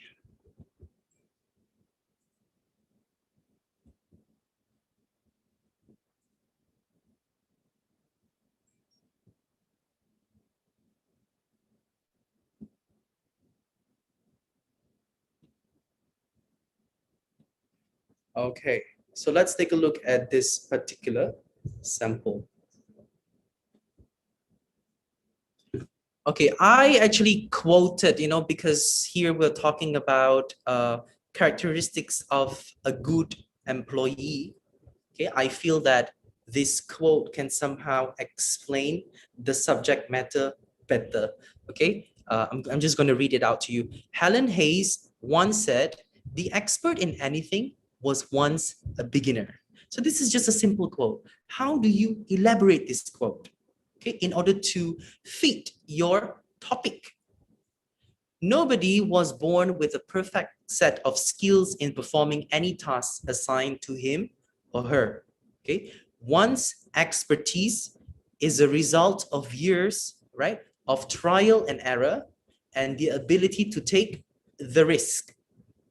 Okay, so this is just an explanation to the quote. As an employee, we face numerous challenges such as meeting stressful deadlines and maintaining a work-life balance. However, this should not be used as excuses to stop trying. One must continue to persevere in the face of adversity. Adversity here means challenges, yeah? Or they have to persevere here means bertabah.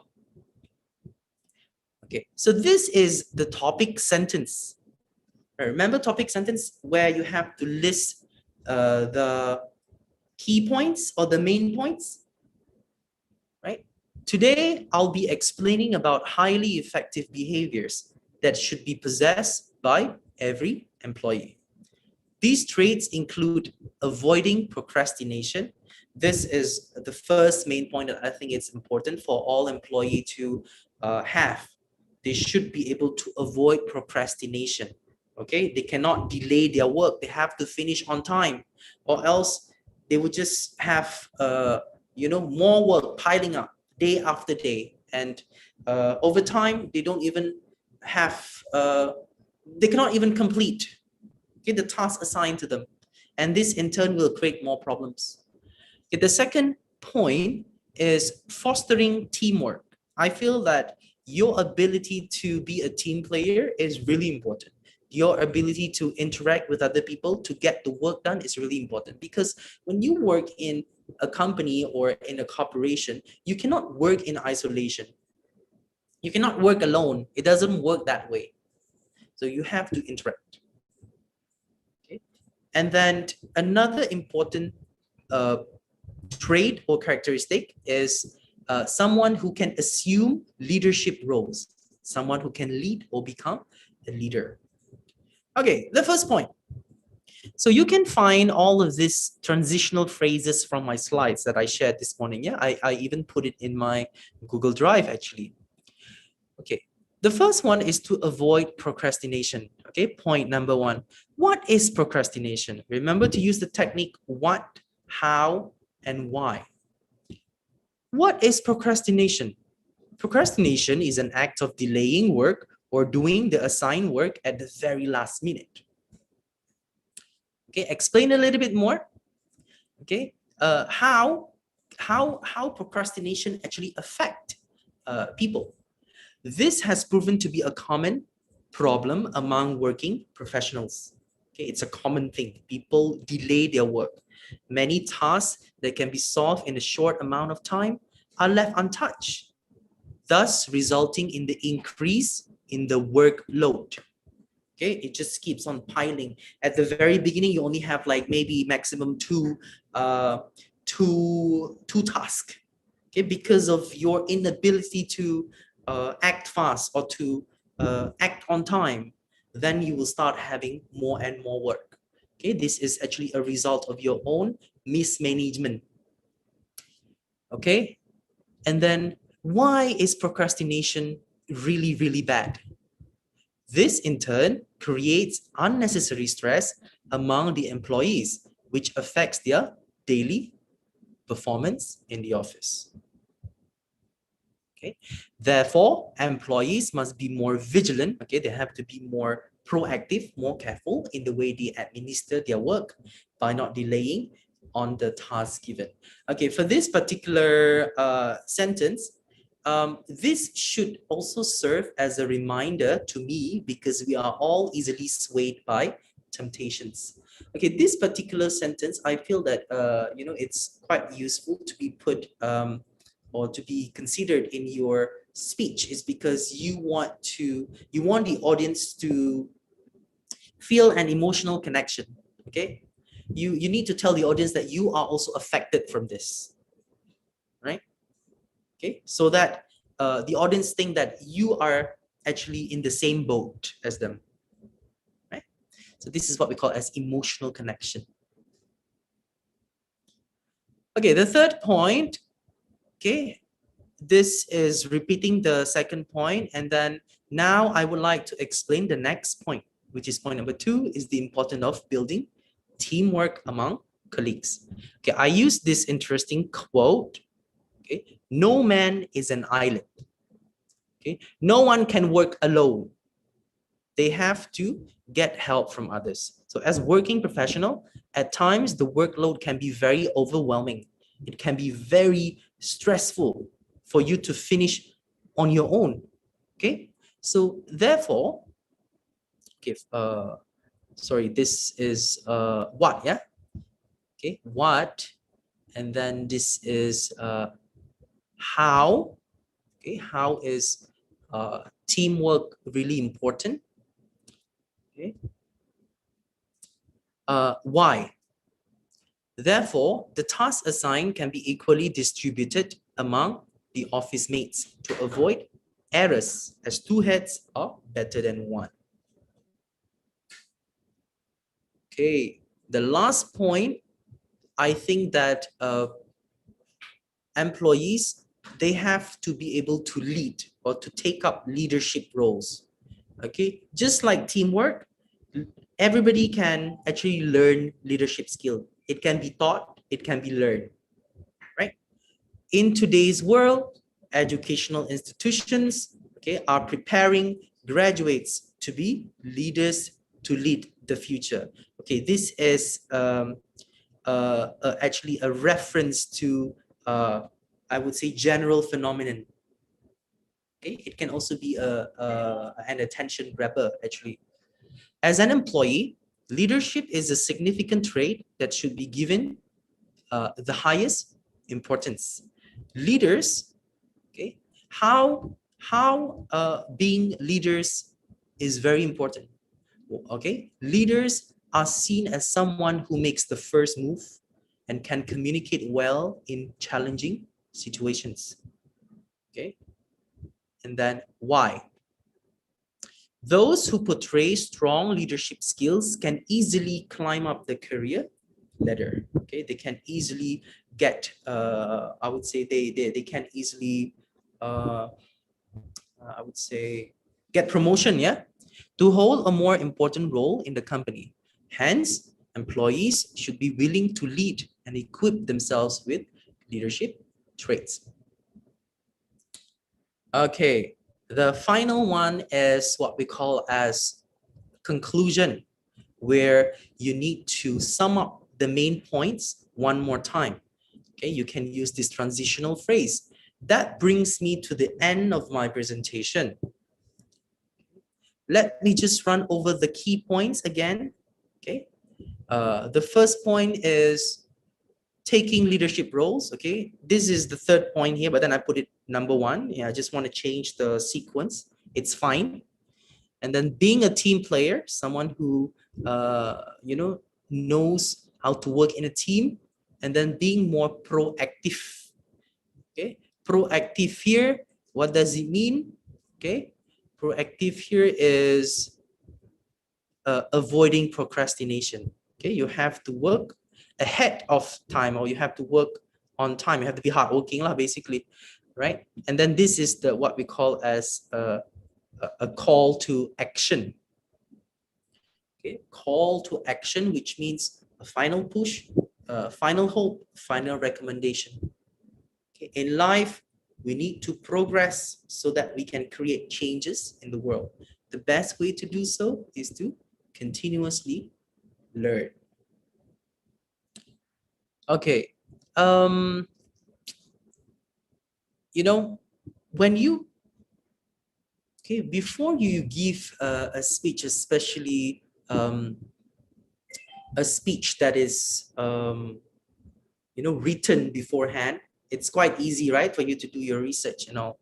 But then when you are required to do impromptu speech, you have limited reference, and then you have limited time to work. Okay, so what you can do is to ask some simple questions. Why is this important? How is this important? Okay, okay, sorry, the sequence is what, how, and why, and try to elaborate from that. Okay, all right, so that's all from me. If you have any questions, you may ask now before I pass the floor to Mr. Daniel.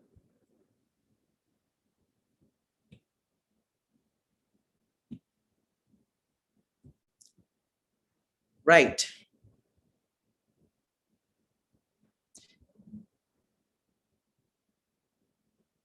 Okay, any questions? Sir Buhari?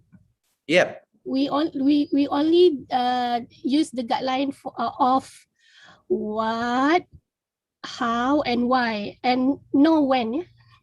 Because normally all yes. Okay. When can you explain that a little bit more? Yes, why?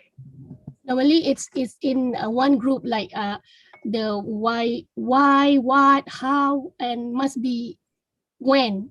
But in this term, we just use the three terms, that is why, how, and what. So why are we not using when? Because no need. It's not necessary, is it?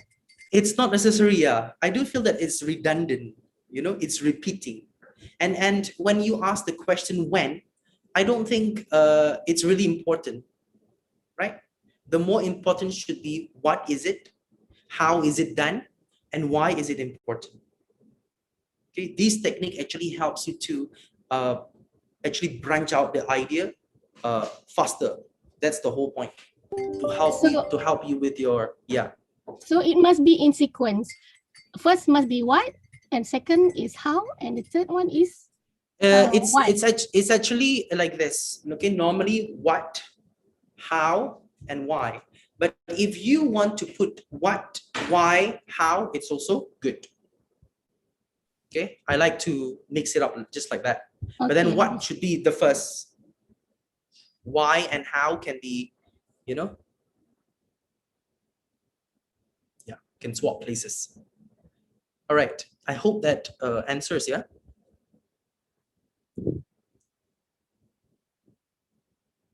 Okay, any more questions? From ITB? Yeah? Muhammad Aidil here. Okay. Do you mean that we can bridging the significant ideas when it comes to correlating between the 5 Ws? Okay, the 5 Ws. I just want to focus on the what, the how, and the why. Okay, because the whole purpose is to just make sure you, I would say, get to the point, get straight to the point. Okay, faster. Because if you were to answer all the 5 WH questions, it's going to take some time. And plus, some of the some of the questions are actually not relevant or not important. Okay, like where. I see. Yeah. Especially when it comes to one interesting facts or one interesting topics. So upon delivering it, of course, I have to ponder the 5 Ws, and they are between the 5 Ws we have to find a way, the best way to correlating it between them. And I believe that it's not easy. It's not easy. That's why we can just stick with the 3 things: the how, the what, the why. It will be a lot easier. It's not going to be a headache for you. Yeah. Just think of the main point. Yeah, just think of the main point and then ask the 3 questions, and then you're good to go. Okay. Then you have more things to talk about. Yeah. Yes. Yeah. Okay, so how do you actually get a lot of ideas? How do we arrive here? How do we get a lot of ideas, guys? Okay, through research, through reading. Okay, of course.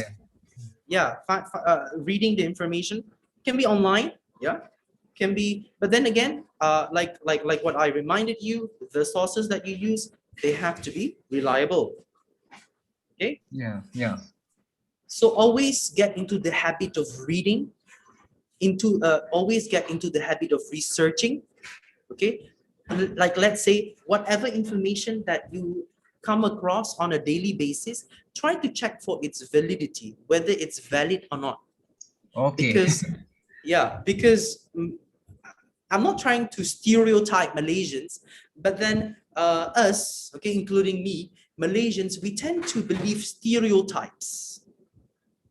Okay, stereotypes are actually characteristics that are given to some groups. Okay, like for example, the Malays are something, the Chinese are something. So these are all stereotypes. We cannot, these are just assumptions. Yes, sir. Yeah. Yes, sir. I came across to this one exemplary. Okay, for example, if I participate, let's say there is a one community page, one community forum page, and what do you call that? I discovered that there are some individuals that okay, let's say you have one factual information that you are going to that you're about to share with, and one of them always like to not to say denying it, suka menyangkal. Suka menyangkal. Using what? Stereotypes? Using assumptions only without any facts? Something like that? Sepatutnya dia menyokong lah, supporting lah kan. Dan kita dah ada sources yang kita dapat. So dia cuba nak dia suka menyangkal. If you think that your sources are actually correct, and if you take the sources from reliable, places, then you shouldn't be worried. Okay, this person has to improve his reading or his knowledge finding. Okay, you don't have to worry about that. Yeah. So whatever it is, try to be objective and try not to resort to stereotypes or the common or the norms. The norms. People like to use the norms. Yeah. So I just want you guys to be able to be objective when you come up with your main points. Okay, one of the best ways is through reading. Okay, reading from reliable sources. Okay, I think, it's already 3:05. I'm so sorry, Daniel, I took up your time. Okay, thank you for listening to me. I hope my session somehow, gives you an exposure on how to expand on ideas. On how to expand on ideas. Okay, thank you for listening. Thank you, sir. Assalamualaikum. Thank you so much. All right. Thank you, teacher. Teacher, can we maybe contact you if we need any help after this? Yes. Yeah, sure. You can always email me. Okay, let me just give you my email, yeah? Okay.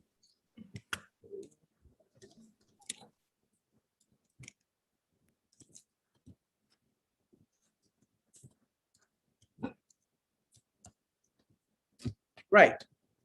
Okay. Over to you, Daniel. All right. Thank you, Brother Bukhari. Can you guys hear me?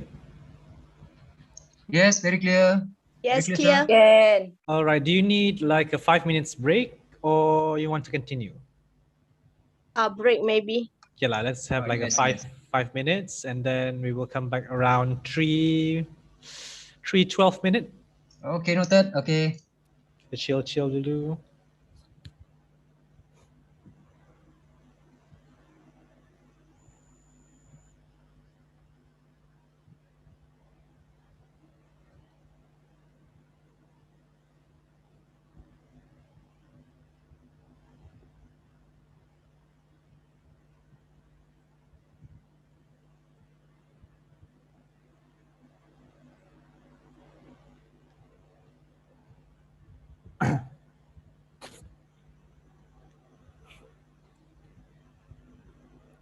All right, so before we start, just going to share my screen.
Okay, we will start around 3:12 minutes, yeah? Let's put this in YouTube.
All right.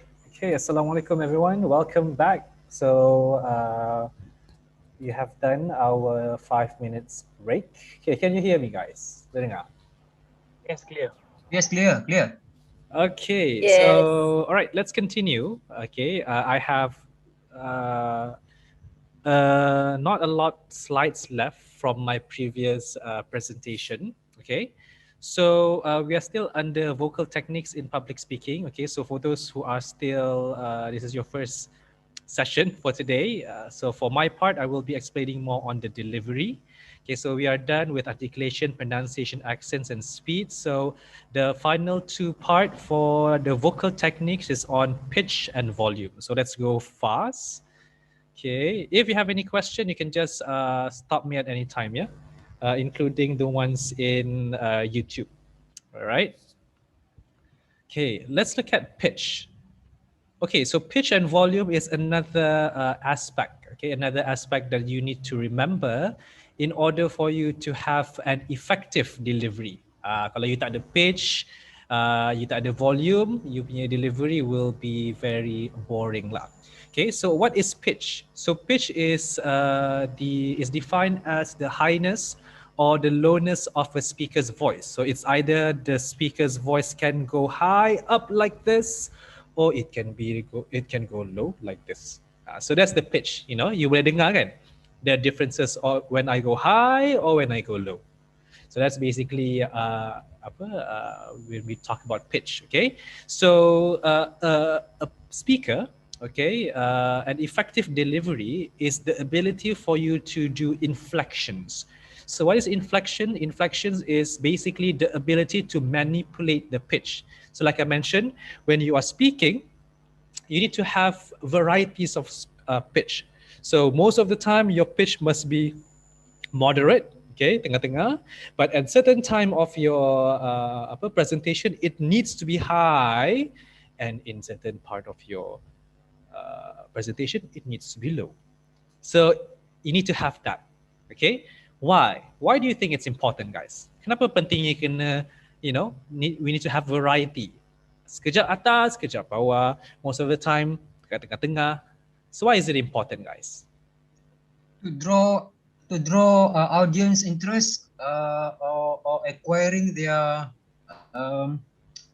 what do you call that? To ensure that they can focus. Is it? Yeah, can focus, can listen to your points, can decode possibly your points more clearer. Very good. Okay, the rest you can share your answer in the chat section, either in or you want to respond. Not boring. It's not boring. Okay, good. Anyone to draw else? the attention of audience. To draw the attention. Okay. All right. So there's no chat yet in YouTube. Okay. So imagine if I present like this. Okay. The high pitch is the highness or lowness of the speaker's voice, the ability to manipulate the pitch's inflection. So do you think it is important to have variation of pitch throughout your speech? What happens if you don't? Let's say if I present like that. Like whispering. It's like whispering, okay. But mumbling. Mumbling, okay. Okay, let's say if my volume is high, okay, my volume is high, all right, let's say highness or lowness of the speaker's voice, the ability to manipulate the pitch of its inflections. Do you think it is important to have variation of pitch? What do you think? The volume is clear, but the pitch is flat. How do you feel when you have that kind of presenter? Feel easy. Feel easier. Feel easier? Okay. More comfortable. More comfortable, all right. But what if from the start until the end, daripada awal sampai habis, macam tu je dia punya tone? Dia pitch. Sound like not too monotonous, but I can say fair. I can say fair from the beginning, and then increase, until middle point. Okay, good. The rest, what do you think? Here, Norliza Shukur from YouTube mentioned to attract participation from the audience. Okay, that's the earlier question. All right. Yeah, the rest, what do you think? What happens if you don't have a variation of pitch? Feel bored. It will be boring lah. Okay. imagine, okay, so that's one. Itu kalau you have a low pitch, meaning kalau you punya pitch low daripada awal sampai habis you cakap macam ni, you know, people will get bored. People will doze off, kan? But what if I speak like this from the start until the end without any, you know, all high, high, high? What do you think? Contoh lah, if I speak like that. More energetic. More energetic. Okay, tapi bayangkan, like, let's say I'm giving a speech for 2 hours. Macam tu je dia punya pitch. Atas. The rest, what do you think? Annoying. Annoying. Okay. Stress. Dia macam, kau dah kenapa? Tinggi je kan? You be like, stress lah. Because every time high, the ability to manipulate the pitch's inflection, do you think it's important to what happens if you don't? All of it is high. So in that case pun, it's not too good. So it's good for you to be moderate from start until the end. But again, the same as apa tadi kita bincang about speed, yeah? In certain cases, you need to be high. In certain cases, you need to be low. Okay, the same as volume. Volume is whether you are loud or you are soft. Okay, imagine if I speak like this from the start until the end. RIP, you know, you guys. What if I speak loudly from the start until the end? Volume lain daripada pitch, ya. Let's say if I'm shouting from the start until the end, what do you think? Sakit telinga. Sakit telinga lah kan, obviously. But let's say if I speak like this from the start until the end, what do you think? Can you hear what I'm saying? Berdengar tak? Can you hear just now? Oh, stressful juga. Stressful juga kan? So Rasa nak tampar pun ada. Macam kau dah kenapa? Cakap kuat sikit. Like that. So sleepy. So volume and pitch, yeah, you need to be moderate. Okay, volume ni it depends.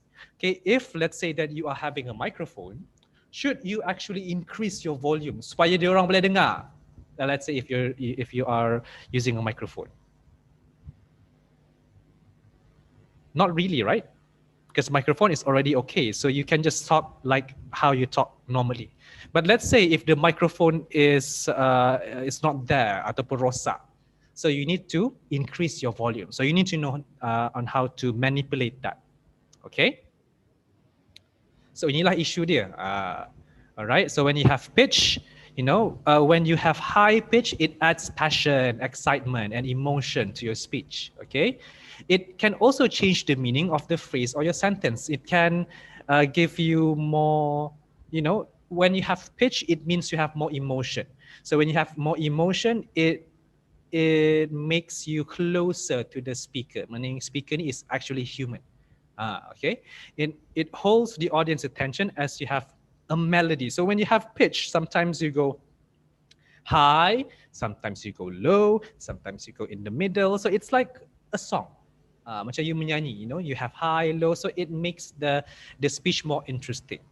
All right, so that's what a good speaker should have, because if the speaker is constant, contohlah, if let's say the speaker has a normal pitch from start until the end, that's an issue juga, because it will be monotonous, meaning dia macam constant, dia macam tak best lah. Okay, the same as volume. All right, it must be adjusted based on your setting or context. Like I mentioned, if you have a microphone, you don't need to actually increase your volume that much. As long as it is clear from the speaker, then you are good. But let's say if you don't have any microphone, masa itulah you kena increase sikit your volume. Okay. It might annoy the audience if one type of volume is constant. Macam tadi lah kita cakap, if you are shouting from start until the end, it's kind of annoying. But if you speak so soft from start until the end, people can understand you like what you are saying. Macam you berbisik kan. So you need to remember that. Okay.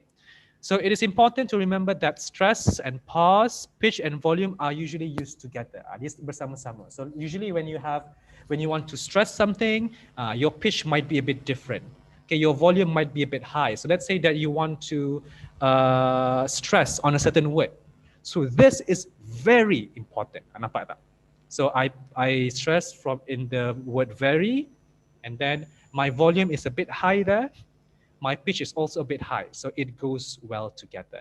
Okay, so this is when you talk about pitch. Okay, now let's do an interesting activity. Okay, so like I mentioned just now, sometimes by only listening to the pitch, okay, to the pitch and the volume of the speaker, you can already tell the meaning of the sentence without even knowing what the sentence is all about. Okay, now, so this is an activity using only the sounds oo, la, ha. Okay, oh, sorry, there's a typo here. Convey the meaning of the following. Try to use variation of pitch and volume. It can convey the meaning without the need to verbalize the words. Okay, another typo. Apalah typo ni. All right. Okay, so do you understand the activity here, guys?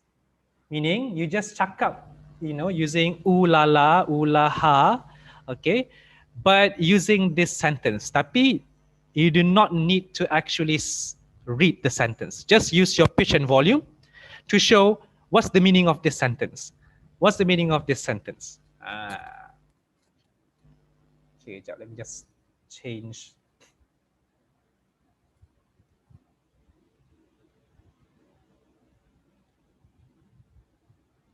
Okay, anyone? Okay, you can practice first. Just use the sound u la ha. Tak kisahlah u la la ke, ha o la ke, u ha ha ke. Anyone nak try? Contoh lah like this one, right?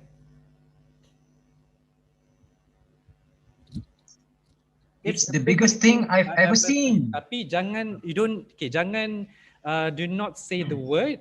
Just say uhala, ulala, tapi guna this sentence. So I want to listen to the pitch here and the volume. Who wants to try?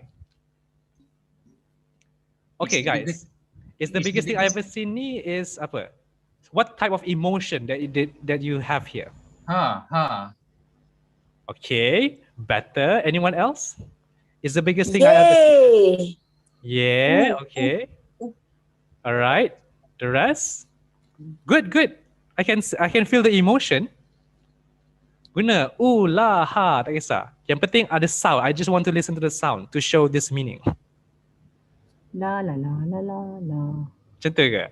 Itu macam you are happy kan? Boleh juga. Oh, that's good. All right.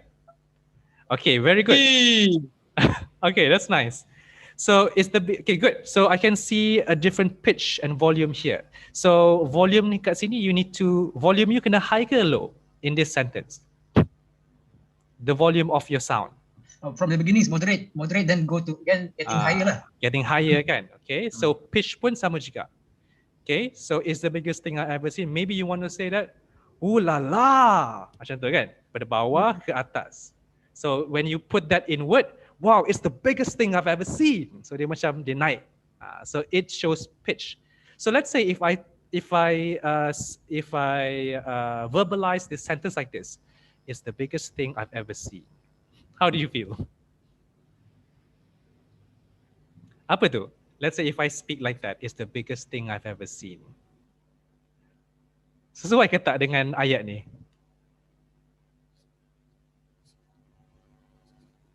Seem like frustrated. Dia macam frustrated kan? Sepatutnya you need to be like excited because like wow ataupun shocked lah, like wow, ulala. So it's the biggest thing I've ever seen. Okay, let's say I need this one. That soup is disgusting and spoiled. So what are the pitch? How do you sound for this one? Using only the sound ulala, uha. It's like more towards like expressing an anger. Okay, how is the pitch of anger? La la la. It's like that. Maybe you can add an emotion like You. Ew. Okay. Oh. Okay, nampak? I can see some differences kan? Like when you do it, is there a difference from the first one and this one? Lain kan? The pitch, is it the same? The first one and the fourth one here? Different. Yeah, different. So that's how you convey. So let's say if I'm a presenter and I explain, it's the biggest thing I've ever seen. That soup is disgusting and spoiled. Ada beza tak? Macam kau ni, tak ada beza kan? There's no difference there. There's no differences there. Okay, so here, that soup is disgusting and spoiled. Maybe you can say, ooh la la. Macam tu kan macam gelinya, disgusting and spoiled. Okay, so dia ke bawah sikit. Dia tak as excited as the first one. Alright, so let's say this one. I've fallen and I can't get up. So tu macam mana? How is your pitch and volume? So the first one is more shock. Okay, now the fourth one is more like you are disgusted. Okay, this one, I've fallen and I can't get up. How is your pitch? What? Anyone wants to try? Come on, try it.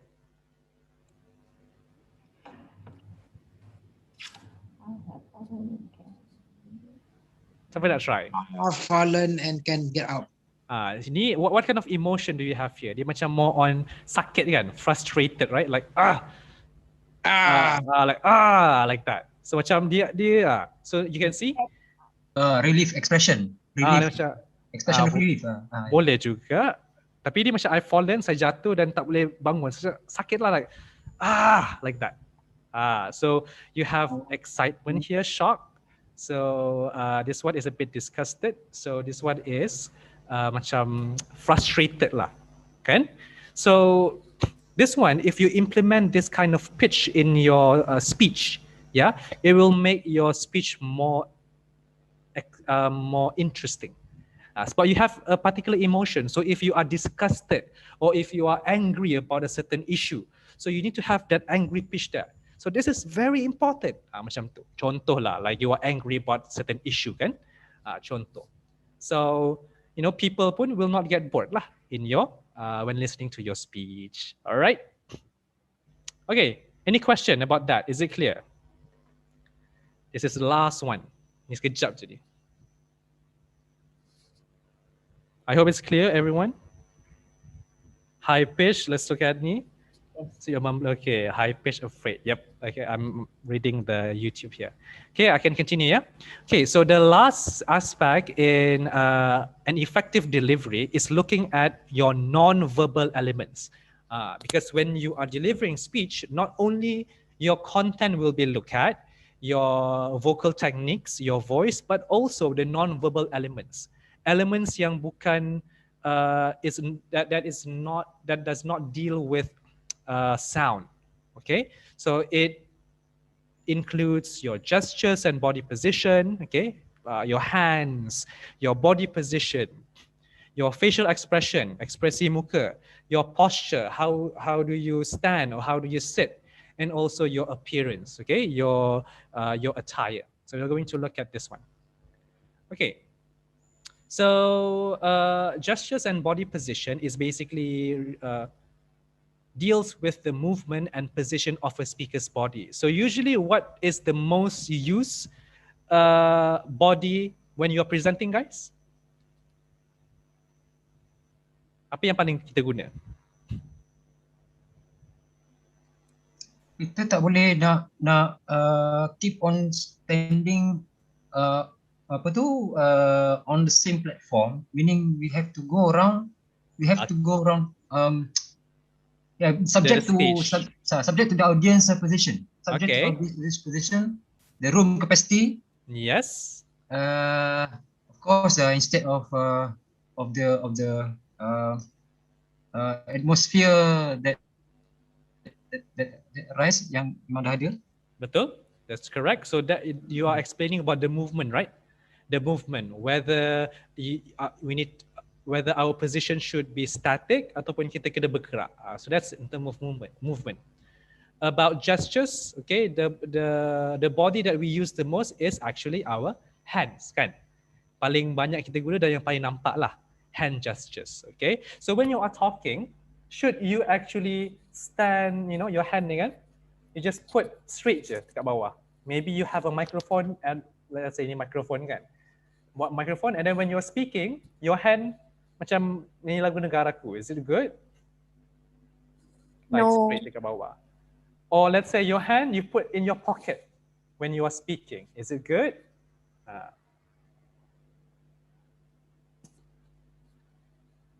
No. Is it good if you put your hand in the pocket while speaking? I cannot stand up. Yeah. So one of your hand you will use the microphone, which is okay. All right. But your other hand is in your pocket. Is it an okay gestures to have?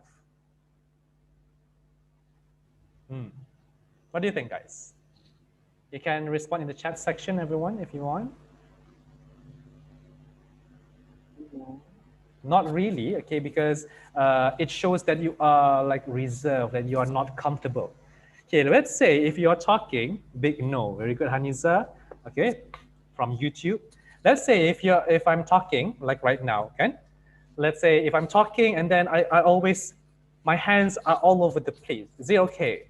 So like when I'm talking right now, is someone there and then you go here and then you go there and then you avoid, and then I explain movement, avoid pacing relentlessly, being static in one position. So is it okay if my hands like that? Boleh nampak tak my hand? No. Not really. It will, kenapa? Why is it not good? Because it is distracting. People akan like, kenapa tangan dia macam tu? Kenapa tangan dia macam sotong kan? Like sekejap-sekejap tangan, sekejap tangan. Okay, boleh. You can do that, but it must be with purpose and it must be natural. Like what I'm doing right now, it's not over. My hand gestures is not over, but it's good if I use my hand to actually indicate certain points. Nampak tak my hand ni? Certain points. So and then I will make it natural again. Okay, so again, this one is practice. Okay. All right. In terms of gestures as well, you need to avoid fidgeting. Do you know what's fidgeting, guys? Tahu tak fidgeting tu apa? Do you know what's fidgeting? Never heard of this word before. Fidgeting, new word. Okay, the rest, do you know what's fidgeting? Nur Sharifah, hands movement must be moderate. That is correct. Okay. Fidgeting is when you are playing with anything, meaning your hand ni, let's say that you have contoh lah, okay, let's say this is my notes, right? Ini of course a ringgit kan. Let's say that this is my notes when I want to present. So when I'm presenting, I hope you can see this. Oh, it's okay. Let's say this is the notes, right? So fidgeting is when okay, like right now I'm presenting, but at the same time my hand is playing with my notes. But itu adalah fidgeting. So like when I'm explaining here, at the same time, okay, I play with it. Usually when you are nervous that you are fidgeting. Okay, that's one example. Another example is when you have a pen and then you click. Okay, so when you're explaining, you click. When you are explaining, you click. So you are playing with it. So that is what we call as fidgeting. Okay, there's one chat. Let me just see. But sir, maybe the fidgeting is just to overcome the anxiety. Yeah, that is usually why people fidget in the first place, because they are nervous. So the way on how they overcome the nerve is by fidgeting. Okay, but fidgeting should be minimized because sometimes it can be distracting. If you want, you can, but make sure that it's not obvious. Better you don't fidget at all. But sometimes it's a habit. If you have that habit, minimize it because sometimes it's very distracting. Nampak sangat, especially if you are standing and then when you are presenting, tiba-tiba kan contoh lah, let's say that you have your microphone here and then your notes at the side. So when you're explaining, you'll be like this. Okay, so my next point is basically this and that and that. Okay, after that, you macam play with it. Macam pen juga lah. Sometimes bila you are explaining, you have a pen. So you tend to, okay, so today I'm going to be presenting about this and that and that and that. And so nampak macam it's distracting. So you want to minimize it as much as possible. All right? So it's better to have nothing in your hand because if you have something in your hand, you might have the tendency to fidget untuk main dengan benda tu. Okay? The next one is in terms of movement. Yeah, avoid pacing relentlessly or being static. Okay, let's say if you have, the stage, you can use, the whole stage. You boleh guna, pentas tu kan. So it's good if you can move a bit. Okay, tapi jangan kejap sana, kejap sini. Setiap one word ke kiri, sejak one word ke kanan, you go left, right, left, right, left, right. Okay, it means that you are nervous. When you are pacing relentlessly, bila you bergerak ke sana sini tanpa hala tuju, it means that you are nervous. Alright. But if you are static, kalau you berdiri je kat tengah-tengah, what does it mean? Let's say you have the whole stage, but you only stand in the middle. What does it mean? Boring, satu. Second one, what does it show? Stiff. Stiff. Your body. You are not comfortable, you are not confident. So in this case, you must move with reason. Kenapa you nak bergerak? Maybe maybe your first main point macam tadi kan, you guys discuss about on how to organize your points, right, with Brother Bukhari. So let's say if you have main point 1, you want to go to the left, and then you explain, and then the main point 2, you want to go to the right, explain, and then the third main point, you want to move to the middle, explain. Itu boleh, because you move with purpose. Okay, so jangan kesana kesini tanpa hala tuju, without any purpose or without any reason. All right. Movement is important to capture attention, right? Yes, agree, betul. Okay, because it shows that one, you are comfortable, because when you move from one part of the venue, let's say the stage, to another part, it shows that you are comfortable. Okay, that you are confident with your own speech, and you can easily, portray that you are confident lah with the audience. Macam tu. Kalau you berdiri kat tengah-tengah aja macam, yelah, you have 2 hours of, let's say that your speech is 30 minutes. 30 minit lah you berdiri kat tengah-tengah tu. Then that's not good. Unless that you are giving a speech on a rostrum. That's a different story lah. Okay, itu of course lah you tak boleh bergerak kan, because you need to stay there. That's a different story. Okay? So this is on hand gestures and movement. Any question on that? Is it clear? I think it's clear. Okay, so I think this is the last, the second last. Okay, next is facial expression. Okay, so facial expression is basically your emotion. Okay, and again, your facial expression must be natural. Imagine if look at my face. Imagine if I explain like this, but my face macam ni je from start until the end. Tak senyum, tak ada, eye contact. How do you feel? Annoying kan, macam kenapa dia macam robot.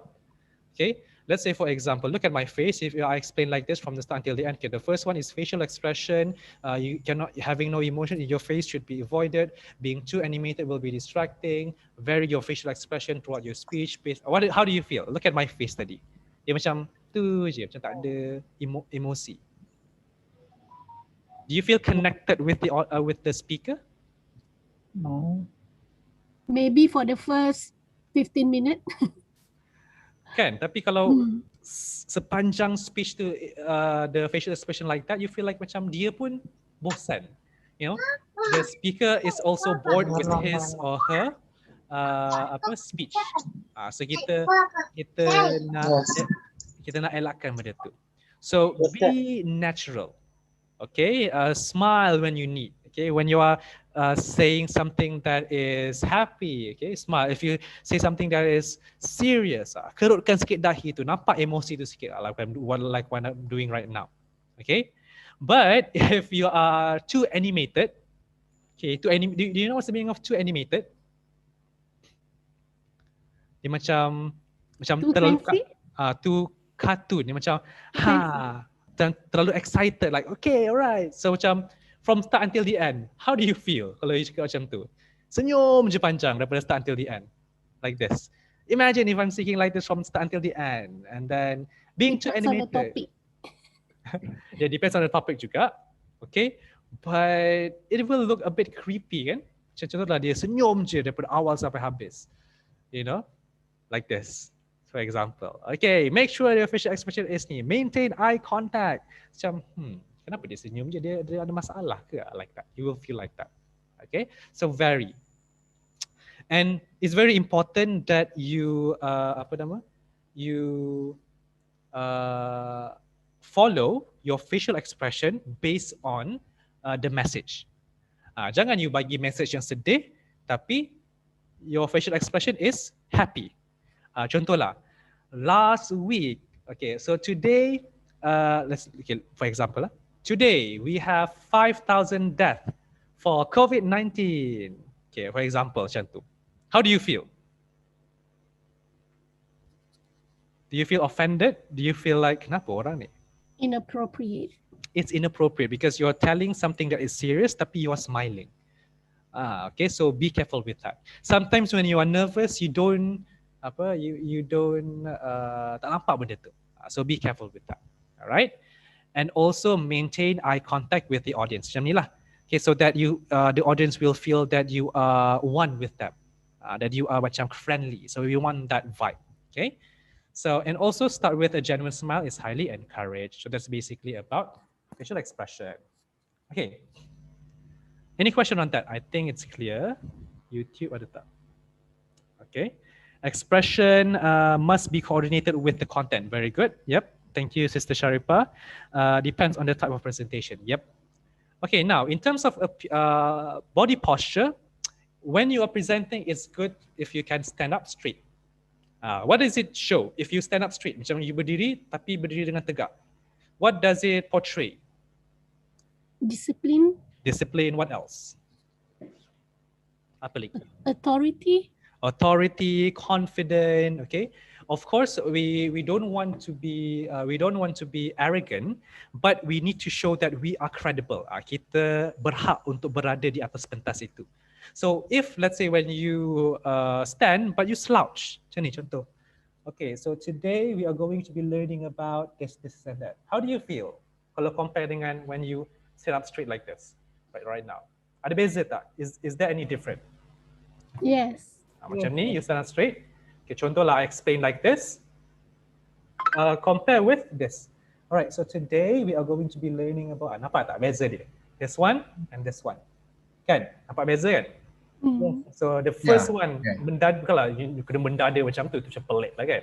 So I think you know, okay? Just make sure that you look confident, you look powerful. You want that, okay? Because you want to have high credibility. Itu yang penting. Okay, this includes webinar juga, macam like what I'm doing right now. You can see that I sit straight, right? Okay, so contohlah if I say like this, is it okay if I explain like this? Okay, so today it doesn't look nice, right? Compare dengan macam ni. So right now we are doing mostly webinar. So even in front of camera, we can see your body posture. You don't want to look like this. You tak nak juga macam ni. Assalamualaikum. So body posture. If you do like this, is it okay? No. Okay, kenapa? No. Why do you want to look at? So nampak I'm putting this on purpose. So for example, if you speak like this or macam ni, okay. Alright, so kenapa? Rambut ke yang tengah present tu, kan? Okay, so you don't want that. So even in webinar pun, your body posture is very important. So you look at the camera. Tengok macam ni tak cantik. Kadang-kadang nampak mata. Tak nak. So a good webinar is like this. Macam what I'm doing right now. Okay. At least your chest and up can be heard. Macam ni pun kalau dekat sikit, okay lah juga. At least we can see your bahu, your shoulder. Tapi like this one, jangan. Okay, like this one. Okay, mulut saja. Assalamualaikum. Tak nak. Alright. So posture yourself. Okay, jangan pula macam ni menyandar. Okay, Assalamualaikum. Nampak tak? Can you see? Yeah. Assalamualaikum. Tu nampak pemalas.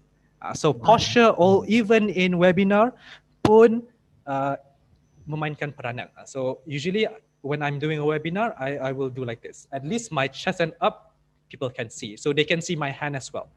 All right. So it shows your credibility as a speaker. Okay.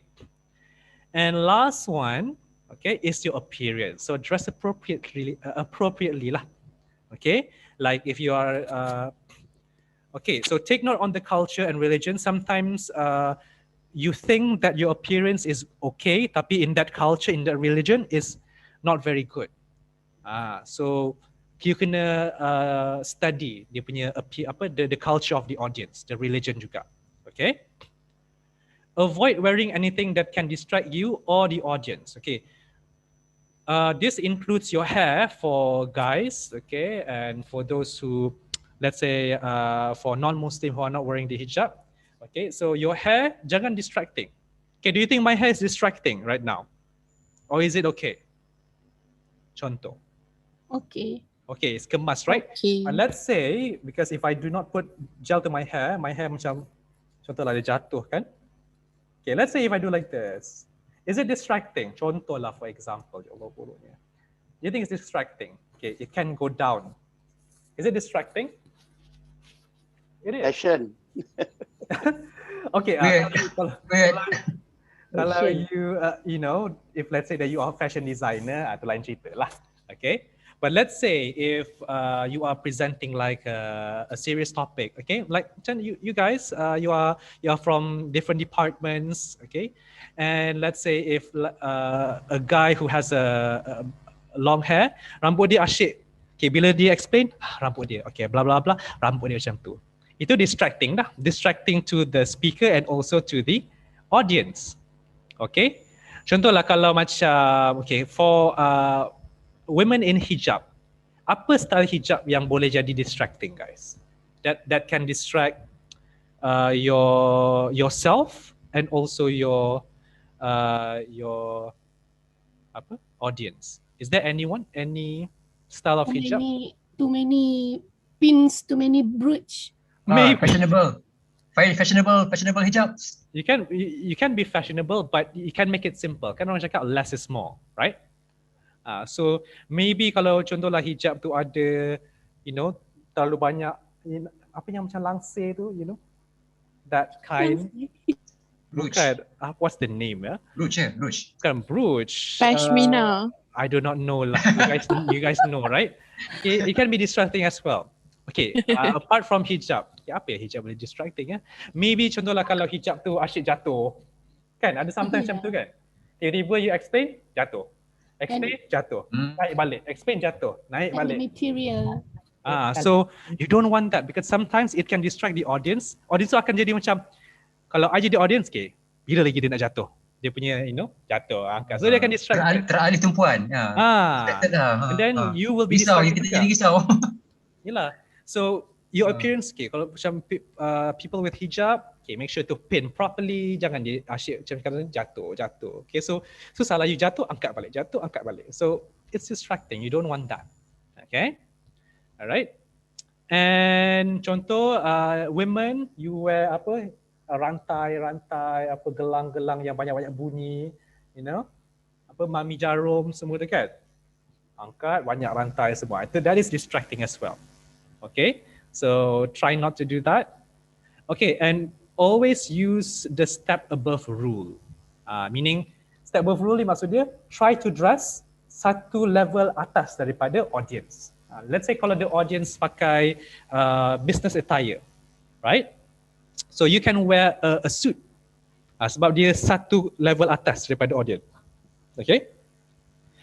Because you want to show that you are credible. But you do not want to have 2 level above. Kalau 2 level above, nampak you sangat jauh dengan audience. You still want to have like a close relationship with the audience. You tak nak nampak macam, oh you dekat, you know, level lain, audience kat level lain. We don't want that. So that's why it's good to use the step above rule. Okay, so that's in terms of appearance. Any question, guys? Yes, I have question. Yes.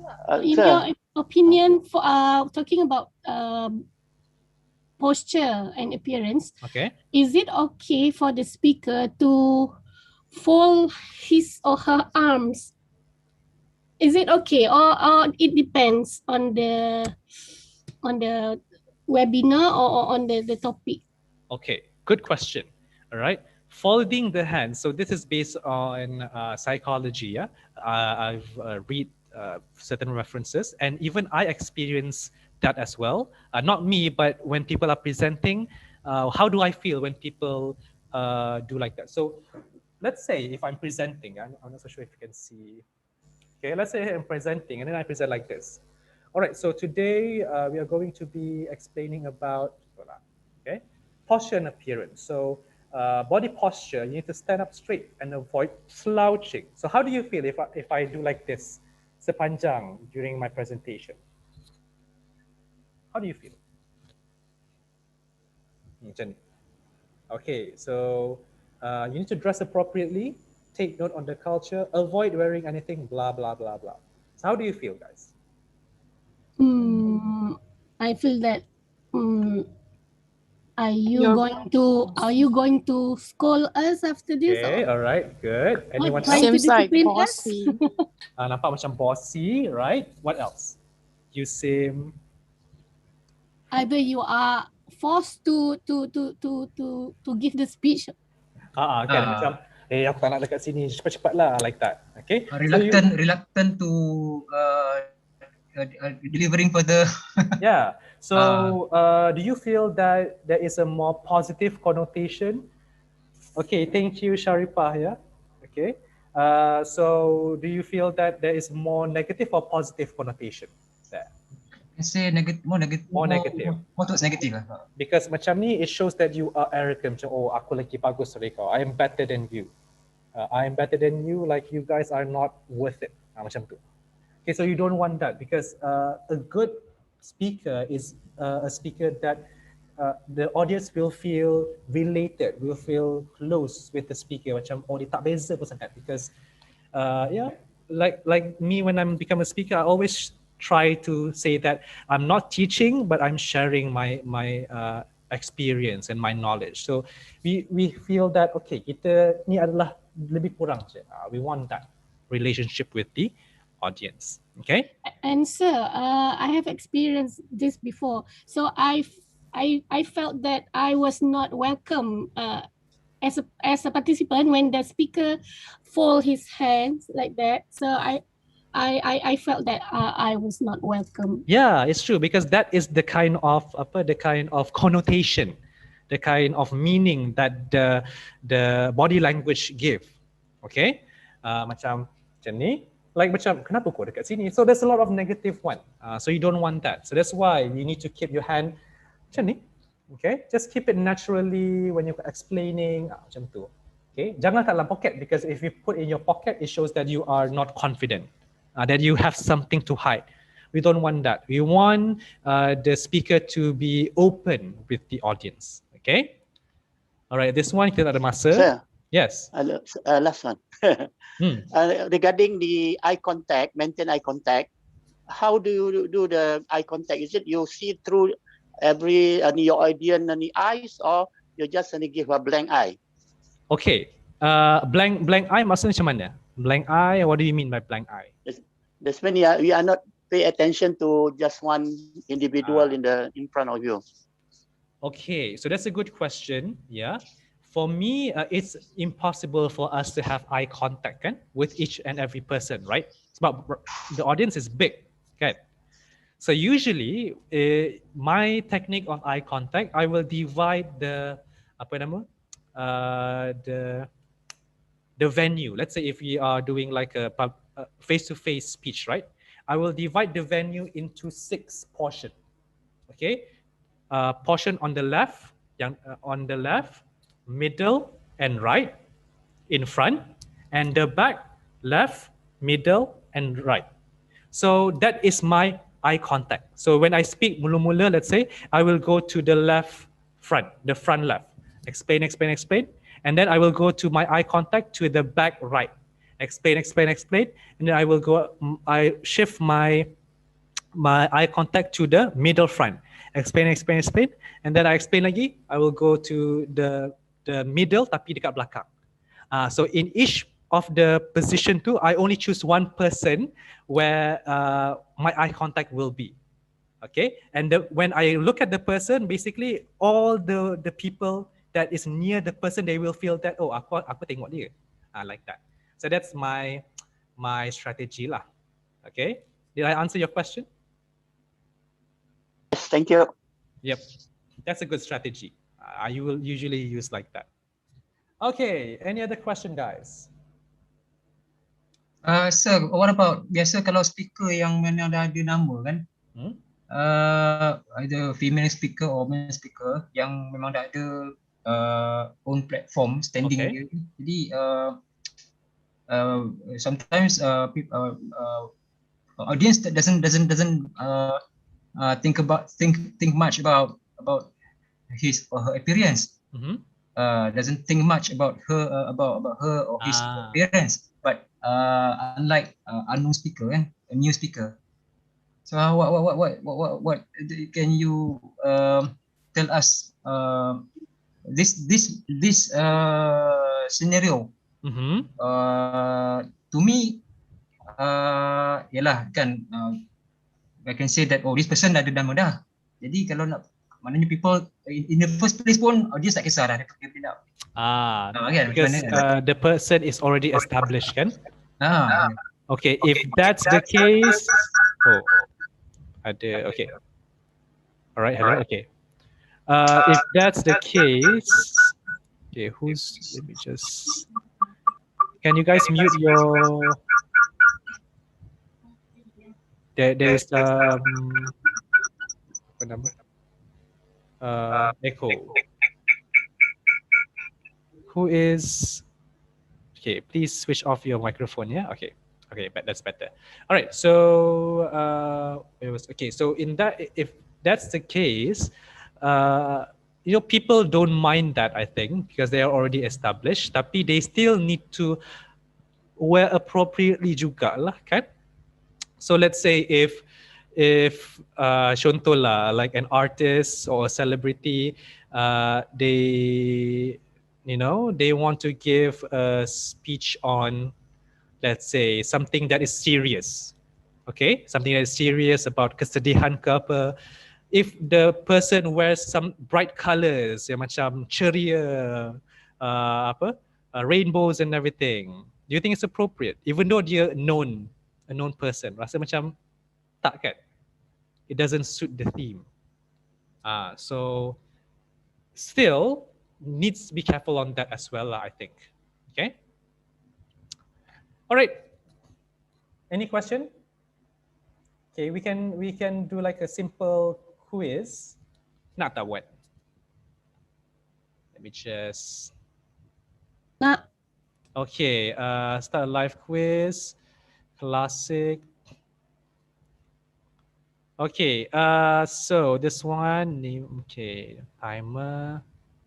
Okay. Let's do a simple quiz. Yeah. Let's see how well you understand my presentation just now. Okay. Link, sir. Kejap. Can you see my screen ni dekat sini?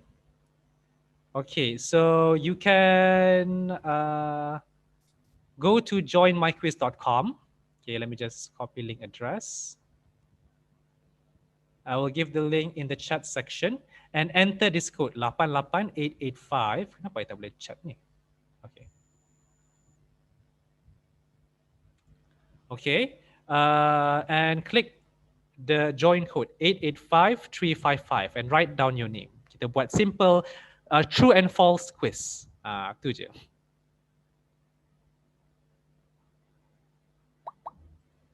Oh, Sharifa, I thought you wanted to leave the course. Okay. We are playing quizzes just now, right now.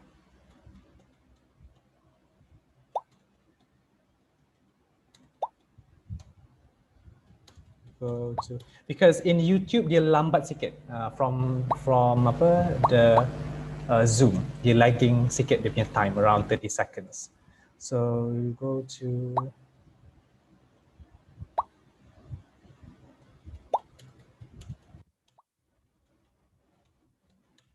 okay, apa dia punya ni?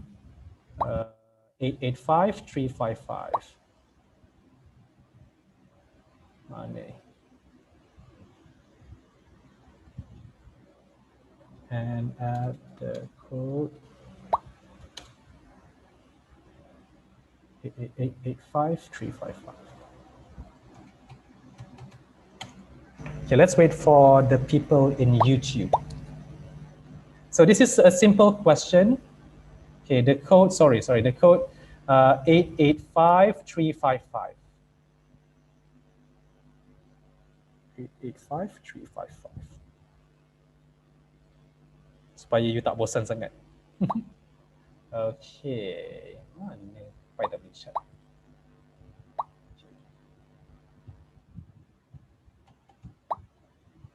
Oh, tu dah. Thank you, Sister Fatima. Okay, let's wait for another 2 minutes. Okay, ramai juga ni. We have already. So this quiz is only 10 questions. 10 soalan je. Alright, 10 question, true and false. Betul salah. I will give a statement. Okay, so this is based on the non-verbal elements. Non-verbal je, kita tak sentuh pasal vocal. Okay, only non-verbal element. Alright. So we will wait for another 2 minutes. Yeah.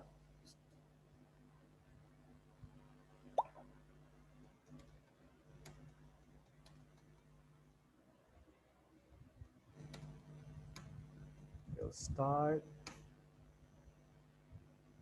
at 4:04. Okay, let's wait for another 2 minutes.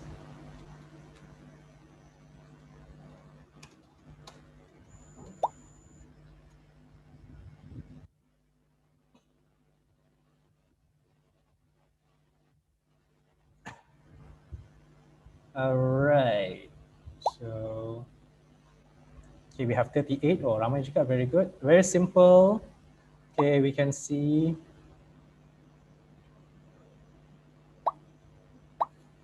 Okay, you can just put your name, any name. All right.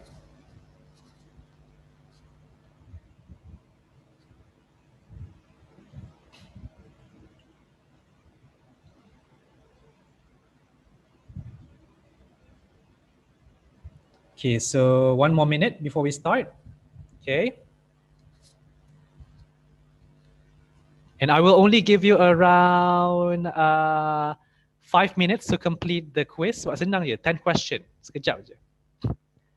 Okay, so I don't think there is any more additional players. Okay, 42 is nice. Okay, I'm going to start, yeah? All right, be ready, guys. Okay. All right. So we have the ranking here. Kita tengok siapa nombor 1, nombor 2.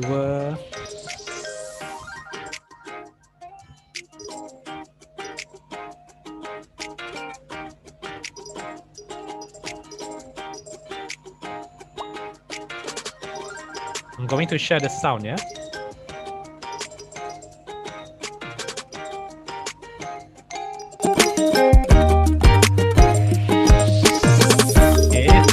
Is number 1 now. Ida number 2, PSG number 3. Very good. Wah, ramai ni. Let's see the 32 points. Kita number 1. Kita tengok top 1, 2, 3, 4. Shida is number 1 already. Very nice. Mahani number 2. Okay, Visa is number 1 back. Quiz. We will stop at around 4 minutes. Take your time.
SF, Iza, Rosie, Shida, Sharifah, Rufai, Iznan, Ana, Fazla, Liz, and Hafiz.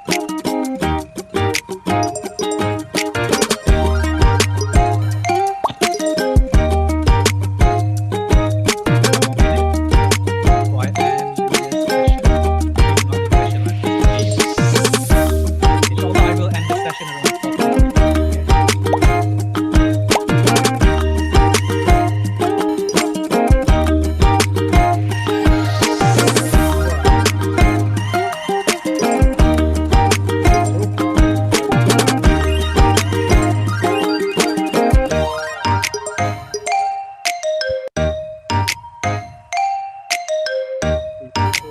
some people who are still, let's give them time, 2 minutes. Sebab dia masih jawab.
Mastery party. Okay, good. All right. All right. How was it, guys? Is it okay? Okay. Who was the winner? Can we can I know? Siapa? Who was the winner? Who was number 1 just now? Siapa number 1? SF. Who is SF? Tak nak mengaku. Or is it from YouTube? Izzah, who is Izzah? Siapa Izzah? Can you guys hear me? Boleh dengar kan? Rosie? Rosie, I think. I'm here. Yes, third place. Good. Izzah and SF, I think maybe YouTube could. Maybe lah. Or diorang pemalu. Okay, congratulations. If I have hadiah, if we are face to face, I can give hadiah, tapi ni tak ada rezeki. So let's just pray. Okay, let's look at the question. I think the question is okay, kan, guys? No problem. It's just like a recap. Okay, we don't need to overview the question. Hand gestures. apa yang ramai orang salah? Let's see. This one. Having constant over dramatic gestures can entertain the audience. Tak, they're distracting actually. Okay. I punya salah tu dekat nombor 3. Okay, no worries. Okay, let's see. Oh, dia banyak salah. Constantly smiling from the start until the end of the presentation will give a positive vibe to your speech. Yeah, it does give a positive vibe. Tapi, but if you smile constantly, macam daripada ni sampai habis ni macam it will be a bit creepy, kan? Nampak pelik sikit. So it should not be constant lah. Macam kau senyum je, okay, assalamualaikum sampai habis, macam pelik lah. Okay, but smiling is good. I'm not saying that you should not smile. You should. Tapi there are certain cases where you can macam, you know, serious. Ada mix emotion ya. Yes. Okay. Sebab you are human. Okay. All right. Okay. Good. All right. Jawab pun nervous juga. Sebab ada timer kan? Because ada timer. So, cepat-cepat. Okay, alright. Chef Burak smiles all the time. Who is Chef Burak? I do not know. Okay. So yeah, that's basically for my part. Cuma I have like one small activity that we are going to do. Okay, but before that, any question about my part before we go to the small activity? One more activity, around 10 minutes.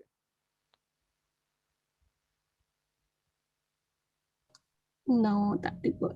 Tak ada. Okay, so where is the? All right, now I'm going to give. Okay, you can go to our Padlet. We're just going to do like this very fast. Yeah. Sekejap je.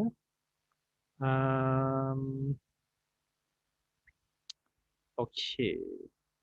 Where is the chat section? Okay, so you can go to our Padlet. Okay. Go to our Padlet. So we are going to do like a small activity in which we just need to watch a video of a person giving a speech. Giving a speech and just give comments based on that. Okay. All right. Now. Okay, I'm going to paste this in the juga. Okay. YouTube sangat slow dia punya ni. Okay, from Zoom. Okay, so you can go to Padlet.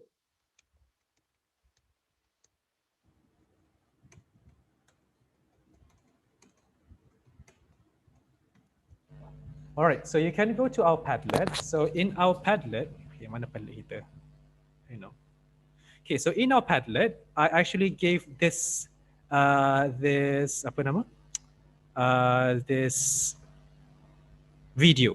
Okay, this is a Malaysian student who gives a speech in the University of Wisconsin. Okay, in the state. Yeah. So you just watch. Tak perlu baca, tak perlu tengok sampai habis pun. You can just watch half of it. That's like a 5 minutes video. You can just watch the first 2 or 3 minutes. Okay, and just give comments. Rasa apa in terms of you can give comments here in terms of pronunciation, in terms of pause, in terms of pitch, facial expression, gestures, posture. Tu. All right. Okay, I'll give you around 5 minutes. I think it's okay. You can just watch the first 2 minutes and just give comments. Kalau you nak give comments under this post pun okay juga. Kalau you malas nak go each one by one kan. So you can just go here and explain. Give your comments. Comments here. But comment on the delivery. Tengok dia punya facial expression.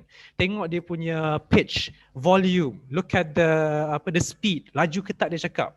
So you can give comments there. Okay. So I'll try to play the video. Okay. Let me just play the video if you can.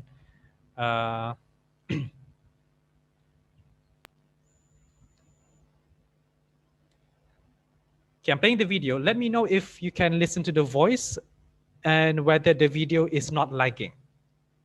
Okay. In my junior year of college, listening to the Hamilton soundtrack became my coping mechanism. So can you hear the voice, guys? Yes. Is it lagging? The video lagging ke tak? Okay. Distortion juga, ada distortion juga. Okay, ada distortion juga, tak apa. Okay, so you just, okay, let me just tengok dulu setting dia ni. Optimize for video clip. Okay, ni. We watch it on our own code. You can, boleh? We buka. Okay, let's say if I... That will get me through the day. Right now, okay tak? In case you don't know of the music. Yeah, okay, better. Sekarang better? Okay. Okay. Okay. So I'm going to show, okay, I'm going to show this, yeah. Sebab, okay. All right, let's just watch the first two minutes plus lah. Okay, tengok cara dia deliver speech. Look at I want you to focus more on the delivery. Cara dia punya pitch macam mana, facial expression, dia punya volume, okay. Dia punya gestures, let's see, tengok. In my junior year of college, listening to the Hamilton soundtrack became my coping mechanism that would get me through the day. Tengok juga dia punya pause. When dia pause, dia punya pitch akan jatuh ke naik. Look at that. This is a very good speech, and I'm very macam when I listen to her speech, I was very moved. I rasa macam wah bagusnya macam tu. We want that in your speech actually. In case you don't know of the musical written by Lin-Manuel Miranda, it tells the story of an orphan and immigrant who became one of the founding fathers of America. After listening to the album, I dove into the fandom, memorized all of the songs while walking to class, waiting for the bus, and before I went to sleep. I came here on a scholarship, a long way from my home in Kuala Lumpur, Malaysia. This opportunity to be here at the prestigious University of Wisconsin-Madison did not come easy or cost little for any of us. My hopeful freshman self had started out college with big dreams. I wanted to make the most out of my time here because just like Hamilton, there's a million things I haven't done. In the beginning, the unknown was exciting. Remember those days? I could justify struggling in calculus or chemistry because I was only a freshman, and I thought that by the time I'm a senior, I'll be a pro at everything. But as students, we juggle a lot on our plates. We juggle our studies, relationships with friends and family, and in my case, most of them were abroad, separated by a 14-hour time difference. Most importantly, we work towards the promise of a great future for ourselves. While I was carrying the expectations of many, the heaviest ones were my own. When I didn't meet them, the person I disappointed the most was myself. My second year in college, I suffered burnout to the point of losing motivation to finish this degree. I'd overwhelmed myself past my breaking point, kept chasing things that would look good on my resume, but I stopped feeling passion for anything I did or learned. And the truth was, all I wanted to do was sleep all the time. I was so desperate to find a spark of enthusiasm, the same one we all overflowed with at the beginning, only to feel so helpless. But friends, look at where you are. Look at where you started. You made it here to the last act. You did it day after day. You made the choice to rise up and give yourself another chance to start over every single morning. And for me, I sang like my life was a Tony Award-winning Broadway musical. Okay. How do you feel when you listen to this speech, guys? Proud. That's Proud. electrifying Kan, dia somehow. macam I have goosebumps macam bila tengok. Wow. Wow. And not just, it's not because of the content, but the way, okay, of course the content is good as well, but the way on how she delivered the speech. Kan, you rasa, okay. So can you give like a few comments overall, okay, in our Padlet, and then we can discuss. Okay, you can give comments here. Okay, easy. Kalau you nak give comments, I think easy. You just give comments here lah kot. Just look at just give comments on her gestures ke, on her pitch ke. Nanti we will look at part mana yang dia guna apa yang kita belajar. You know, which part that she uses that we discussed just now to make the delivery very impactful. Okay, give you some way, some time, maybe around 2 minutes for you to give your comments here. Okay. Maybe just give comments under the video. I think it's easier lah. All right. Okay, inspiring. She deserved the award. Energetic, excellent pitch, volume. Okay, she talks very clearly, easily understand. Okay, and she is a Malaysian, mind you. Okay, she is a Malaysian. Okay, I'll give you around. Anyone who wants to share their thoughts verbally, you can actually, about her speech, especially in terms of her delivery. Anyone? Can I say something? Yes, you can. So the what we call it, the expression of the face, Yeah. intonation. So it's sampai. So we can feel the sadness, the happiness. It's really good. Okay. Actually it's not the first time I watched this. Few times, and the feeling's still the same. Yes, I know, right? Because this is my third time watching. I still have like macam bangganya, like wow, it's about the way on how she delivers, okay? And you can see that certain part muka, the facial expression is sad, right? Ada certain part dia happy, yes or no?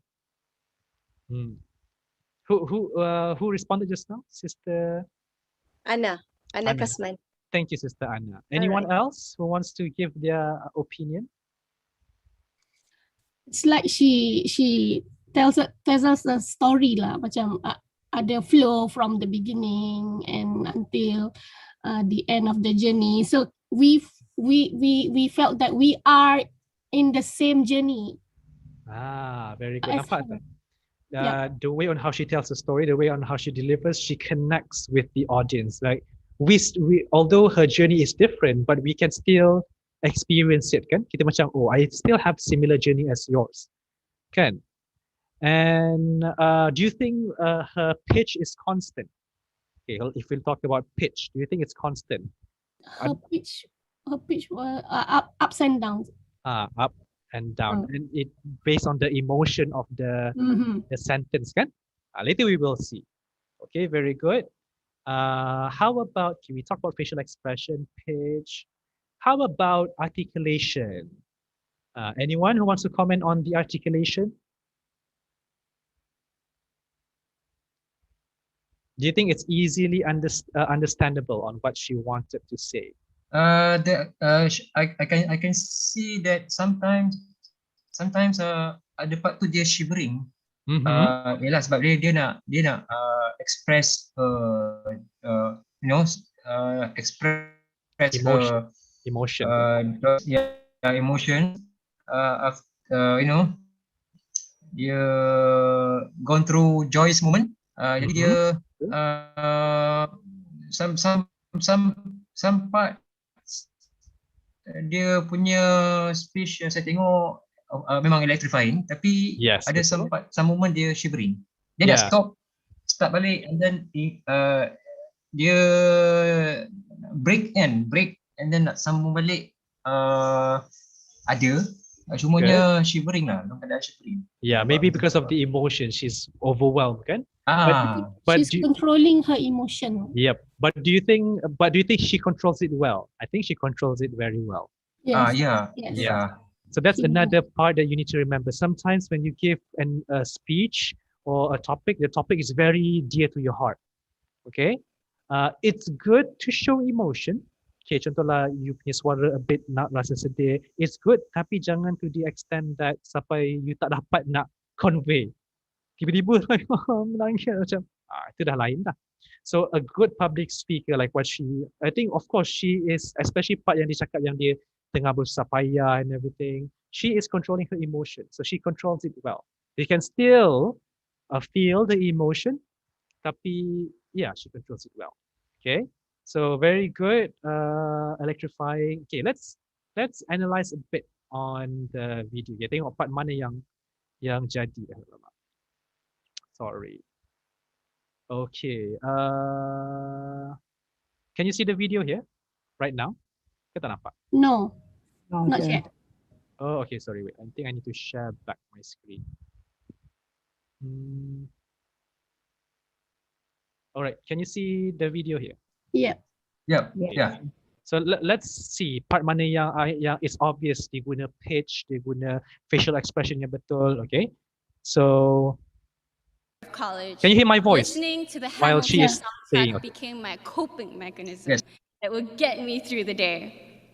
In case you don't know of the musical written by Lin-Manuel Miranda, it tells the story of an orphan and immigrant who became one of the founding fathers of America. After listening to the album, you can see here, her facial expression is happy, And Yeah. her pitch pun is very happy because she is telling a story about this one Remembering, song, remembering one the song Ustaz. yang related to her lah. Okay, to Sister Lisa here. Album, I So be dove happy. into the fandom, memorized all of the songs while Memorize walking to lyrics. class, Macam happy lah. waiting for the bus, and before I went to sleep. I came here on a Okay, scholarship. see. Look at her facial expression and listen to the pitch. Berubah tak? Yes, yes. Ya, Kan? betul. Dia Tadi, tone dia lain. Eyebrow dia. Eyebrow dia tengok. Look at, okay, dia punya, Allah. The light Apa ni? breakfast Sorry. with I tekan. Brooks gave me Okay. opportunities that I'd never tried Yup. before. I was proud to be a part of something bigger. Okay. I came here Alright. on a scholarship. Kita tengok, okay, see here. I went to sleep. So Okay, walking to tengok dia class, punya, ni happy. waiting Pitch for dia. the Look at bus, the and pitch. before I went to sleep.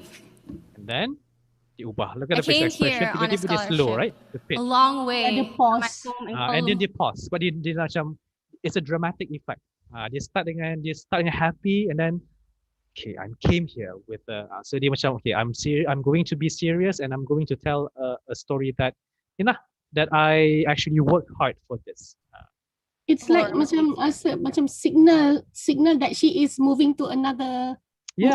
mode, Moving signal. into the following segment. Yeah, that's like we discussed just now, kan? When we pause, it shows that we want to go to the next point. Kan? Tadi kita cakap natural breaks. We want to go to the next main point. So you can use pause there as well. Transitional. Transitioning from one point to another point. at the prestigious University of Wisconsin-Madison did not come easy or cost little for any of us. So here, if you look at most of her speech part, this part, it's more, the pitch is a bit slow. Okay, dia punya apa, speed pun biasa je sebab she is telling a serious story of hers lah. She's stressing the struggle. Betul? Freshman self had started out college with big dreams. So ini, dia go back to her happy side, right? Dia punya pitch a bit naik, facial expression is very happy. Dia naik balik. Because dia cakap mula-mula dia macam a very happy person kan, if you look at the content kan. I wanted to make the most out of my time here because just like Hamilton, there's a million things I haven't done. Dia macam, oh, I'm happy to be here. This is my first time in the United States. So dia happy lah. She's telling a story that she's happy. So her pitch, her facial expression does help that. In the Ada beginning, dia punya word tu tadi. was exciting. Come again? Ada dia punya word tadi dia sebut tadi there is a million. Kat situ dah start dia punya facial dia tu berubah. Betul. Okay. Remember those days? Be happy. I could justify struggling in calculus or chemistry because I was only a freshman. And I thought that by the time I'm a senior, I'll be a pro at everything. Nampak tak ni? A very different, apa nama? Ni lah, the pitch and everything kan? I will be pro at everything. So that's sarcastic sikit. Dia macam menyindir, oh aku ingatkan dulu aku boleh jadi pro at everything. So she changed her pitch that. Even the facial expression, oh pro at everything. Itu nampak tak? But as students, See. we juggle a lot on our Ni plates. nampak tak? Dia punya facial expression berubah terus. Serious. Serious and the tone pun like we tukar. We change. As Lain. students we change. Nampak tak? So we can feel it. Sebab ni dia cakap pasal benda We serious. juggle our Juggling studies, our study. relationships with friends and family, and in my case, most of them were abroad, separated by a 14-hour time Jauh difference. from her, from Most Malaysia. importantly, we work towards the promise of a great future for ourselves. Ni a great future. Nampak tak? Dia pause dekat future, dia stress dekat future. Because when we study, at the end of the day, we want to have a good future. So dia tekankan dekat sana. While I was carrying the expectations of many, the heaviest ones were my own. When I didn't meet them, the person I disappointed the most was myself. Ni was myself. So nampak tak? Pitch dia rendah, dia pause kat sana, dia pause. My second year dia in nak cakap college. yang dia dah disappointed diri dia. So that's a very heavy emotion there. Okay? So, yep, that's basically it lah. All right. So I hope you can see lah. Okay, you can see. How do I stop sharing? Okay.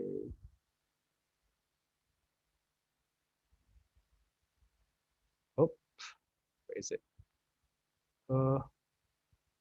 Okay. All right. So that's basically it lah. Okay, for our part today, it's already 4:34. So I hope the activity is good to show you on how a good delivery really is in terms of the pitch, in terms of the voice. In articulation pun very clear tadi kan. And just now, do you think she has an accent? I think ada sedikit American American accent. accent. American accent. They are a bit Malaysian juga. Okay, but tak kisah pun because it's clear at the end of the day. Kan? Okay, all right. So before we end, yeah, you can go back to the Padlet and just give a comment on my session and how I. Okay, mana tu Padlet? Okay, nampak tak yang where's my Padlet? Okay, you can go here. Nampak tak ni? What do you think about this session and the instructor, which is me? And just leave your comments here. Contohlah macam, oh, Miss Brother Daniel ni bising sangat, Brother Daniel ni blah, blah, blah. So just give your comments there. I would really appreciate that. All right? So before we end today's session, before I pass to our MSD staff, any final question before we end? It's already 4:30. Just give your just give your comments here.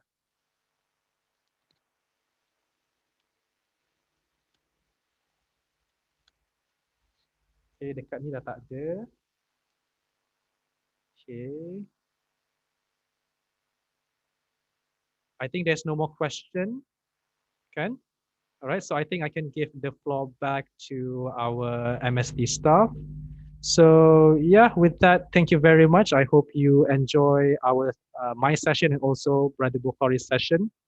And yeah, hope to see you again anytime soon for future workshop. And yeah, Assalamualaikum. Salam, keep in touch, sir. Keep in touch. Sure, Thank you so much, sir. Yeah. Thank you so much, sir. Yeah. All right. Thank you so much, Sir Bukhari and Sir Daniel, for the interesting program. And if you guys have any question, you guys can leave it at the chat box. If no, maybe later you guys can email directly to our teachers. Maybe we can get your email, teacher? Sure can. So I Okay. shared my email in the chat section. I will also share in the apa nama?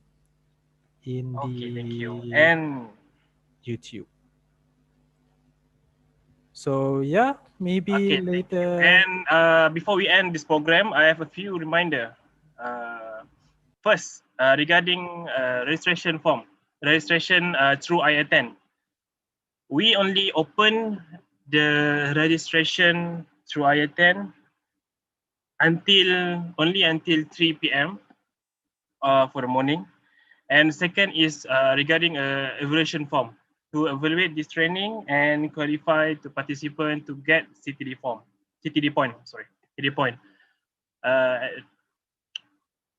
For the evaluation form, we will open it after the program, 10 minutes after the program, and the duration of time is within 24 hours. Okay, for those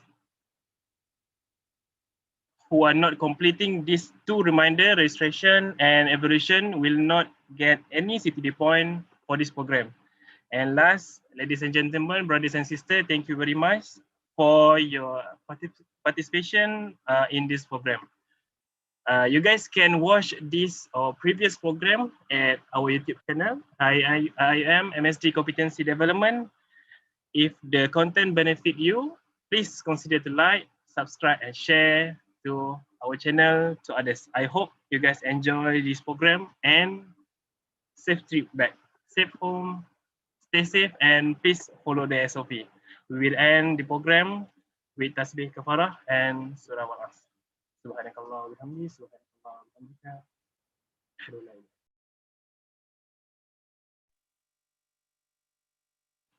Thank you everyone. Assalamualaikum warahmatullahi taala wabarakatuh. All right, thank you everyone. Bye. Assalamualaikum. Waalaikumsalam warahmatullahi wabarakatuh. Thank you, MSD. Thank you, MSD. Thank you, Sir Daniel, speakers. Mr. Buhari. Thank you. Keep in touch. Keep in touch. Yeah, sure, no problem. Right. All the best, guys.